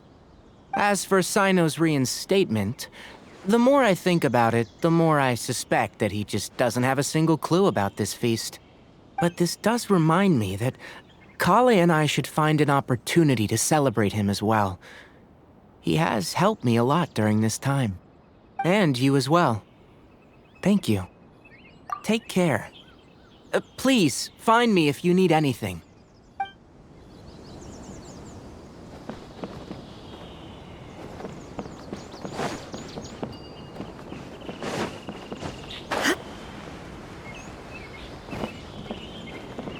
Everything has been getting better lately, and my mood has been improving as well.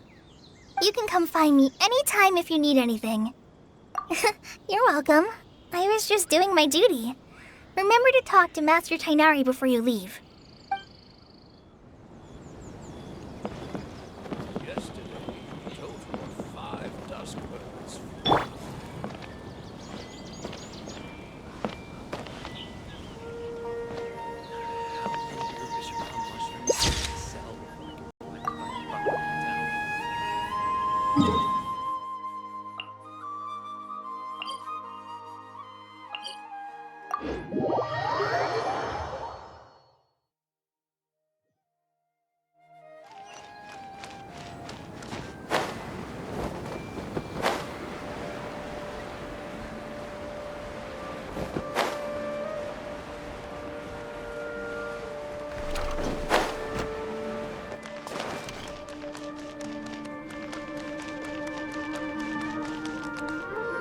Well, there won't be any problems if the feast starts at that time.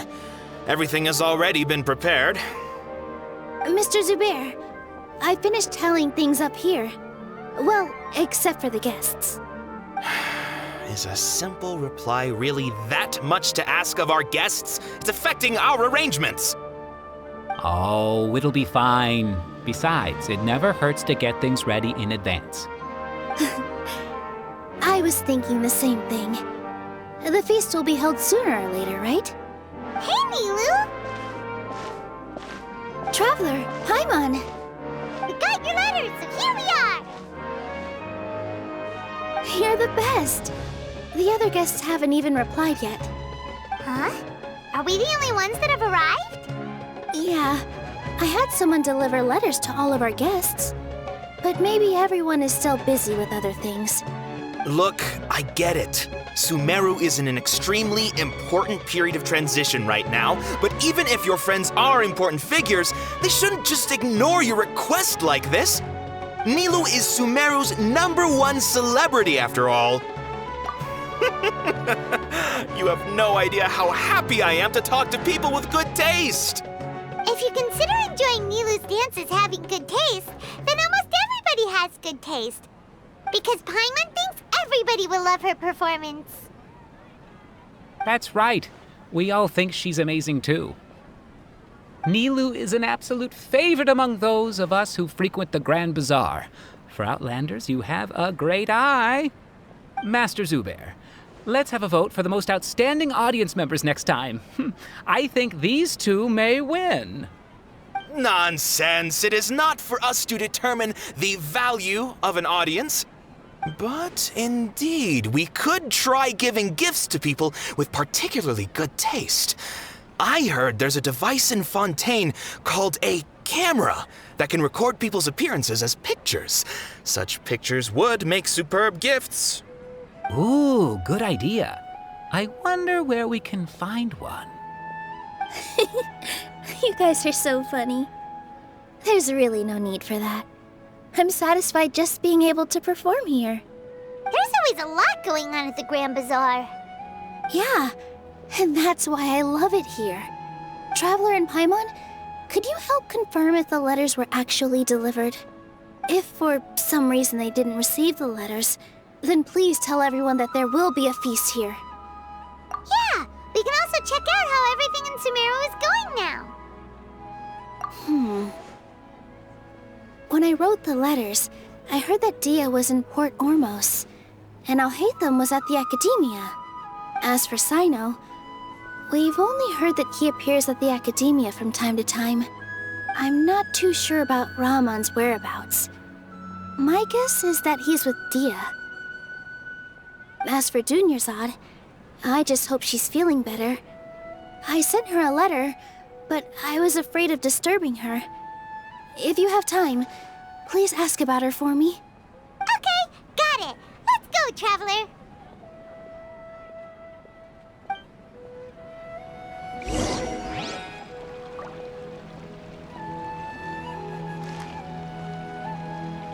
I'll go to the Adventurers Guild later and ask Ms. Catherine if she knows how to get one of those cameras. Yes, please do. I'm sure the audience would be thrilled at the chance of receiving commemorative gifts. It could be our special surprise that we prepare for everyone. I think it's an amazing idea. Who knows? If we take more pictures, they might even become the signature souvenir of the Grand Bazaar. And Nilou will become even more famous. Ha! It won't be long till people are fighting for front row at your performances. I've heard that this camera is not just something anyone can use as they please. It must be aimed properly, and subjects should pose for the best results. Oh, should we get ready then? Perhaps we should wear something a little more appropriate. No. I think we look absolutely fine. If anything, when we pose for this, clever invention, we should just be ourselves, You really think so?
haven't seen Alhaitham anywhere.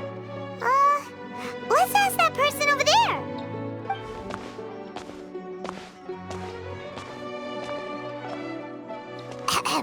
Hey there, have you seen Alhaitham around? Yes, it seems Scribe Alhaitham has gone to the House of Dana. You should be able to find him there. But you're already the second group of people I've seen looking for him today. He must be quite the busy man. Oh? Who else was looking for him? Mr. Cavey was just here asking about him. You wouldn't believe how terrible their relationship is. And now you two are here. Don't tell me everyone's here looking for gossip about the sages. No way! We're strictly here on business. Ah, I see. Sorry, I thought maybe everyone's as interested in rumors about the sages as I am.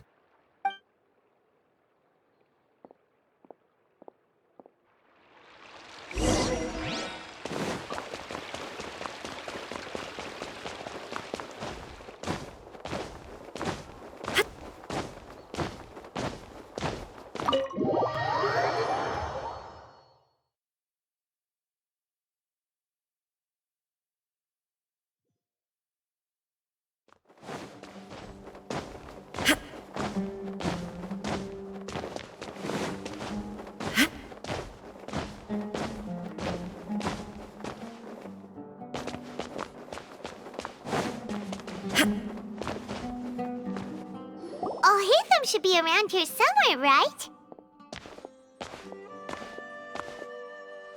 Oh, he's over there! But it looks like he might not have time for us. Just put down that worthless book and tell me what happened in the academia. This is not just some worthless book. Do you have any idea how difficult it is to find a physical book like this in Sumeru? It doesn't matter. It's probably just another thing that you used your authority to get your hands on anyway. Just put it aside. Listen, I came back today only to hear that the sages have disappeared. Oh, you sound surprised. I thought you would already know the inside story. Would I be here asking you if I knew? You're the scribe, not me. So just tell me what you know already. Well, I almost became a sage. Huh? Oh, don't sound too surprised now. You're the renowned Kaveh, light of the Ksharawar. Besides, as a master builder and craftsman, chances are you'll be appointed as a sage too. Why do I feel like you don't really mean it? Huh. What makes you say that? Why would you question my heartfelt sincerity? Maybe it's because you've never said anything good about me before. Yeah, well, I share a similar sentiment, and anyone who knows you as well as I do would surely do the same. Oh, you... See? This is why I hate discussing anything with you. Your ridiculous and arrogant attitude always gets in the way. It seems that you really can't stand my personality. Ha! What was your first clue? Well, then you might as well move out of my house. Are you threatening me? Stooping to a new low, I see. Ugh, and don't change the subject. You, a sage? What a joke. The academia might as well just close tomorrow. Are they having a fight? Forget what's going on with the academia. Haven't you been busy with your construction project? Tell me, when are you going to build yourself a mansion? Don't get me started. I get angry just thinking about it. So, what great building did our master architect work on this time? Like I need to tell you. Keep your nose out of my business. No, I think we deserve to know. Where were you when Sumeru needed you most? I was in the desert for a large project, but considering Haravatat's utter ignorance of architectural and aesthetic matters, you probably wouldn't understand. Which is truly unfortunate. I can only pity the man who doesn't understand the first thing about beauty and romance. Unlike a true... Hold on, wait a second. What do you mean by when Sumeru needed me most? Well, while you were out fiddling around in the desert, many people came together to save Sumeru from a crisis. Ha! And you think I'd believe that? Look, All you really need to know is that Azar and all his accomplices have all been overthrown. Huh? What nonsense are you talking about? It's no skin off my nose if you don't believe me. It's not like my Darshan was the one trying to apply for funding from the Grand Sage. Yours, though, on the other hand... You know what? I'll ask around. I'm sure someone knows what's going on here. You're dead if I find out you're lying to me.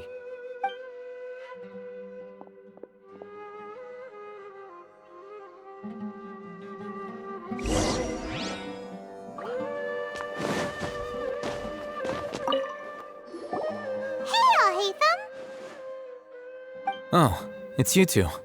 What's the matter? We're running some errands for Nilu. Have you received her letter? Letter?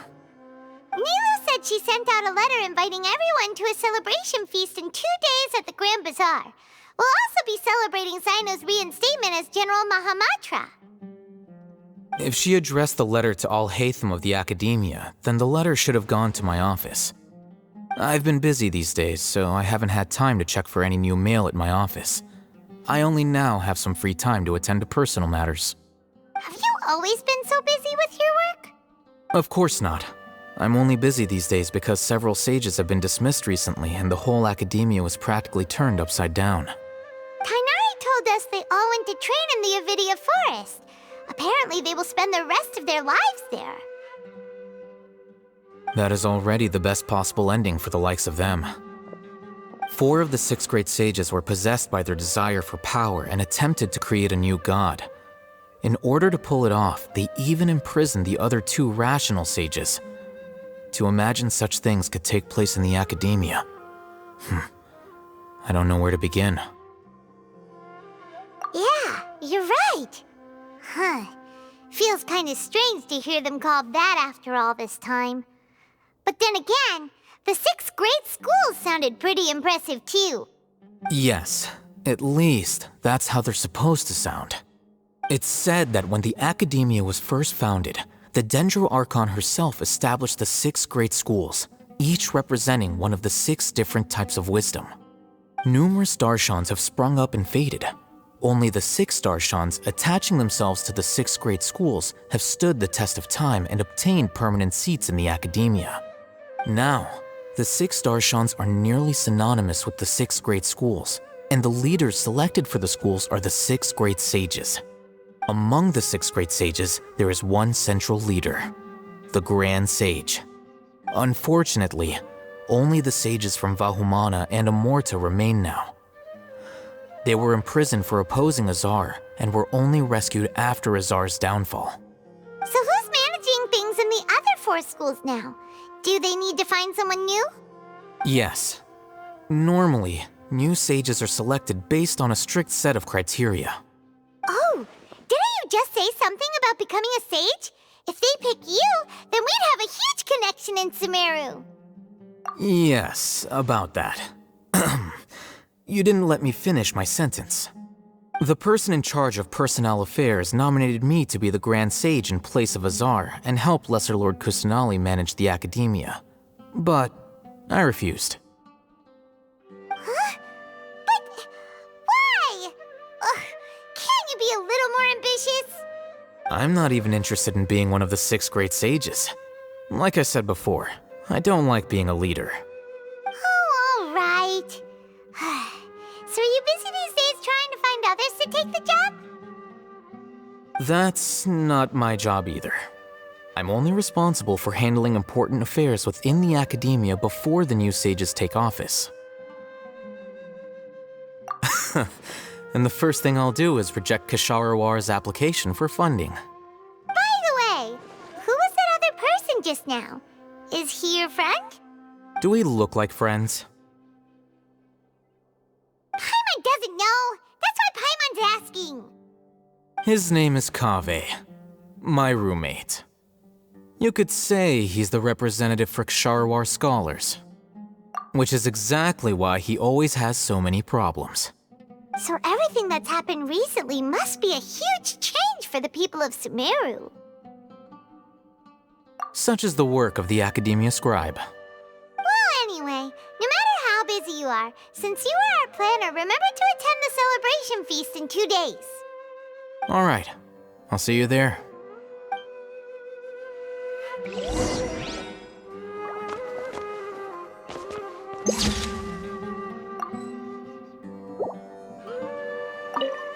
The House of Dana is the last quiet place in the whole academia now. I was originally planning to stay here a little longer, but there's a chance that Kaveh might show up again. Tuh, what a nuisance. I'd better go somewhere else.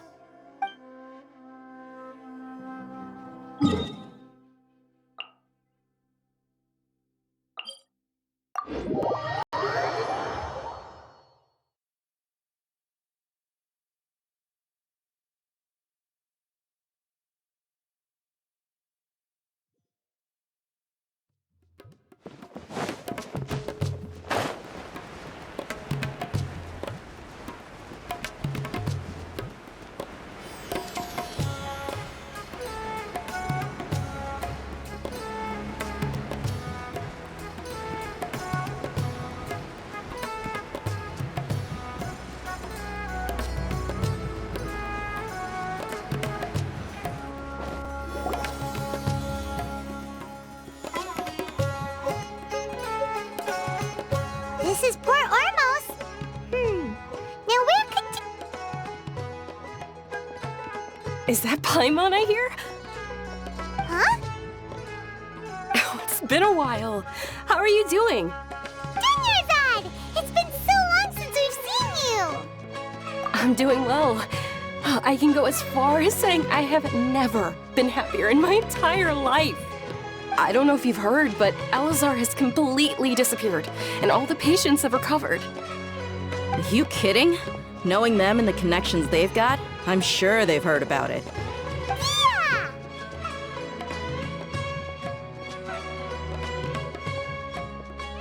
That's right. My lady is feeling better now, so I'm accompanying her for a walk. Why do you still call me that, Dia? You've already informed my father of your resignation. I guess I'm just used to calling you my lady. Old habits die hard. Resignation? You mean you're quitting? Yeah, I might start losing my edge if I keep being a bodyguard for the Homayanis. You know that my parents and I are fond of you, and that we appreciate you very much. It wouldn't be a problem if you wish to continue to be our bodyguard. I'm not a woman that's easily persuaded. You should know that by now, my lady. When I took this job, I had already decided that I'd quit as soon as you'd recovered. It's time for me to get back out there and chase that horizon. So what are you gonna do now if you're not gonna be a bodyguard anymore? I want to take a risky job and put my body to the test again. Huh? But we literally just finished one of the most dangerous jobs ever! Are you getting bored already? I know. If I hadn't joined in that plan with you, I wouldn't have come up with this idea. I guess I still get fired up by that feeling of going all out in a fight. It made me realize that I'm still a mercenary through and through. Life is short, and I'm happy that I got to be a part of that operation. But the whole thing also made me realize that there are still many problems in Sumeru. And as a desert dweller, I'm still not completely ready to settle down on this side of the wall. Well, I remember a friend had someone bring you a message. You mean I'll hate them? I didn't expect him to still remember that. I thought he was joking. We just came from talking with Alhaitham at the Academia.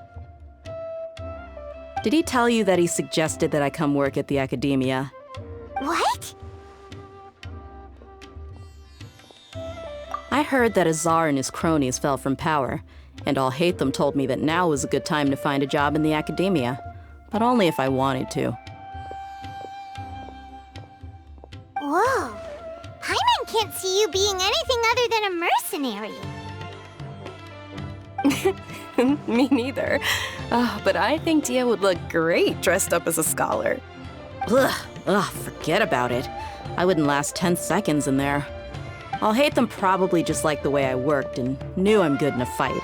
So he suggested I find some work in the Academia. But you know, if you take him up on the offer, Sino might actually agree and let you become a Matra. Because you're super amazing.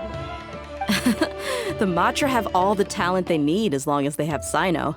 I prefer to be free to live however I choose. In fact, I chose this job from the very start because I knew it'd be right up my alley. Even if being a mercenary means facing all kinds of danger. A lion has to return to the wild sooner or later. If anything, being your bodyguard has been unfamiliar territory for me. I don't want to see you go, but I'll respect your decision. I'm glad to hear you say that. Come on, no need for the sad face. It's not like we'll never meet again. Once the whole Dendro Archon thing is settled, everything in Sumeru will take a turn for the better. That makes me happy too. But a peaceful society will probably mean less demand for mercenaries like me. Before long, we'll be a dying breed. So I'd better get to work while I still can. Huh? But wait a second. You make it sound like you're leaving now. Well, no, not yet at least. I promised my lady I'd stick around until next week. So, have you been in Port Ormos this entire time? We were wondering if you had received a letter from Nilu. Oh, did Nilu write to us? She heard that you were seen in Port Ormos, so she sent the letter here. Huh. It was probably sent to the inn that we're staying at. My lady has been very energetic lately and keeps taking me on hikes, staying out even into the night. By the time we get back, the receptionist is usually off napping on the job. Right, and we tend to leave quite early in the morning, so the old man on duty is also usually dozing off. So what it really sounds like is that the person on duty is always asleep. I bet the letter's at the reception desk. I'll go check later. No wonder there wasn't a reply. You never received the letter. Good thing Nilu asked us to come and check on that. Sorry to make you two come all the way out here. It must be something important for Nilu to specifically write to us like that. Yes, she said they were preparing a victory feast in the Grand Bazaar, and will also be celebrating Sino's reinstatement as General Mahamatra. She was hoping you could come. Great! I'll be sure to attend. Count me in too. But is there some sort of dress code or anything for the feast? Can I just show up looking like this? Since it's being organized by Nilu, I don't think she'll be too picky about that. If anything, I think she wants to see us as our most natural selves. All right, then this is how I'll show up. The feast will be held in 2 days, so don't forget. Sure. Thank you so much for letting us know. We'll see you there. Oh, by the way, do you happen to know where Sino and Raman are? The General Mahamatra always comes and goes without a trace. Normally no one knows his whereabouts. Oh. But last time we met, he mentioned that he had something to do in our village. You can try your luck there. As for Raman, your guess is as good as mine. I only remember he said that he had something to discuss with Sino. You can ask Sino when you meet him.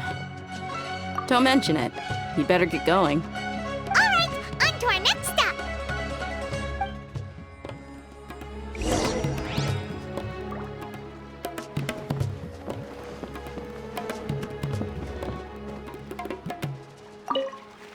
After recovering from Elazar, everything seems so different to me. When I look at the scenery I visited before, it has a completely different feeling. Yeah. You need to be stronger than an ox to take life by the horns. I think I've heard you say something like that before. But today, I finally understand what you mean. Is there any place you'd like to go? I can accompany you. I've got time. What if I tell you that I want to go to the desert? Fine by me.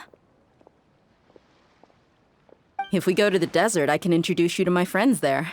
But we should prepare and get everything we need before setting off. Let's go! I'll go pack my luggage now. After we're done with the feast in 2 days, we can go have fun in the desert. You can count me in.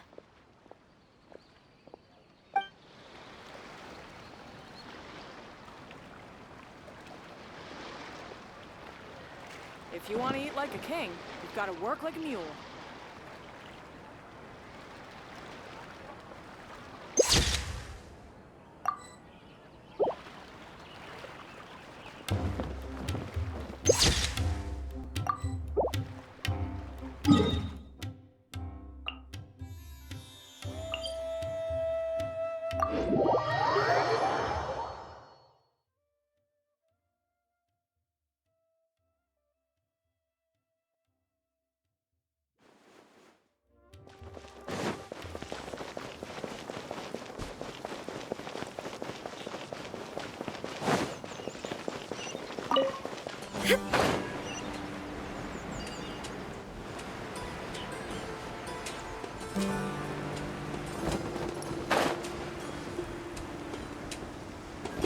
It's been a while since we last visited Aru Village.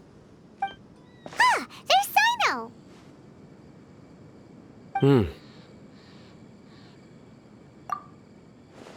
What brings you here? We recovered well, and Tanari agreed to let us leave, so now we're out and about again. It seems Gandharvaville's medical treatment is still as good as ever. And Tanari is recovering well, too. That's good to hear. Yeah, you're the one who brought us to him when we lost consciousness, right? Thanks for that. You're welcome. Tainari has excellent medical skills, and Kale is quite attentive. It was the best place for you. But why are you just standing here like a dead tree? I'm meeting some people. Oh, you mean Candace? I've already talked with Candace and the village chief. They're still at the usual place. You can go there if you'd like to see them. But you know one of the people I'm meeting as well. Oh, by King Deshret's blessing, my friend suddenly appears in the desert. Don't tell me you've run into trouble and need us to help now. Roman! And, Sataria? Oh, you know me? Oh, well, you're pretty famous in the academia. Don't worry, these are our friends. No need to be so guarded. I see. I'm doing well. Many good things have happened recently. Same here. Really, I feel that my whole life has started to shine after suddenly finding a new direction. Oh, tell us everything. Yeah, you go ahead. Alright, well, I suppose I should start by saying I've decided to leave the academia. What? It's not that I've given up on being a scholar. Instead, you could say I've found a new identity. I will no longer pursue research like a typical scholar, but I have not completely given up on my relationship to knowledge either. I can see what you're saying now. What do you mean? I plan to leave the academia and return to teach here in the desert. Wow, so you want to become a teacher? Sataria will return to support education here and teach people from the desert. She can't teach everyone on her own, but there are many of us Eremites all over Sumeru. She came to discuss a collaboration with me and hoped that I could bring her ideas to the Eremites. Yes, it's my hope that the Eremites can help me select a group of smart people with the best aptitude for teaching. I'll teach them, and after they've finished learning from me, they can go educate more people. That is the true meaning of education and the spreading of knowledge. The people of King Deshret suffer from sandstorms, exile, and ignorance. Miss Sataria is more than welcome to come teach here. Her arrival is like a star shining in the desert night. The stars have always guided caravans, thieves, soldiers, and travelers who get lost in the night. They lead those in the dark out of trouble and back to safety. Oh, please. Where's all of this coming from? I'm starting to feel a little embarrassed. You deserve these compliments. Mercenaries are accustomed to danger and don't fear death, which is why we recognize extraordinary actions that common people would easily overlook. Sataria's idea will bring much good to many people. At first, I feared it was destined to fail. Everyone knows that the academia doesn't allow scholars to teach in the desert without permission. As you know, all knowledge is under their surveillance and control, and very few desert dwellers are as lucky as me. But what I heard at that time has been haunting my heart, as if there were lightning bolts constantly bombarding my soul. Sataria, you tread a treacherous path, and the longer you ignore it, the tighter the Academia's grasp on you will become. Sataria, why haven't you gone home? Never forget that the desert that belongs to you lies elsewhere. Miss. These words sparked something in me, and I knew that I had to bring something back to my people after going home. I gathered up the courage to approach the Grand Sage, only to find that he was no longer at the Academia. Lord Sino told me that Azar didn't belong there anymore. Azar has received much-needed punishment. Though, if you ask me, it may have been too light. You probably have already heard. Lord Sino helped me obtain permission to leave the Academia for the desert, and accompanied me here to discuss collaboration with members of the Eremites. My plan was able to go smoothly thanks to him and Rahman. You're all doing so much for the desert.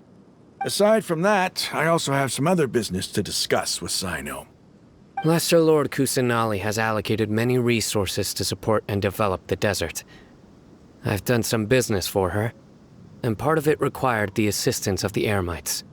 I applied for a few batches of educational materials from the Academia, and sent them to several groups in the desert, as instructed by Lesser Lord Kusanali. I believe the people will make good use of them. That's exactly what the people here need. Physical books and other related items. If it weren't for Sino and Lesser Lord Kusanali, I'm afraid we'd never be able to get our hands on them. Apart from this, the Academia is also recruiting scholars that are willing to teach in the desert. I'll let you and Sataria know as soon as I have any more news. We must be persistent about this, and maintain these resources to ensure long-term effectiveness. This is the first time in hundreds of years we've had a glimmer of hope. I think this may be the turning point for the desert. Remember these words. Here lies our faithful priest, Kasala. His wisdom is a miracle among the people, deserving of high praise and admiration. I hope people with wisdom like that priest will rise again among the desert dwellers. Then we'll once again see the wisdom and glory that once shook the world. Enough about us. Are you here to discuss some business too? No, not at all. We're actually here on behalf of Nilu. Nilu wanted to write to everyone, but she wasn't sure where the letters should be sent, so she asked us to come find everyone personally. A celebration feast will be held in 2 days at the Grand Bazaar. She hopes that all of you will be able to attend. At the feast, we'll also be celebrating Sino's reinstatement as General Mahamatra. Although, judging from your appearance, it seems you've already been reinstated. Paimon thought you would only start working for the Academia after the feast. Celebration? Feast? It's the first I've heard of it. Tighnari was right. He really didn't know. This feast is for you, Sino. Sounds to me like you'll have to be there. It's rare to see that kind of expression from Lord Sino. You must not like feasts very much. No, not really. But I'll go.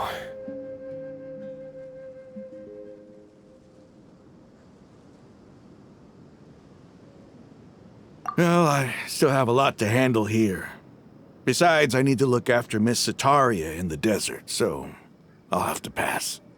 I'm afraid I won't be able to join you. Although, if you'd be so kind, please give a message to Miss Nilu for me. The message is, I'm sorry for how I treated you before, but now I understand the beauty of your dance. It's like a light shining in the sky. You and the art you symbolize are not only beautiful, but also lively and powerful, so much so that it was prohibited. Please keep dancing, and someday, I'll be able to appreciate your art in person. Okay, we've got all that down. Our job here is complete as well. Oh, Sino, remember, party's in 2 days. Make sure you're there. Got it.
along.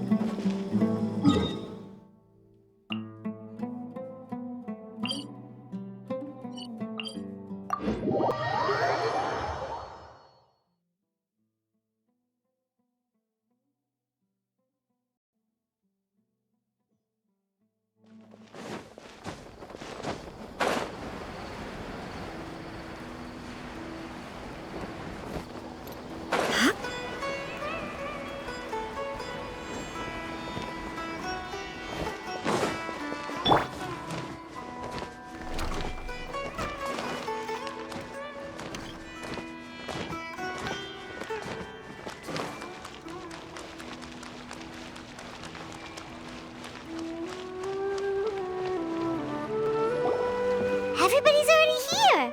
Looks like we're the last ones to arrive. You're here. Ah, there you are.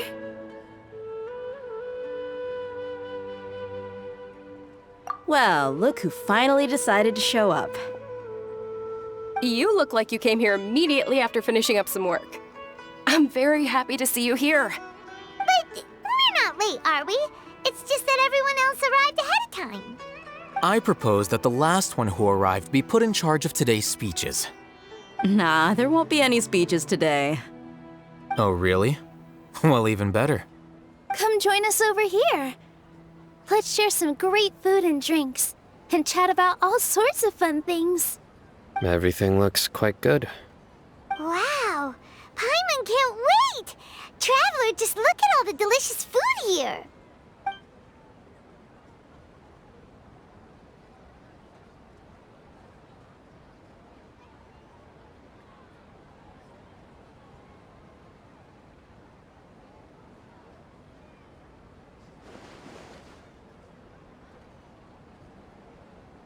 Whoa! It's so delicious! Oh, this grilled meat tastes amazing! The food was specially prepared for you by everyone in the Grand Bazaar. And we have gifts that were sent by the residents of Sumeru City when they heard we were holding a feast. Everyone that came said that you saved Sumeru and wanted me to thank you all on their behalf. Ah, feels kinda nice to be seen as a hero. I could get used to this. Being a bodyguard is also a hero's job. You've always been amazing, Dia. My lady sure has a way with words. Thanks. I'm glad to hear it. And I'm happy to meet everyone that participated in the great plan. Don't mention it. Come to think of it, we've really done something impressive together. It's unbelievable. We owe it to our abilities. And luck. Really? Why do I remember everybody thinking that luck was against us and feeling like we hardly had a chance of succeeding? That's how I remember it too. It's luck that brought us together, and it was luck that let us form a team. Then, it took even more luck for us to formulate a plan and implement it successfully. Moreover, judging from the results, everything worked out well. Yeah, everyone gave it their all when it mattered most. It was almost like a performance. We took the stage and put on our best show. Everyone played their part, and thanks to everyone's efforts, the performance was a great success. So, would you say we're good actors too?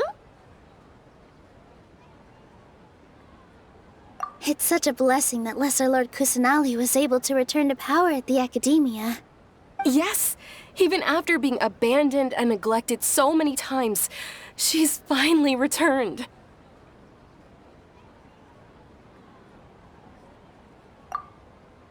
Uh-huh. Lesser Lord Kusanali once used all her power in a great disaster, which resulted in her losing all her wisdom and memories of the past. The Academia basically abandoned her because of it. This should be something everybody should remember. Huh? You look surprised. I didn't say anything wrong, did I? No, everything you said is correct. That's good. Something wrong? Yeah, what's with that face? You knew all of this already. Even if those two giants of the Academia are here, I still have to say it. Those sages really have some nerve. 500 years ago, Lesser Lord Kusanali used all her power for the people of Sumeru. And what did they do in return?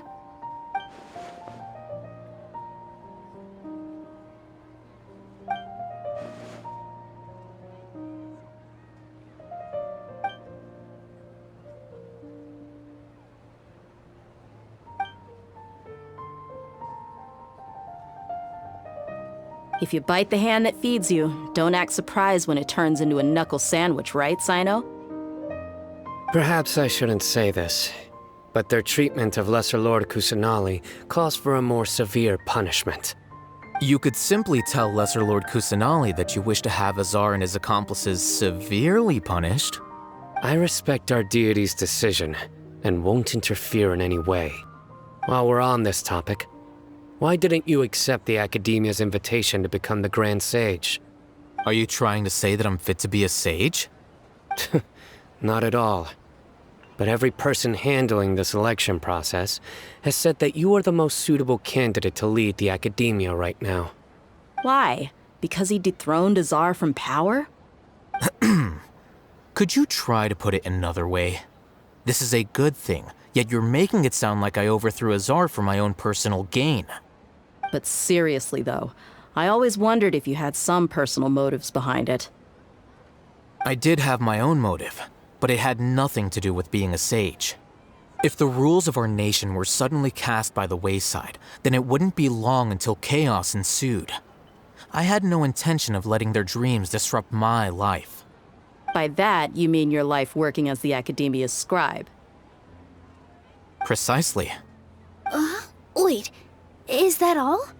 So, that's the only reason why you joined us and came up with all those plans? It's reason enough. You've certainly got quite the personality. You flatter me. All right then. How about you? You've already resumed work as the General Mahamatra, right? That's right. Will you be happy with that life? It's not about being happy. There are merely a lot of things that I must do. Even so, keep your spirits up and try to be happy, okay? And try to smile more every day, just like I'm doing now. Thank you. I'll keep that in mind.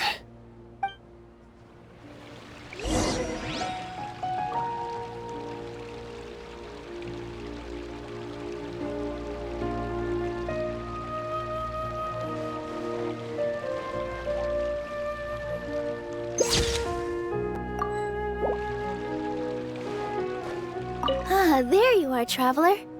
Well, how is it? Are you enjoying the feast today? If there's anything you're unhappy with, just let me know. I'll be sure to take note of it. That's good. It's the first time I've ever invited so many exceptional people to one place. I was a little nervous myself. You see, every guest here is quite extraordinary. It's unbelievable that we've got everyone together here. Almost like a fairy tale. Make sure you live it up tonight. I'll be happy as long as you're enjoying yourselves.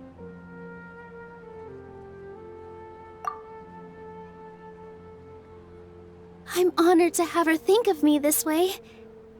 If I have a chance in the future, I would really like to invite her to one of my performances. I can't explain why, but I just feel elated right now. Thank you.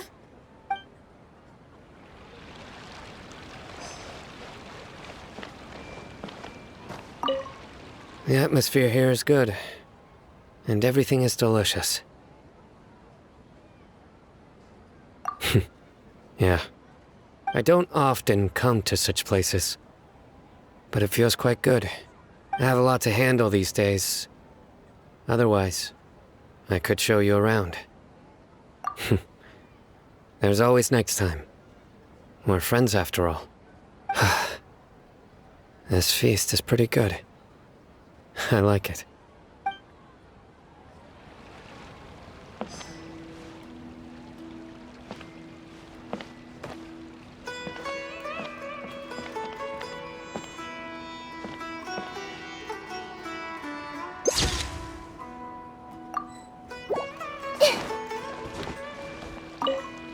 my lady, the grilled meat over there is delicious. Have you tried it? Yes, I also tried some fruit just now. Oh, they're very sweet. What an amazing place to relax. No wonder everybody likes to rest at the Grand Bazaar. You said it. Oh, look who else is here. Hello. Oh, I'm so happy Nilu invited everybody. Oh, now I have the chance to meet all the heroes. Hey, less of that polite chit-chat and more eating and drinking. The feast is about having fun, not stuffy formalities.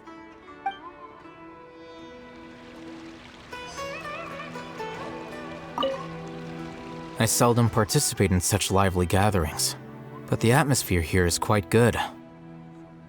No, this gathering today has a unique meaning. The Grand Bazaar is lively because the people here feel happiness from the bottom of their hearts, unlike the farces at the Academia. That happiness is an emotion that'll be forever alien to those bookworms who have driven themselves insane by studying. I seem to have taken both keys when I left the house. Oh well.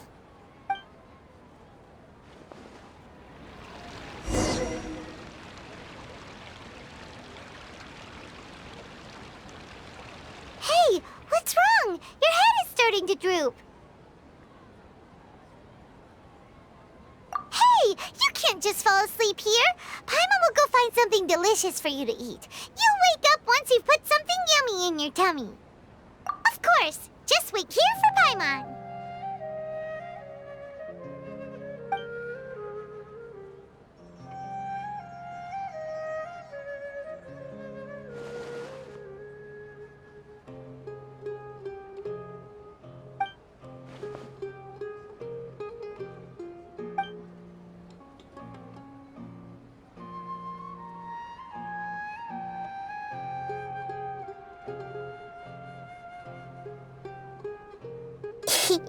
It's me.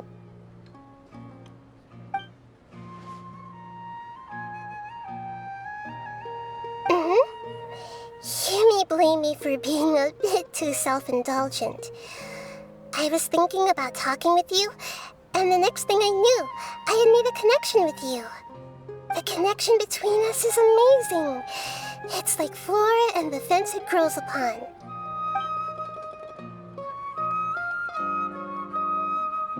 I heard there's an amazing celebration feast today at the Grand Bazaar. I wanted to have a look for myself, so I snuck in. Lately, I've been so busy dealing with all the fallout from recent events, so I really haven't had any free time. Although you've already helped me with a lot, there's still one more thing I hope you can help me with. Please say thank you to everyone for me.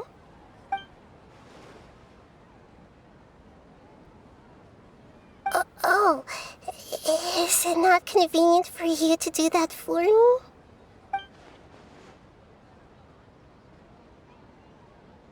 But if I just show up all of a sudden, people will become all quiet and stiff, won't they? What if I end up scaring them and ruining this wonderful feast? That'd be the last thing I want.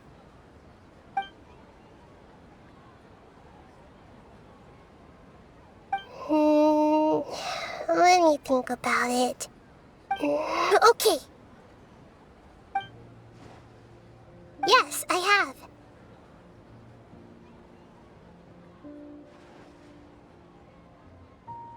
You said I should go thank everyone as myself, right? So, I've decided to borrow your body for the time being. Please don't blame me. The flora also climbs up to the fence to get closer to the sky.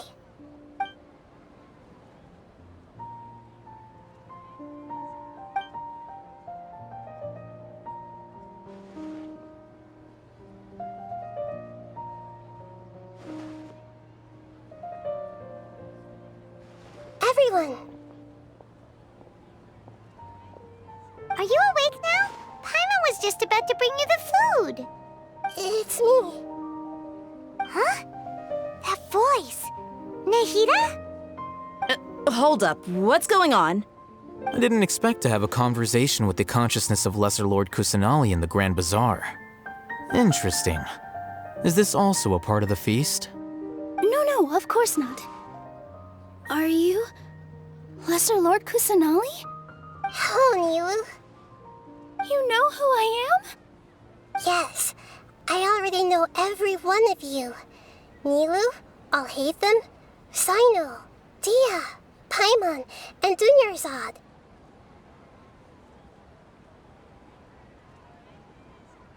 Lesser Lord Kusanali? I took the liberty of occupying the Traveler's body so that I could thank all of you in person. Thank you so much for rescuing me, even if that meant placing your own safety in peril and taking the risk of becoming enemies with the Academia, the sages, the doctor, the balladeer, and even the entirety of Sumeru. Without you, without any of you, I would have been in a much more difficult situation. Had you not helped me to resolve the crisis, not only I, but Sumeru and even the entirety of Tevat would have suffered great misfortune. People refer to you as the heroes who managed to rescue a god. I'm quite fond of this name. It not only explains your identities, but also bears witness to your relationship with me. Please, allow me to present to you my most sincere gratitude. Lesser Lord Kusanali, you have done so much for Sumeru, and I didn't even have a chance to do anything for you. You don't have to do this. Dunyarzad, the suffering you endured during your illness is also proof of you being with me and praying for me. Thank you. You don't need to be so ceremonious. It's always been my duty to protect you. This is how the relationship between the Academia and Dendro Archon should be. We just did what was necessary and set things back on the right path. You're an Archon, but you act so humble. You really don't need to be so polite with us. I'm honored to have been able to take part in this plan. I hoped you liked the dance I dedicated to you. Thank you, all of you. Thank you so much.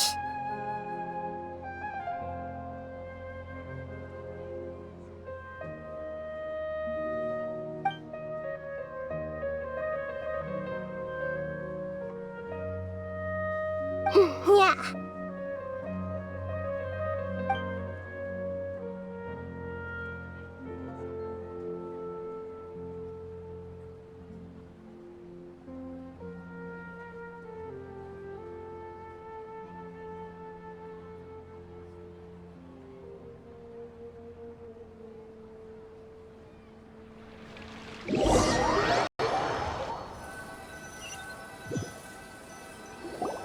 Are you awake? Did you rest well? After Nahida left, you ate a lot of food. You've become a glutton. That just means you still have a lot to learn from Master Paimon, the Sage of Gluttony. All right, since you're awake now, should we go and have a chat with Nahida? She should be in the Academia right about now. If you have any questions, now's your chance to ask.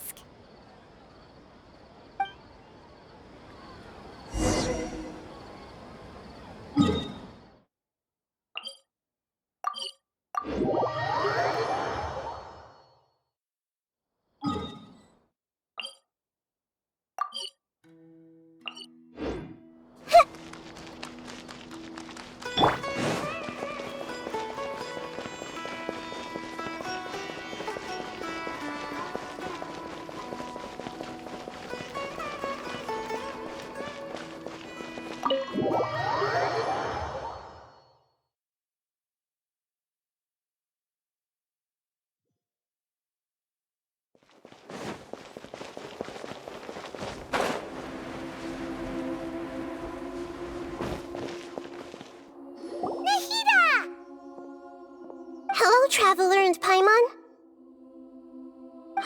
What a fantastic night. I'm still immersed in all the happiness and joy, like a candle floating on water. So are we, and that's why we're here to talk with you. Is there anything you want to know?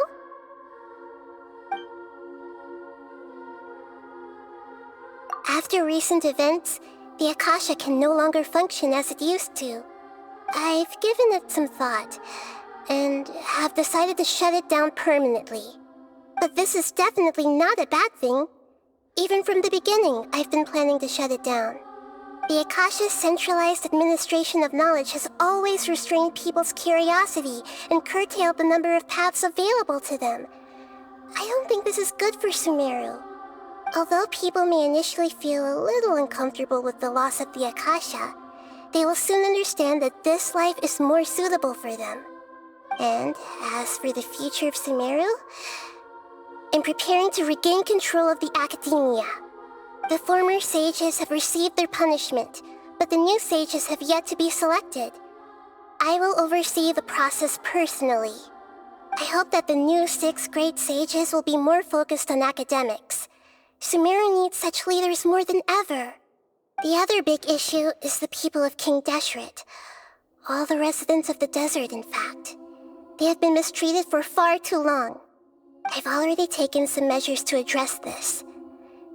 It will take some time to rebuild everything, but no matter if it's culture, friendship, or trust, we will rebuild it. You mean, what happened after the doctor put you to sleep? You guessed correctly. The top-ranked Fatui Harbingers, up to number 3, possess power comparable to that of gods. I was no match for him in that kind of situation. However, in spite of the bad situation, I still managed to make a fair deal with the doctor. I'm sure you remember the entity that changed your fate, the Heavenly Principles. In fact, the Heavenly Principles has been quiet since the Conria disaster 500 years ago. I used this point as leverage against the doctor. I told him that the Heavenly Principles may be awakened if I destroy the Gnosis. Although it's just a bluff, he still fell for it. I assumed that the Heavenly Principles wouldn't just stand by and let such extensive damage to its laws take place. And as for what I exchanged for the Gnosis, the exchange served as both punishment for the doctor as well as a boon of new knowledge that I couldn't refuse as the God of Wisdom. He's still in a coma. I've hidden him like how one would hide a feather. I know you have many misgivings about him, but as someone who had become a god, he has retained a number of very useful features. Don't worry, I'll keep an eye on him and make sure he doesn't do any evil. In addition, there are still some mysteries left in him. Some things may be very clear from my perspective, but he is still yet to understand them himself. His future will be determined by fate.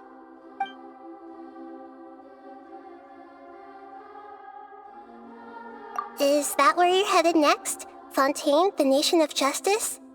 As far as I know, that nation operates in the judicial system.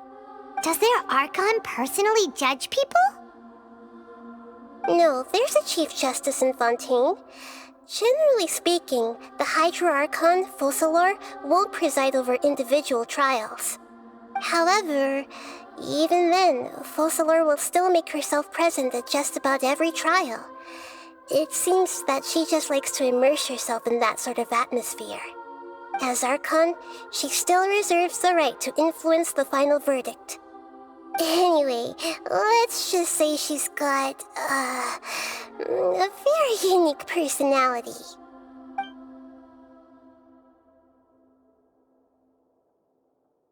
Are you sure? Isn't there something else you haven't asked about yet? Huh? You mean... About your brother. While you were resting at Gandharvaville, I took some time to perform an Irminsul search for information on your brother. Yeah! Isn't Irminsul a repository for all the information and memories of Teyvat? So there shouldn't be anything on her or her brother. This is true in your case. Irminsul indeed does not have any information on you. However, there must be something different about your brother. Because as it turns out, the world has recorded information on him after all. What? There's only one possible explanation. He belongs to this world.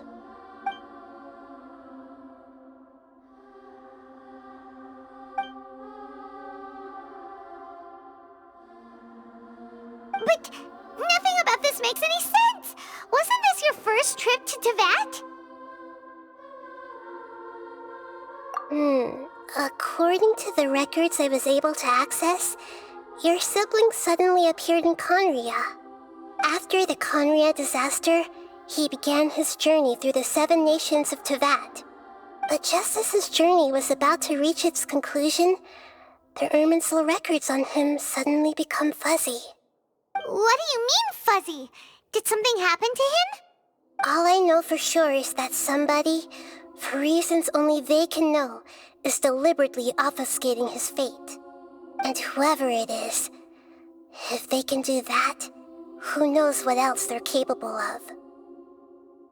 But even that wouldn't explain how he somehow comes from this world.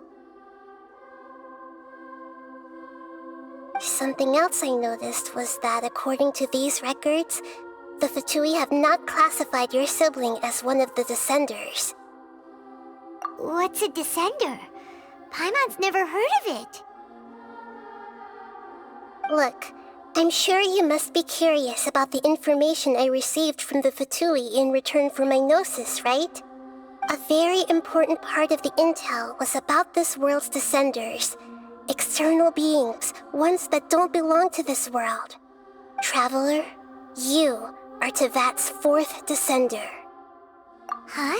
So the Fatui count 3 other Descenders before the Traveler, and her brother isn't even one of them?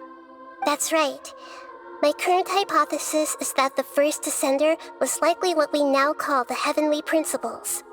As for the other Descenders, I still need to verify their existence. It could take me some time.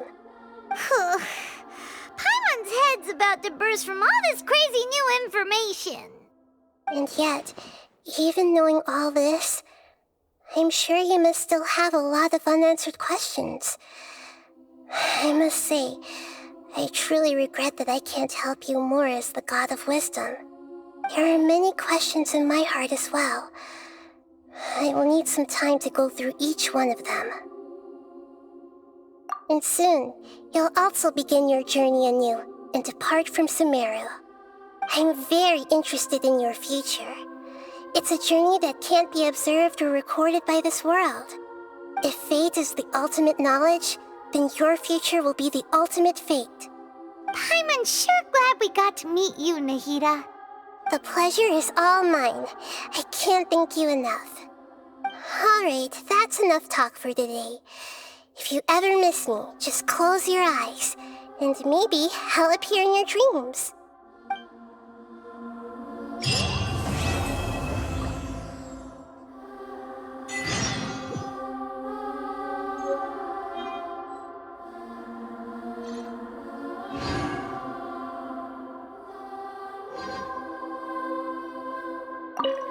Is there anything you want to know?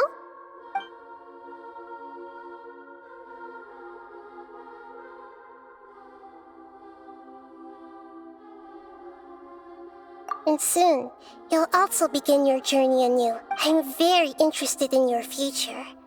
It's a journey that, if fate is the ultimate... Paimon's sure glad we... The pleasure is all... Alright, that's...